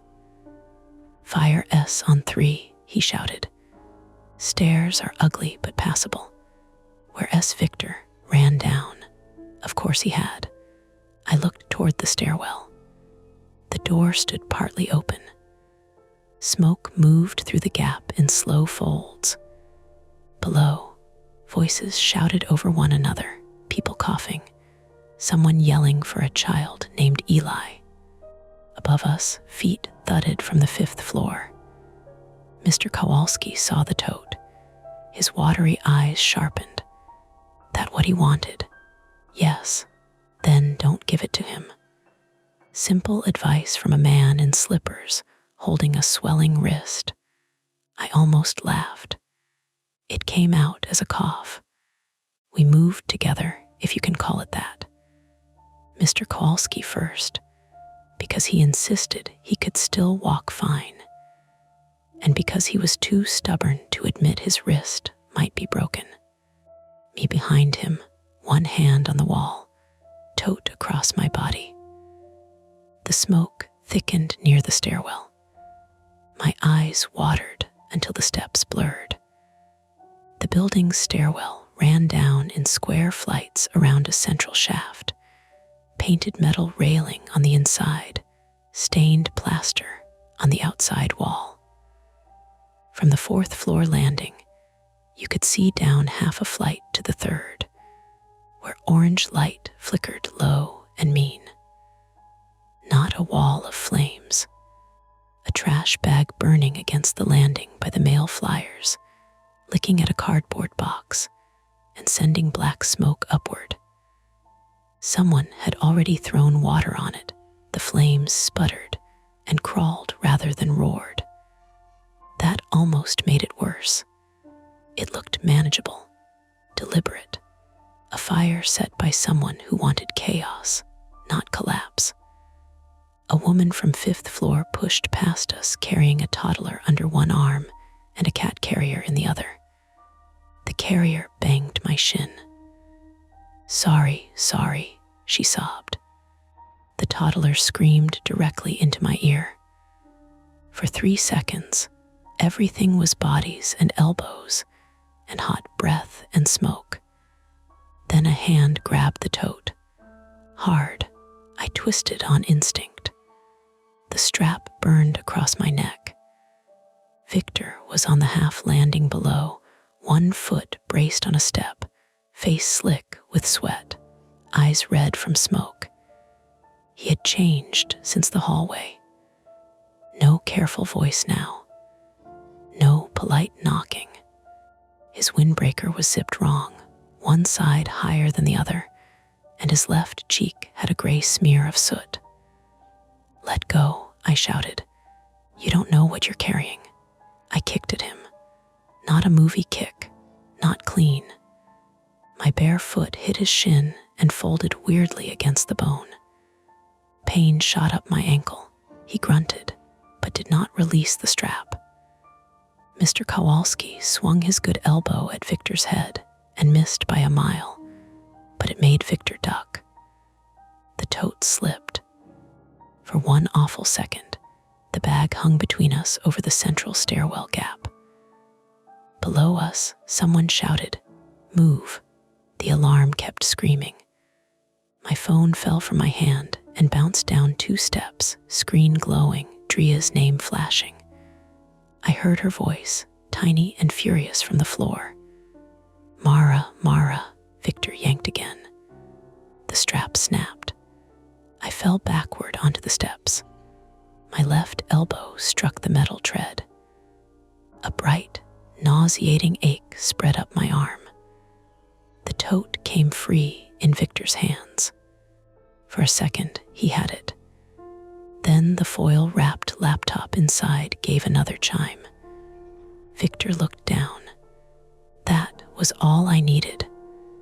I grabbed Mr. Kowalski's dropped baseball bat from where it had rolled against the railing. I did not swing at Victor's head.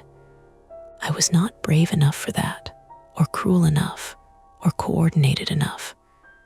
I swung at his hand. The bat cracked against his knuckles. Victor screamed. The tote dropped. It hit the landing, and the laptop slid out, still wrapped in foil, but dented at one corner. The foil tore, exposing black plastic and the curled edge of electrical tape over the webcam. The green light was on, even through smoke, even with the tape. A tiny, hateful star. Victor cradled his hand. 2 of his fingers bent wrong. "You stupid," Mr. Kowalski shoved him. Victor stumbled backward down 3 steps, caught the railing, and nearly went over. He did not fall. Real life is cruel that way. People catch themselves. Injured people keep moving. Bad decisions do not always kill the person making them. I scooped up the laptop. My torn fingernail screamed when it scraped the hot foil. Victor looked up at me from the lower steps. His face changed again. Less anger, more calculation. "Fine," he said, coughing. "Take it to Owen. Ask him why the investigator who owned it is missing." That sentence landed harder than his hand on the tote had. "What?" He wiped his mouth on his sleeve. "Ask him what he found 2 months ago." Behind Victor, through the smoke below, blue-red light flashed against the stairwell window. Police. For a half-second, relief made my knees loose. Then Owen appeared at the building's front entrance below them.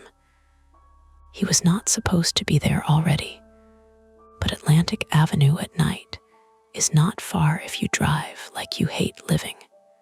He pushed in behind the first responding officer, one hand raised, shouting something I could not hear over the alarm. The officer, a broad man in a dark jacket, ordered everyone down. Another officer came in behind him, coughing into her sleeve. Firefighters were not inside yet. Sirens wailed outside, still arriving, still parking, still sorting the ordinary chaos of a small building fire. Victor saw Owen. Owen saw Victor. Neither man looked surprised enough. That told me everything and nothing. The stairwell packed tighter as people tried to descend, and the officers tried to climb. The trash fire on 3 still spat smoke. Someone had dragged the burning bag away from the wall, leaving a black smear on the landing. Water ran down the steps in dirty streams. I held the laptop to my chest and started down. "Mara," Owen shouted. "Give it to me." Victor laughed once, ugly and breathless. "There it is." Owen's eyes snapped to him. "Shut up." The officer looked between them. "Everybody out. Now." I called, I said to the officer. "That man followed me. He tried to take this." The officer pointed at Victor. "You, downstairs." Victor raised his injured hand. "I was trying to stop evidence destruction. Downstairs." Owen pushed one step higher. "Mara, that machine is actively transmitting. It needs to go into a shield bag." "You have one?" I asked. "In the car," Victor said. "Of course he does." Owen's jaw tightened. And then the laptop spoke, not in a ghost voice, not like the dead through a speaker. It used the tinny built-in speakers under the keyboard, distorted from being half wrapped in foil, loud enough to slice through the moment, because it should not have been on at all. A recorded woman's voice said, "If you are hearing this, do not surrender the device to Owen Fletcher." The stairwell seemed to stop. Even the alarm felt, for 1 second, like it moved farther away. The voice continued, calm and close-mic'd, British accent softened by years in America. "My name is Elise Ward. I am a licensed private investigator in Queens. This device contains copied surveillance logs, client records, and evidence of illegal access tools installed by a third-party repair contractor. If the dead man transfer has triggered, I am incapacitated, missing, or unable to retrieve the device myself." Owen's face drained. Victor whispered, "Told you." The recording cut into static, then stopped. The green webcam light stayed on. The police officer said, "What the hell is that?" Nobody answered. Then Owen moved, not toward me exactly, toward the laptop. Fast. The officer grabbed his arm, but Owen twisted, panicked, and for the first time since I had known him, all his soft weather report calm vanished. He looked young and wrecked and mean with fear. "Mara, listen to me," he said. "That file is edited." She was paranoid. She accused everyone. "You said you didn't know Victor personally," I said. "I don't." Victor barked a laugh. "He worked on her machines."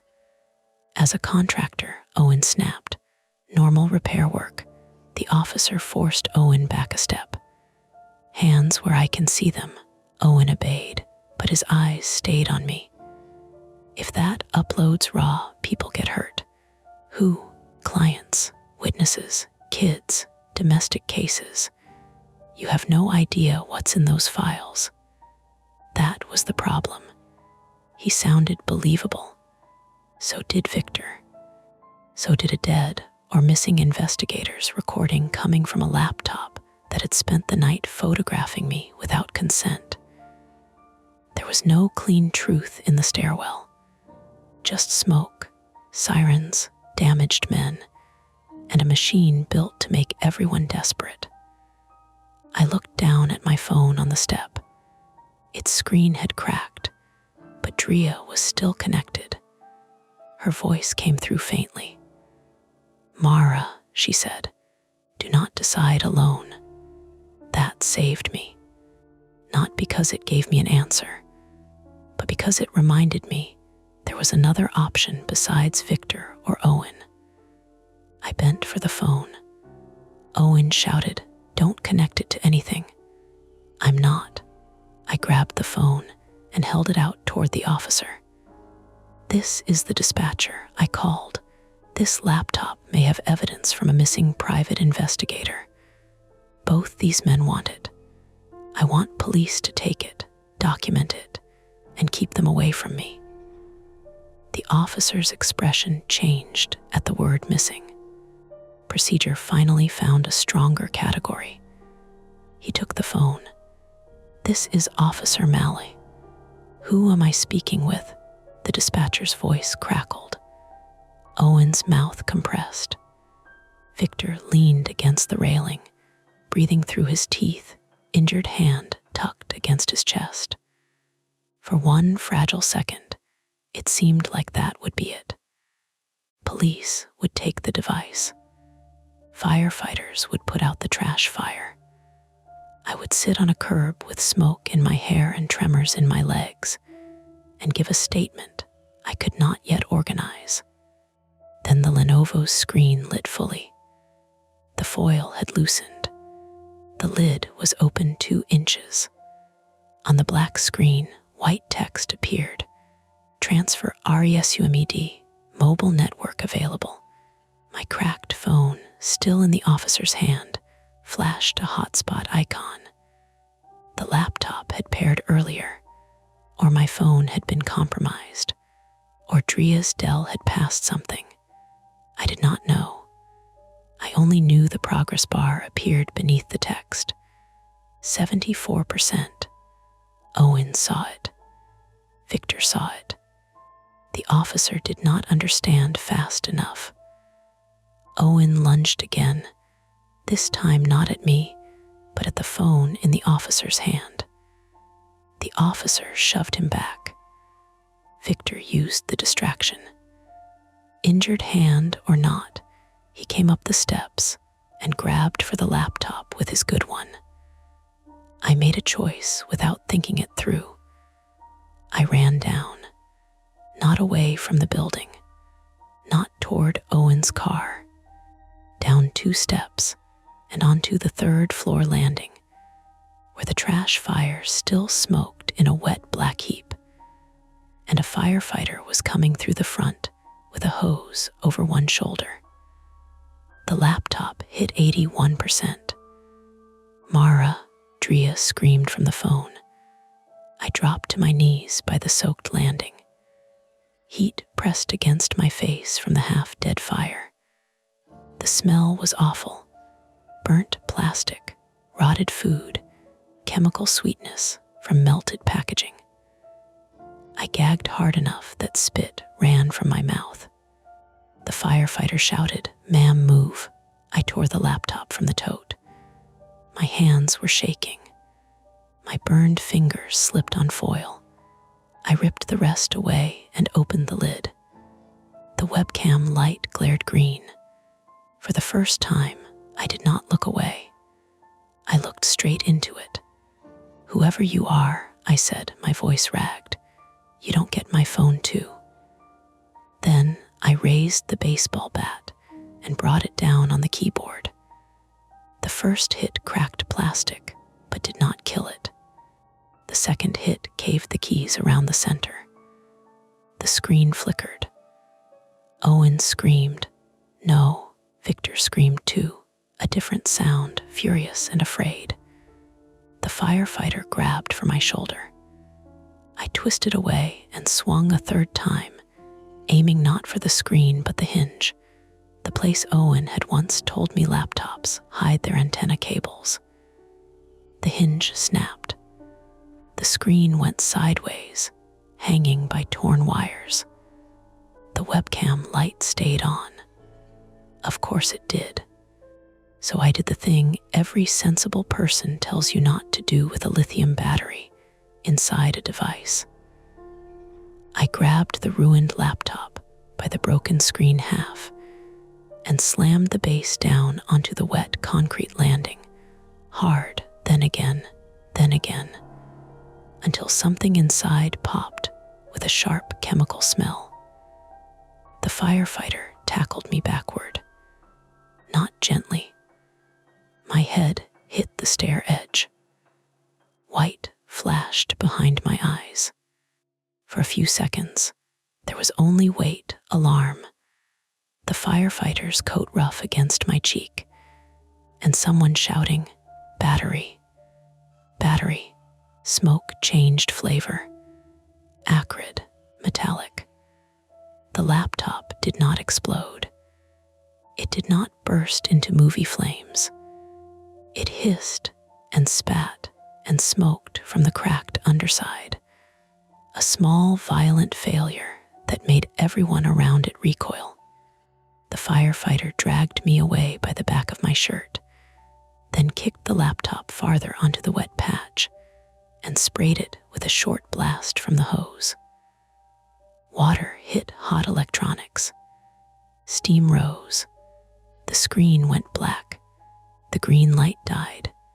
That should have felt like victory. It felt like breaking a bone to get out of a handcuff. Owen was on the stairs above, held now by both officers. He was saying, "You destroyed evidence," over and over, but his voice had lost force. Victor had sunk onto a step below, clutching his broken fingers. Soot streaked down his face like someone had tried to erase him. The officer asked him, "Why were you here?" Victor looked at me. For once, he did not seem to be performing. "Because Elise was my sister," he said. Owen stopped talking. The alarm still screamed, but the space inside my head went narrow. Victor swallowed. "She mailed me a key and a note before she disappeared. Said a laptop would surface if her contractor tried to clean house. I was supposed to get it before he did." Owen said, "He's lying." Victor laughed weakly. "Ask him why he kept telling her paranoid clients their spyware was imaginary. Ask him why 3 of them ended up back with the men they were hiding from." The officer told Victor to stop talking. Victor did not. "That thing wasn't watching you because it cared about you. It watched everyone who opened it. It was built to collect leverage and send it if tampered with. Elise rigged it to expose him." Owen's face changed again. Not confession, not exactly, but something closed, a door inside him. I sat on the wet step, coughing so hard my ribs hurt. My ankle throbbed. My elbow burned. Blood from my torn nail had smeared across my palm and dried into the lines there. My head felt too large and too fragile. Drea was still on the phone somewhere, crying openly now, telling someone at the hospital she had to leave, that her friend had been attacked, that no, she did not care who approved it. The firefighter crouched in front of me. "Can you stand?" "I don't know. Try." I did. I could, barely. Outside, cold air hit my face like water. Police lights painted the building red, then blue, then red again.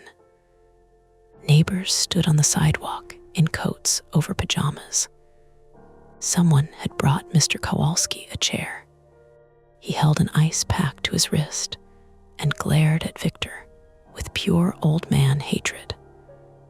Owen was put in the back of a patrol car, not dramatically. No slammed head, no speech, just hands guided behind him, cuffs clicking, his face turned away from mine. Victor was treated by EMTs near the curb, his fingers splinted, an officer standing beside him. The ruined laptop went into a metal evidence container after the firefighters checked the battery twice. It looked small in there, pathetic. A broken black thing that had made grown people chase one another through smoke. An officer asked me questions. I answered what I could. Yes, I bought it from Victor. Yes, the camera light turned on. Yes, there were texts. Yes, Owen told me not to give it to anyone else. Yes, the recording said Elise Ward. No, I did not know her. No, I did not know what had transferred before I destroyed it. At that, the officer looked tired. I understood. I had broken the one object everyone wanted intact. But I was alive. Drea arrived in a rideshare 20 minutes later, wearing her hospital badge and no coat, arms wrapped around herself against the cold. She pushed past an officer with such force he actually stepped aside. When she reached me, she did not hug me at first. She grabbed my shoulders and looked at my face, my hands, my eyes, taking inventory like I was one of her ER patients. Then she hugged me, hard. It hurt my elbow. I let it. Across the sidewalk, my cracked phone buzzed in an evidence bag on the hood of a patrol car. Once, nobody touched it. The screen lit just long enough for me to see an incoming text from the unknown number. No image this time, just 3 words. Transfer reached 100%. Then the screen went dark. They put a pulse oximeter on my finger in the back of the ambulance, and for some reason, that was what made me cry. Not Owen in cuffs. Not Victor sitting on the curb with his hand wrapped in a temporary splint. Not the police officer asking me, very carefully, whether I understood that destroying the laptop might affect an investigation. It was the little red glow through my fingertip, the clip squeezing my nail, the EMT watching the numbers while I sat under a foil blanket with smoke in my hair, suddenly aware that my body had been doing its job without asking permission. Breathing, pumping blood, keeping me upright through fear, stares, fire, and bad decisions. Then it wanted payment. The EMT's name was Eliseo Ramirez, 38, male, from the Bronx, and he had the practiced gentleness of someone who had seen too many people apologize for needing help. He cleaned the tear beside my fingernail, checked the knot rising behind my ear, and asked me to follow his penlight with my eyes. Headache, he asked. Some. Nausea. A little. Did you black out? No, I don't think so. That's not my favorite answer. Drea was standing just outside the ambulance doors, wrapped in a turnout blanket someone had thrown over her shoulders. She had left work without her coat and with her badge still clipped to her scrub top. Her face looked tight and bright under the emergency lights. She hit her head on a stair, Drea said. I heard her, Eliseo said, not unkindly. She always underreports. I'm sitting right here. She once said she had a little stomach thing, and it was food poisoning. It was not food poisoning. You were green. I was tired. Eliseo looked between us and said, I'm going to recommend the ER. I looked at Drea. She looked back with the flat expression she used on belligerent patients. Don't, she said. I didn't say anything. You were about to say you're fine. I have work in 6 hours. That was true and ridiculous at the same time. The sentence came out of me automatically, like my brain had reached for the old emergency handle. Job, rent, consequences. Keep moving. Drea's eyes filled again, but she didn't let anything fall. Mara, you are going to the hospital. So I went. At New York Presbyterian Methodist, the fluorescent lights made everything look less dramatic and more damaged. That was worse in its own way. My hands were dirty. My sweatshirt smelled like smoke and wet concrete. The cuticle on my right index finger was swollen and angry. My left elbow had a bruise blooming under the skin, purple at the center and yellow around the edge. My ankle had started to puff over the bone. Drea stayed with me until another nurse threatened to call her supervisor if she kept trying to work while off the clock. She argued, lost, and sat down in the plastic chair beside my bed with the stunned obedience of someone who had finally run out of adrenaline. A police detective came at 4:17 a.m. Her name was Detective Lauren Briggs, 44, female, from Queens, with short gray blonde hair and a voice that did not waste motion. She introduced herself, showed her badge, and asked if I felt able to answer questions. Drea leaned forward before I could. She has a possible concussion. Briggs nodded. Then we'll keep it simple. Simple meant 2 hours, not all at once. She let doctors come and go. She let me sip water through a straw. She listened without interrupting as I explained the marketplace sale. The webcam light, the photo from my bedroom, Victor at the door, Owen's calls, the transfer, the recording, the stairwell, the bat, the fire. When I got to the part where I smashed the laptop, Briggs looked down at her notebook for a long moment. Then she said, "The firefighters recovered enough of the drive assembly for digital forensics to attempt extraction. Enough, maybe. No promises. What about the transfer? We're looking at your phone and Miss Collins's laptop." Drea rubbed both hands over her face. "My Dell is older than some residents," Briggs said. "Old doesn't mean safe." That sat in the air. She told us what she could, which was not much and still too much. Elise Ward, 42, female, a private investigator licensed in New York, had been reported missing by her brother Victor Hale 11 weeks earlier. Her office in Long Island City had been burglarized 2 days after she vanished. Several laptops were taken, along with external drives and printed case files. Victor had not been cleared of suspicion at first, which explained his reluctance to involve police quickly, and his talent for making every good decision in the worst possible way. Owen Fletcher had done contract repair work for Elise's office. That part was true. He had also serviced devices for at least 3 people connected to domestic violence and custody investigations Elise was handling. Briggs would not give details. She did not need to. Drea's jaw tightened until a muscle jumped near her temple. "Was he spying on them?" I asked. Briggs closed her notebook. "That is what we are investigating. Is Elise dead?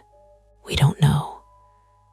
Victor came to the hospital later that morning with 2 fingers splinted, escorted by an officer for his own statement. He did not ask to see me.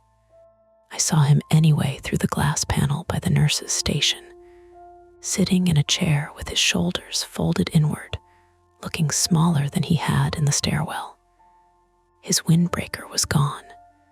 He wore a gray t-shirt with smoke stains near the collar. For a few seconds, I hated him. Then I remembered his face when the laptop played his sister's voice. The hate did not leave. It just had to share space. Drea saw me looking. "You don't owe him anything." "I know, you really don't. I know." But knowing did not stop me from wondering what I would have done if my brother had disappeared, and the only trail left behind was a machine designed to watch whoever touched it. I hoped I would not set a fire in a stairwell. I hoped I would not frighten a stranger half to death. But grief and fear had a way of making people call recklessness a plan. Paige called at 7:12 a.m. I stared at my borrowed hospital phone because my own was sealed in an evidence bag somewhere, and laughed so suddenly Drea flinched. "Don't answer," she said. "I have to." "You absolutely do not." But I answered.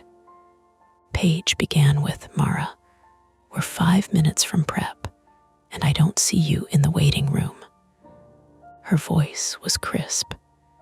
In the background, I could hear keyboard clicks, somebody clearing their throat, the clean little machinery of a morning meeting, continuing without knowledge of smoke or police tape. I said, "I'm in the hospital." A pause. "Oh, are you all right?" It was not a bad question. It was just too small. "No," I said, "not really." I gave her the version a supervisor could process. Fire in building, police incident, head injury, equipment seized, unable to attend call, documentation available. When I stopped, Paige was quiet for a long time. Then she said, "Take today. We'll mark it emergency leave." It was decent of her, maybe, or legally careful. By then, I did not have the energy to separate kindness from policy. "Thank you," I said. "And Mara, yeah, I'm glad you're safe." That sounded almost human. After I hung up, Drea said, "See, the company did not collapse because you missed one video call.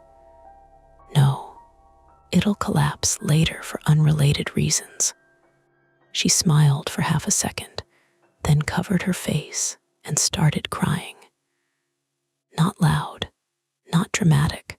Her shoulders just folded, and the sound came out of her like air leaving a punctured tire. I reached for her with my bandaged hand. She gripped it carefully. "I'm sorry about your laptop," I said. "Shut up. And your Wi-Fi. Shut up more. And making you leave work." She looked at me then, eyes wet and furious. "I thought you were going to die in a hallway because some men turned your fear into a project. Do not apologize to me about a Dell that takes 9 minutes to open Gmail." So I shut up. The doctors kept me for observation until afternoon. Mild concussion, sprained ankle, bruised elbow, smoke irritation. No burns, except a small red mark along my palm from the hot foil and a raw groove at the base of my neck where the tote strap had dragged against my skin. That mark lasted longer than the smoke smell. By the time we got back to the building, the 3rd floor landing had been scrubbed, but not clean. The wall above the trash area was stained black, and the stairwell smelled like wet ash, bleach, and old metal. A square of plywood covered the broken glass in the lobby door where firefighters had forced access. Someone had taped a handwritten sign by the mailboxes. "Do not leave trash in stairwell. This means you." Mr. Kowalski had added underneath in blue pen. "Also, do not set it on fire." He was sitting outside 4C when we reached the 4th floor, wrist wrapped, slippers on, baseball bat across his lap like a ceremonial object. "You alive?" he asked. "Mostly." "Good. Police took my bat." Drea said, "You have it right there. This is the backup bat." Of course it was. He looked at me for a long moment, then nodded toward my apartment door. "Officers were in there. They locked up after." "Thank you."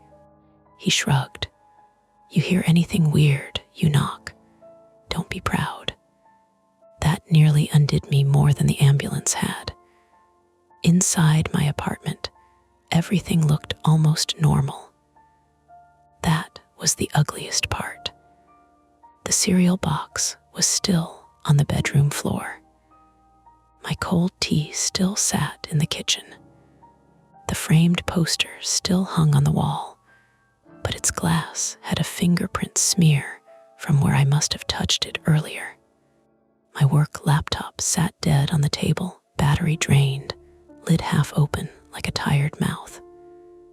There was a strip of black electrical tape stuck to my desk, curled at one corner. Drea reached past me and snatched it up. Nope, she threw it in the trash. Then she took the trash bag out, tied it, and put it in the hallway where Mr. Kowalski could glare at it until one of us carried it downstairs properly. For the next 3 days, ordinary life came back in pieces, but every piece had a crack. The police kept my phone. They gave me a receipt with an evidence number. Drea's Dell was taken too, which she pretended not to mind until she remembered her tax folder was on the desktop and spent 10 minutes swearing into a pillow. Owen was released after questioning, then arrested again 2 days later on charges Briggs would not discuss in detail: computer crimes, tampering, something involving unlawful surveillance. Victor was not charged for the stairwell fire at first. Then he was. Then, according to Briggs, his lawyer argued he had not said it, only followed whoever did. The building camera in the lobby had been out for months. Of course it had. A neighbor on the second floor had seen a person in a dark hoodie near the trash pile, but could not say whether it was Victor, Owen, or someone else entirely. Elise Ward remained missing. That was the fact everything circled and could not land on. But pieces of her work surfaced. Because of the smashed laptop itself, at least not entirely. The final transfer had gone to a cloud storage account registered under a name Briggs did not share. From there, encrypted packages had been sent to 3 places: a law office in Queens, a journalist, and an NYPD cybercrime tip address. Elise had built the laptop to release what she had if the wrong people tried to reclaim it. I asked Briggs whether wrong people included me. She said, "I think you were a trigger, not a target." That was meant to comfort me. It did not. A trigger still gets pulled. The medical billing company mailed me a replacement work machine after Paige approved an emergency equipment request. It arrived in a clean white box with asset tags and instructions. Drea sat with me while I opened it. Mr. Kowalski stood in the doorway pretending he had come by to ask about a package. The new laptop was silver, corporate, boring. I did not touch it for almost an hour. Finally, Drea said, "We can put tape on it." I looked at the webcam. A tiny black circle above the screen, nothing more. "No," I said. She blinked. "No, if I tape it, I'm going to stare at the tape." "That sounds like you." I bought a sliding cover. I showed her the little plastic webcam covers I had ordered, 5 for $6. Practical, cheap. Designed for people who understood that privacy and paranoia sometimes wore the same jacket. Mr. Kowalski grunted approval from the doorway. "Get one for your phone too." "That's not how phones work," Drea said. He ignored her. "Get one." I stuck the cover over the camera, slid it shut. Open, shut. The sound was barely audible, a soft plastic click. I could live with that sound, mostly. Weeks passed. Owen's shop closed. The phone repair place on Atlantic put up a sign saying the back desk was available for rent. Victor sent one message through Detective Briggs, an apology I did not ask to read, so I didn't. Drea changed all her passwords and started keeping her spare key with Mr. Kowalski instead of under the fake plant. Paige stopped requiring my camera unless a client specifically insisted. She never said why, and I never asked. I went back to work. That was the strangest part. After everything, I still answered tickets, still asked nurses to refresh the page, still listened to doctors blame our software for their hospital Wi-Fi, still paid rent, still bought groceries, still cleaned cereal crumbs from my bedroom floor. Almost ordinary. But I changed small things. I turned reflective picture frames away from my desk. I checked active connections every night, even though Owen had taught me just enough to know I did not really understand what I was looking at. I stopped buying used electronics from strangers. I stopped telling myself that needing help was the same thing as failing. Sometimes, when my work call ended and the screen went dark, I would catch my own face reflected there and feel that old pressure between my shoulder blades. Attention, memory, a room that had once looked back. 1 month after the fire, Detective Briggs called to tell me they had found Elise Ward's car in a long-term parking lot near Newark Airport. No Elise, no body.